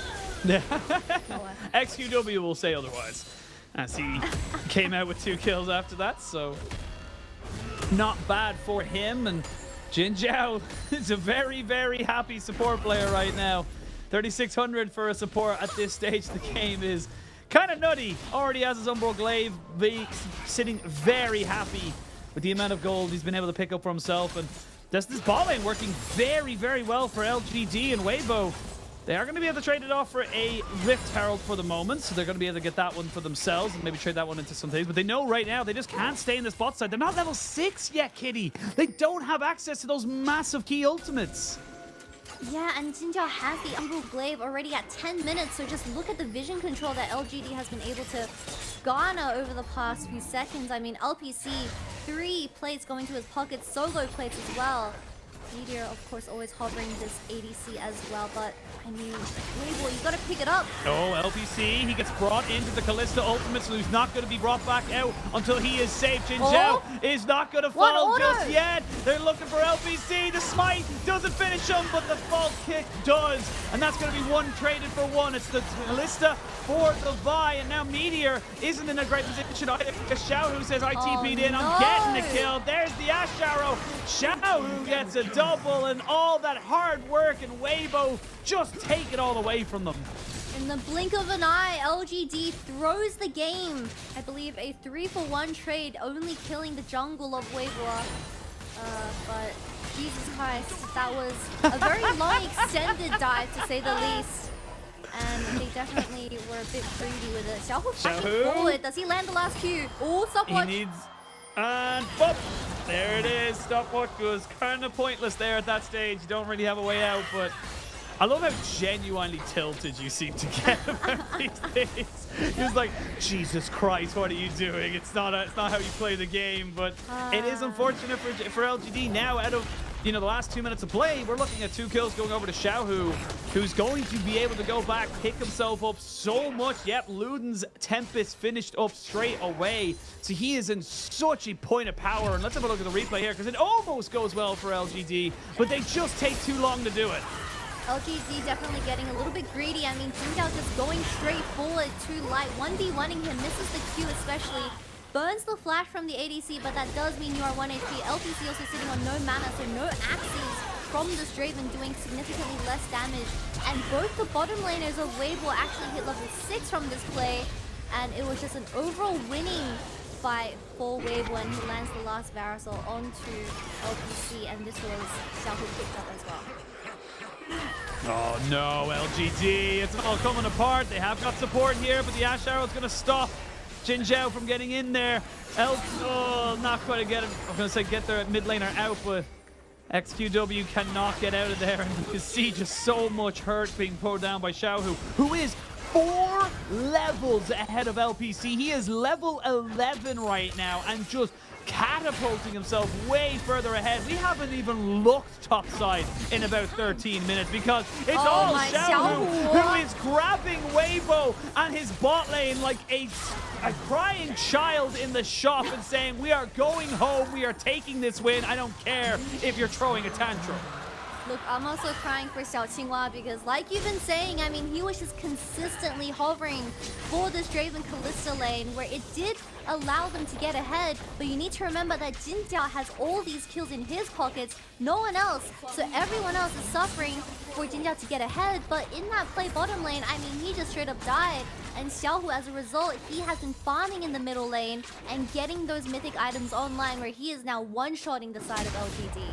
I mean, what started off so great for LGD is still going well, but they need to make sure they get something back here because this bot lane hasn't led to as much fruit as they probably hoped in their harvest. So right now they are just trying to lick their wounds, pick themselves back up, dust themselves back off.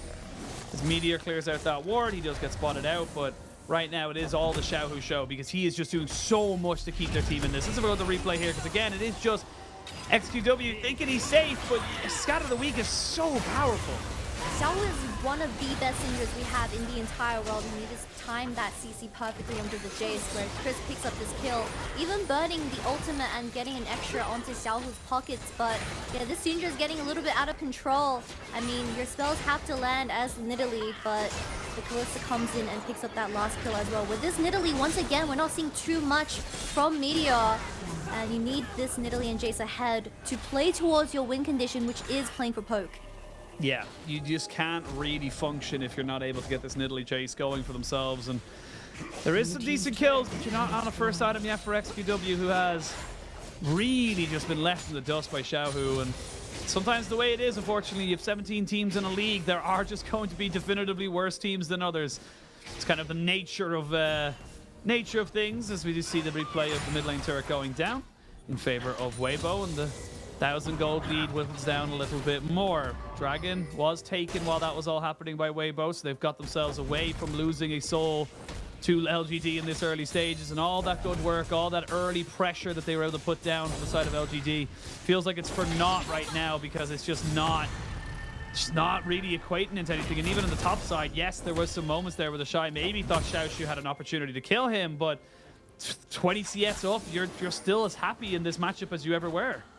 Yeah, and Oshin, I just need to remind the audience that Weibo actually had a really tough early game. I believe 1 and 4 towards the side of LGD. So even as a super team, they do have a lot of disadvantages, or at least weaknesses. And I'm afraid if you're going against the teams that are going to be in playoffs, you can't be making these mistakes. Especially with someone like Xiaohu and the Shy, very big names, even Karsa and Chris. Definitely need to clean that up for later of the weeks. Well, Xiaohu's picked himself up a Magi Soul Stealer second. Wants to do some light reading. Only has 4 stacks in it right now. Only 4 pages in. Yeah, Magi Soul Stealer already picked up, and they're going for this kick and top side, but are you sure you're the ones doing the picking? Because they might have found themselves a lone AD carry who was not with his team. 2 more stacks goes over to Xiaohu, and now he's that little bit stronger, that little bit scarier. He does have a scatter. They're looking. He might look to try and make it work. They will get a catch on a meteor, but I like what Xiaoshu did there. He pushes forward with the riposte, knowing the stun is coming in, so no one can follow up. But the Rift Herald's still alive and well. I mean, the Xiao will happily trade 1-for-1 for the AD carry of LGD. I mean, Draven dying just means the stacks are gone. Although 2 items, the Bloodthirst and ER. But Xiaohu is so fed. 8 stacks already. When is he gonna hit 25? I don't know if LGD are going to be able to survive for that long, to be totally honest with you. It's it does feel like Weibo are just picking them apart again. They will say they got the Shy down, so that's good for them, but no one's going to be going for this Dragon, or sorry, this Rift Herald, because Dragon spawning in 45 seconds. I feel like the Mountain Soul, very powerful for either of these sides, and honestly, it gives Weibo another to fight. They seem to be the ones that are more comfortable taking a front-to-back 5v5. Most definitely, and this just goes back to my point about how LGD doesn't have a lot of CC. I mean, realistically, your only hard CC is Xinjiao throwing in LPC as the AD carry Draven. We saw that work for T1, but this time around you have someone like the Jason Nidalee that can't follow up, so Draven's just acting as an engage tool, which I don't think is the best thing in this game. No, not quite just yet. We'll see the Whirling Death come out as LPC looks to try and get away now from the Chain of Corruption.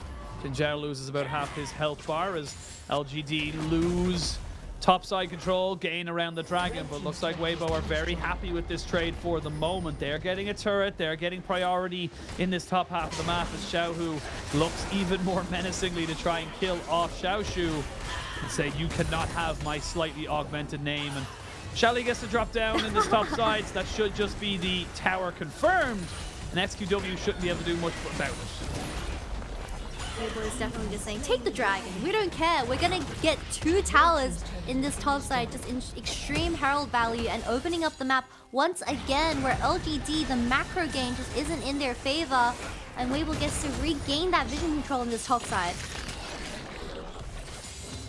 Gold was little by little, bit by bit, they bring prop back in favor of Weibo, and you can see it kind of reflected in the items as well. And getting first, second items onto your big carries is huge. You do have the Bloodthirster, though, for LPC, so he's got a little bit of extra survivability, but so many people can get on top of him. He has so many things he needs to deal with, and without a cleanse, it's so hard to really see how he's going to be able to try and survive. Chain of Corruption, Enchanted Crystal Arrow, the stun from the Scatter of the Week of Xiaohu. There are so many small little things that aren't on massive cooldowns that can catch you out. If LPC gets caught, he's dead. Oh, doesn't get caught out by Karsa. one, will get caught out by the other.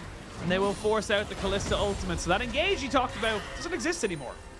Doesn't exist at all, but LPC going with the heal for this game 2 does mean that they were just purely looking for the advantage in that 2v2. But like you said, in this current game state, Weibo just has so many engage tools and CC, so if they ever get their hands onto LPC, I mean, he's just straight up dead. He can't escape. Even with the flash, there's just way too much follow-up.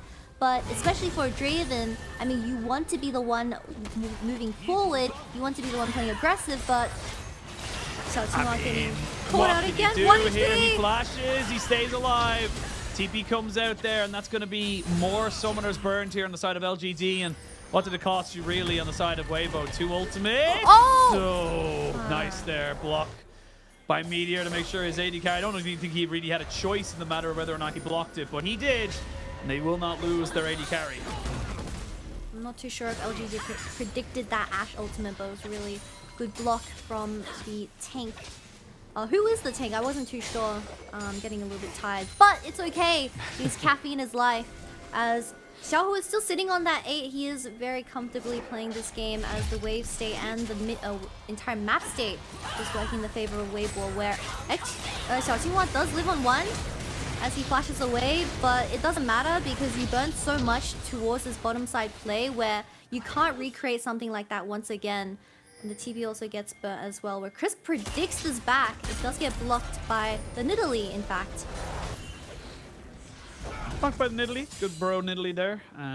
Making sure his brother XQW can get himself out and alive, but this game's slowly dwindling into chaos right now, Kitty. It feels like we are just waiting for one big moment to really kind of set it apart from the rest of the game, and it does feel like every single time we come back into the map, it is just Weibo putting down damage, Weibo getting control around the map, Weibo dictating where and when these fights will happen. And Chris a little bit caught out. 2 tapped, 3 tapped. Will he get killed? That's the question. He is in the middle of the Baron pit, and he will be killed off secure. 300 gold, but oh my god, that damage coming out from Xiaohu is ridiculous right now. He hasn't even used his ultimate. He uses it now, but that's because he's only up to killing off 2 people. Scat of the week is good. Meteor will not fall down just yet. Finally gets taken out by Karsa. More and more pages stacked in the book, signed by Xiaohu. And he comes out now with 20 stacks in that Medjai's. While that was all happening, bot lane was being pushed in by the Shy. Weibo completely in control. I mean, Weibo, they just have 2 extremely OP buttons. The outplay button, like I said, the Syndra with her ultimate, and Karsa, of course, getting that lockdown ability does mean LGD is really struggling to finish people off. And it was a really good pick to start off the entire play. The Chris. Yeah. Oh no. God. Oh no. I need to know how much damage that is, because that is upsetting. That is upsetting amounts of damage. He might even forego his Shadow Flame just to get the Rabadons, because no one has magic resistance. Yeah, Chris gets a little bit caught out here, burns double summoners, and just tries to buy time as Xiaohu and Karsa are just looking over the wall. Xiaohu lands a double stun here as well. I mean, just deleting Kalista and Xiao Qinghua, where Meteor tries everything that he's got to kill Light, but Xiaohu presses the outplay button here and gets a really big stun onto Meteor as well, where they just don't have enough damage to ever kill the side of Weibo Gaming. Yep, and he's just farming KD at this point. Xiaohu did exactly what I thought he would do. Picked up the Rabadon's death cap. Yeah, that is Rabadon's alongside of Medjai's with Luden's Tempest. This is the Xiaohu show. And this is just nothing you can do about it. Yeah, I'm exactly seeing why you stand this man so much. He's The dead. arrow lands. Oh my lord, run! LPC, run for your life! Obviously very happy to have a Kalista as a support in this particular game, because otherwise that would have been him falling to the wayside, dead and buried. There is just no magic resist, apart from literally a pair of Merc Treads from XQW. Nothing you're going to do. Light does take a lot of damage and will be burnt down with another Ignite. Jin Zhao picks up that particular Oh no! Xiaohu is just deleting people! God! Dominated, dissipated, and destroyed. Xiaohu wants this done. 12, 2, and 3. Nothing but the corpses of the damned are left for LGD. I mean, even Mr. Observer was zooming in on LPC's dead body. Fed Draven or Fed Xiaohu? I think I'll take Fed Xiaohu any day of the week, but this game, I believe the Shy had a 0% KP until that fight we just had, so he was 0-1-0. But he's gonna win the game with only 2 assists. I mean, it does the Cassante things, kept the Fiora in the side lane, made sure they couldn't take turrets, but let's have a look at this. Like, how much damage is this at the end of it? Because Light just gets caught out. You're not the Syndra. You're not Xiaohu. At least it's Xiaohu something, is though. Xiaohu. At least it's something. Light does get killed off here, but the amount of lockdown, LPC can't play the game.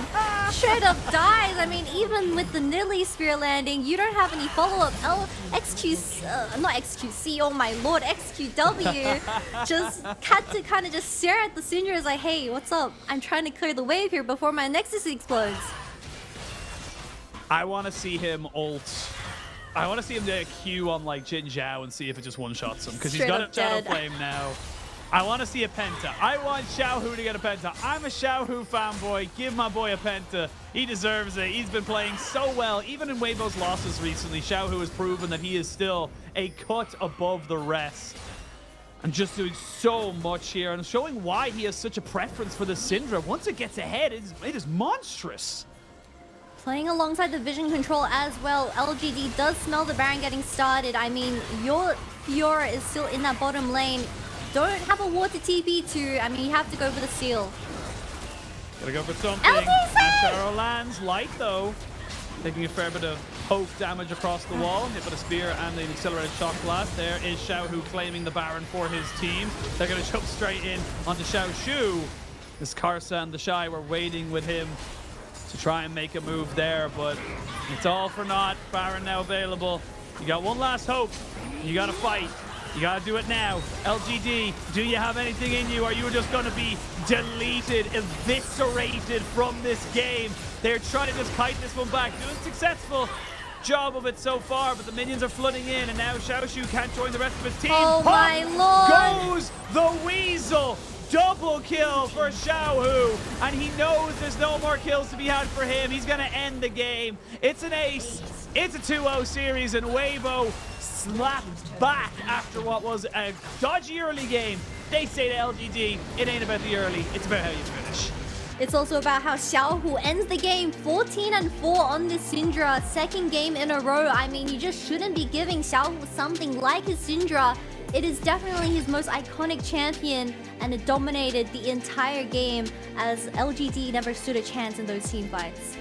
LGD never stood a chance. And again, this is kind of what we expected. Look, on paper, Weibo very heavy favorites coming into today, but we had some questions. Where are they going to be tested in ways that, you know, would be unbecoming of a team that we would have in our top 5, top 6 conversation? Are they going to be a team that are struggling to kind of dispatch a team like LGD, who aren't exactly, you know, the best in the league? They have got a couple of wins under their belt, but definitely not a team that I would be looking at as a, you know, playoff contender. There was no questions after that. They smashed down. They play AL in 2 days' time. I believe they played them on Friday. Actually, no, they played them on Saturday. It's our first game on Saturday morning. But it is great to see Weibo do this kind of a play, because they need this coming into the last few weeks. They need to know that in 3.5 weeks' time, when we go off into playoffs, that they're feeling confident in their play and how they're playing. Yep, already 2-0, halfway to that 4-0 scoreline for this week 7. I mean, Weibo definitely had a bit of a shaky early game, like you said, but Xiaohu always being that stable mid laner that Weibo can always rely on. I mean, the Shy, he was also going up against the Fiora, where he was winning in terms of the CS, so the solo laners of Weibo looking as stable as ever, but I don't want to shy away from Light and Crisp also having extremely good performances in previous games. I think it was just they miscalculated the damage in that early 2-2 trade, where it went really bad for them and they were struggling to get back on their feet. However, Carson knew this and brought them back into the game by coming bot lane and bailing them out. Yeah, it felt like, despite the bad start, I feel like if it's against maybe any other real kind of top team, that is a game over for you right there. But they didn't let it shake them. They just kind of said, right, we can make this work. Xiaohu, honestly, it did really feel like he was just done with that game. And he said, I'm ending it. I'm winning this game. I'm going to take this victory over you no matter what. So, and for LGD, look, there were some great moments there. It's the expected result. We do kind of know that this team isn't really looking at playoffs at this stage of the season, and it's a bit early, obviously. But you know that is just the way it is. And yeah, look at the damage graph. Look at the damage difference in between XQW and of course Xiaohu. It is just the Xiaohu show to end off the night as Weibo cleans it up with a clean 2-0. But just look at the damage difference between this Jace and Syndra. Xiao Qinghua unfortunately didn't get to play the game after he made multiple roams towards this bot lane, where he was behind in CS, and Xiaohu ever since getting that Ludens online, I mean, he was just killing people one after another. But I also do want to give credit to Light, where they did make that game-turning play where Light survived and they made the entire game of the level 6 spike, and the game kind of just, you know, went into the hands of Weibo Gaming again. Yeah, it just kind of went away from them, and for unfortunate for LGD, they weren't able to make anything work with that Fiora in the top side. It was an island. Cassante did exactly what he does, and of course, the player of the game, MVP Xiaohu. It couldn't have been anybody else. He did so much, nearly 40% of his team's damage in that game. And yeah, he was just executing people left, right, and center. He kept the ultimate for the LPC just in case he got himself away with some extra lifesteal. But yeah, great to see from Xiaohu. Great to see this from Weibo, in my opinion, just because, again, a lot of questions coming out for them. They need to start smashing some of these lower teams, build up that confidence as we are moving on to a new patch tomorrow in 13.4. So I want to see what they're able to bring out on that as well. And after this series up against LGD, I believe Xiaohu now has 7 games of Syndra in his pocket. So teams, I think you should start considering to ban it, although it's not the most... Syndra, It's not the most meta mid laner, but I think in the hands of Xiaohu, it is probably the thing that you don't want to be versing the most. So unfortunately, LGD learned their lesson the hard way. Absolutely agree. We'll see if AL learn it the hard way or not. But we have caught up. We had some technical issues today. Twitter went down, Twitch went down, everything went down, but at the end of it all, the LPL went down, and we got some results for you today. OMG taking a hard-fought victory over NIP, separating themselves from the chasing pack and keeping them nicely up there with that kind of 10th to 6th position. And of course, we just got the end of Weibo dispatching LGD, despite LGD's best effort. You know what? God loves a trier, and they were with God in that particular series. Yeah, well, at least the first series did go to a 3-game where it was relatively close until the very last. But of course, LGD getting the unfortunate short end of the stick. But you know, LGD, I'm gonna end the stream off with an XCD. Yeah. I'm losing my mind, I was going to say, Machine. it's been a long one. We didn't get any breaks in our second series because that's just the way it is. We have a quick look at the standings now, and you can see Weibo keeping themselves just within touching distance of the rest of top esports, EDG, and of course JDG, LNG, making sure they're not too far away. And OMG as well, kind of solidifying themselves atop the rest of the pack. And then it gets a little bit more muddy. Down towards the bottom, we have a bit more of a separation there between the likes of NIP, Ultra Prime. They're falling down to the wayside, and it is going to start to see a couple of people get claimed, I think is the way I put it, for to the summer standings, if you will, as they are going to start to get knocked out of playoffs very, very soon. It's still 3.5 weeks to go, but it is still, you're running out of time. You got to pick up wins right now, Kitty. Yeah, the thing that's scaring me the most is that LNG is currently on a... What is plus 13, plus and minus? I never figured that out. Oh, that's the game difference. Oh, So the game difference. Yeah, so basically, if you get a 2-0, you get +2. If you get only a +1, you only get +1. You get so points? that's why games different. Yeah, well, it's based on the amount of games you win and lose. Oh, well, Yeah. the scary thing is that I'm saying that LNG is on a 4-game win streak right now. So it's going to be very interesting to see if they are able to verse another really top-tier team, as LNG, not a lot of people put them as straight-up first in the standings. But we also have JDG versus WE, where can JDG remain their win streak is the question.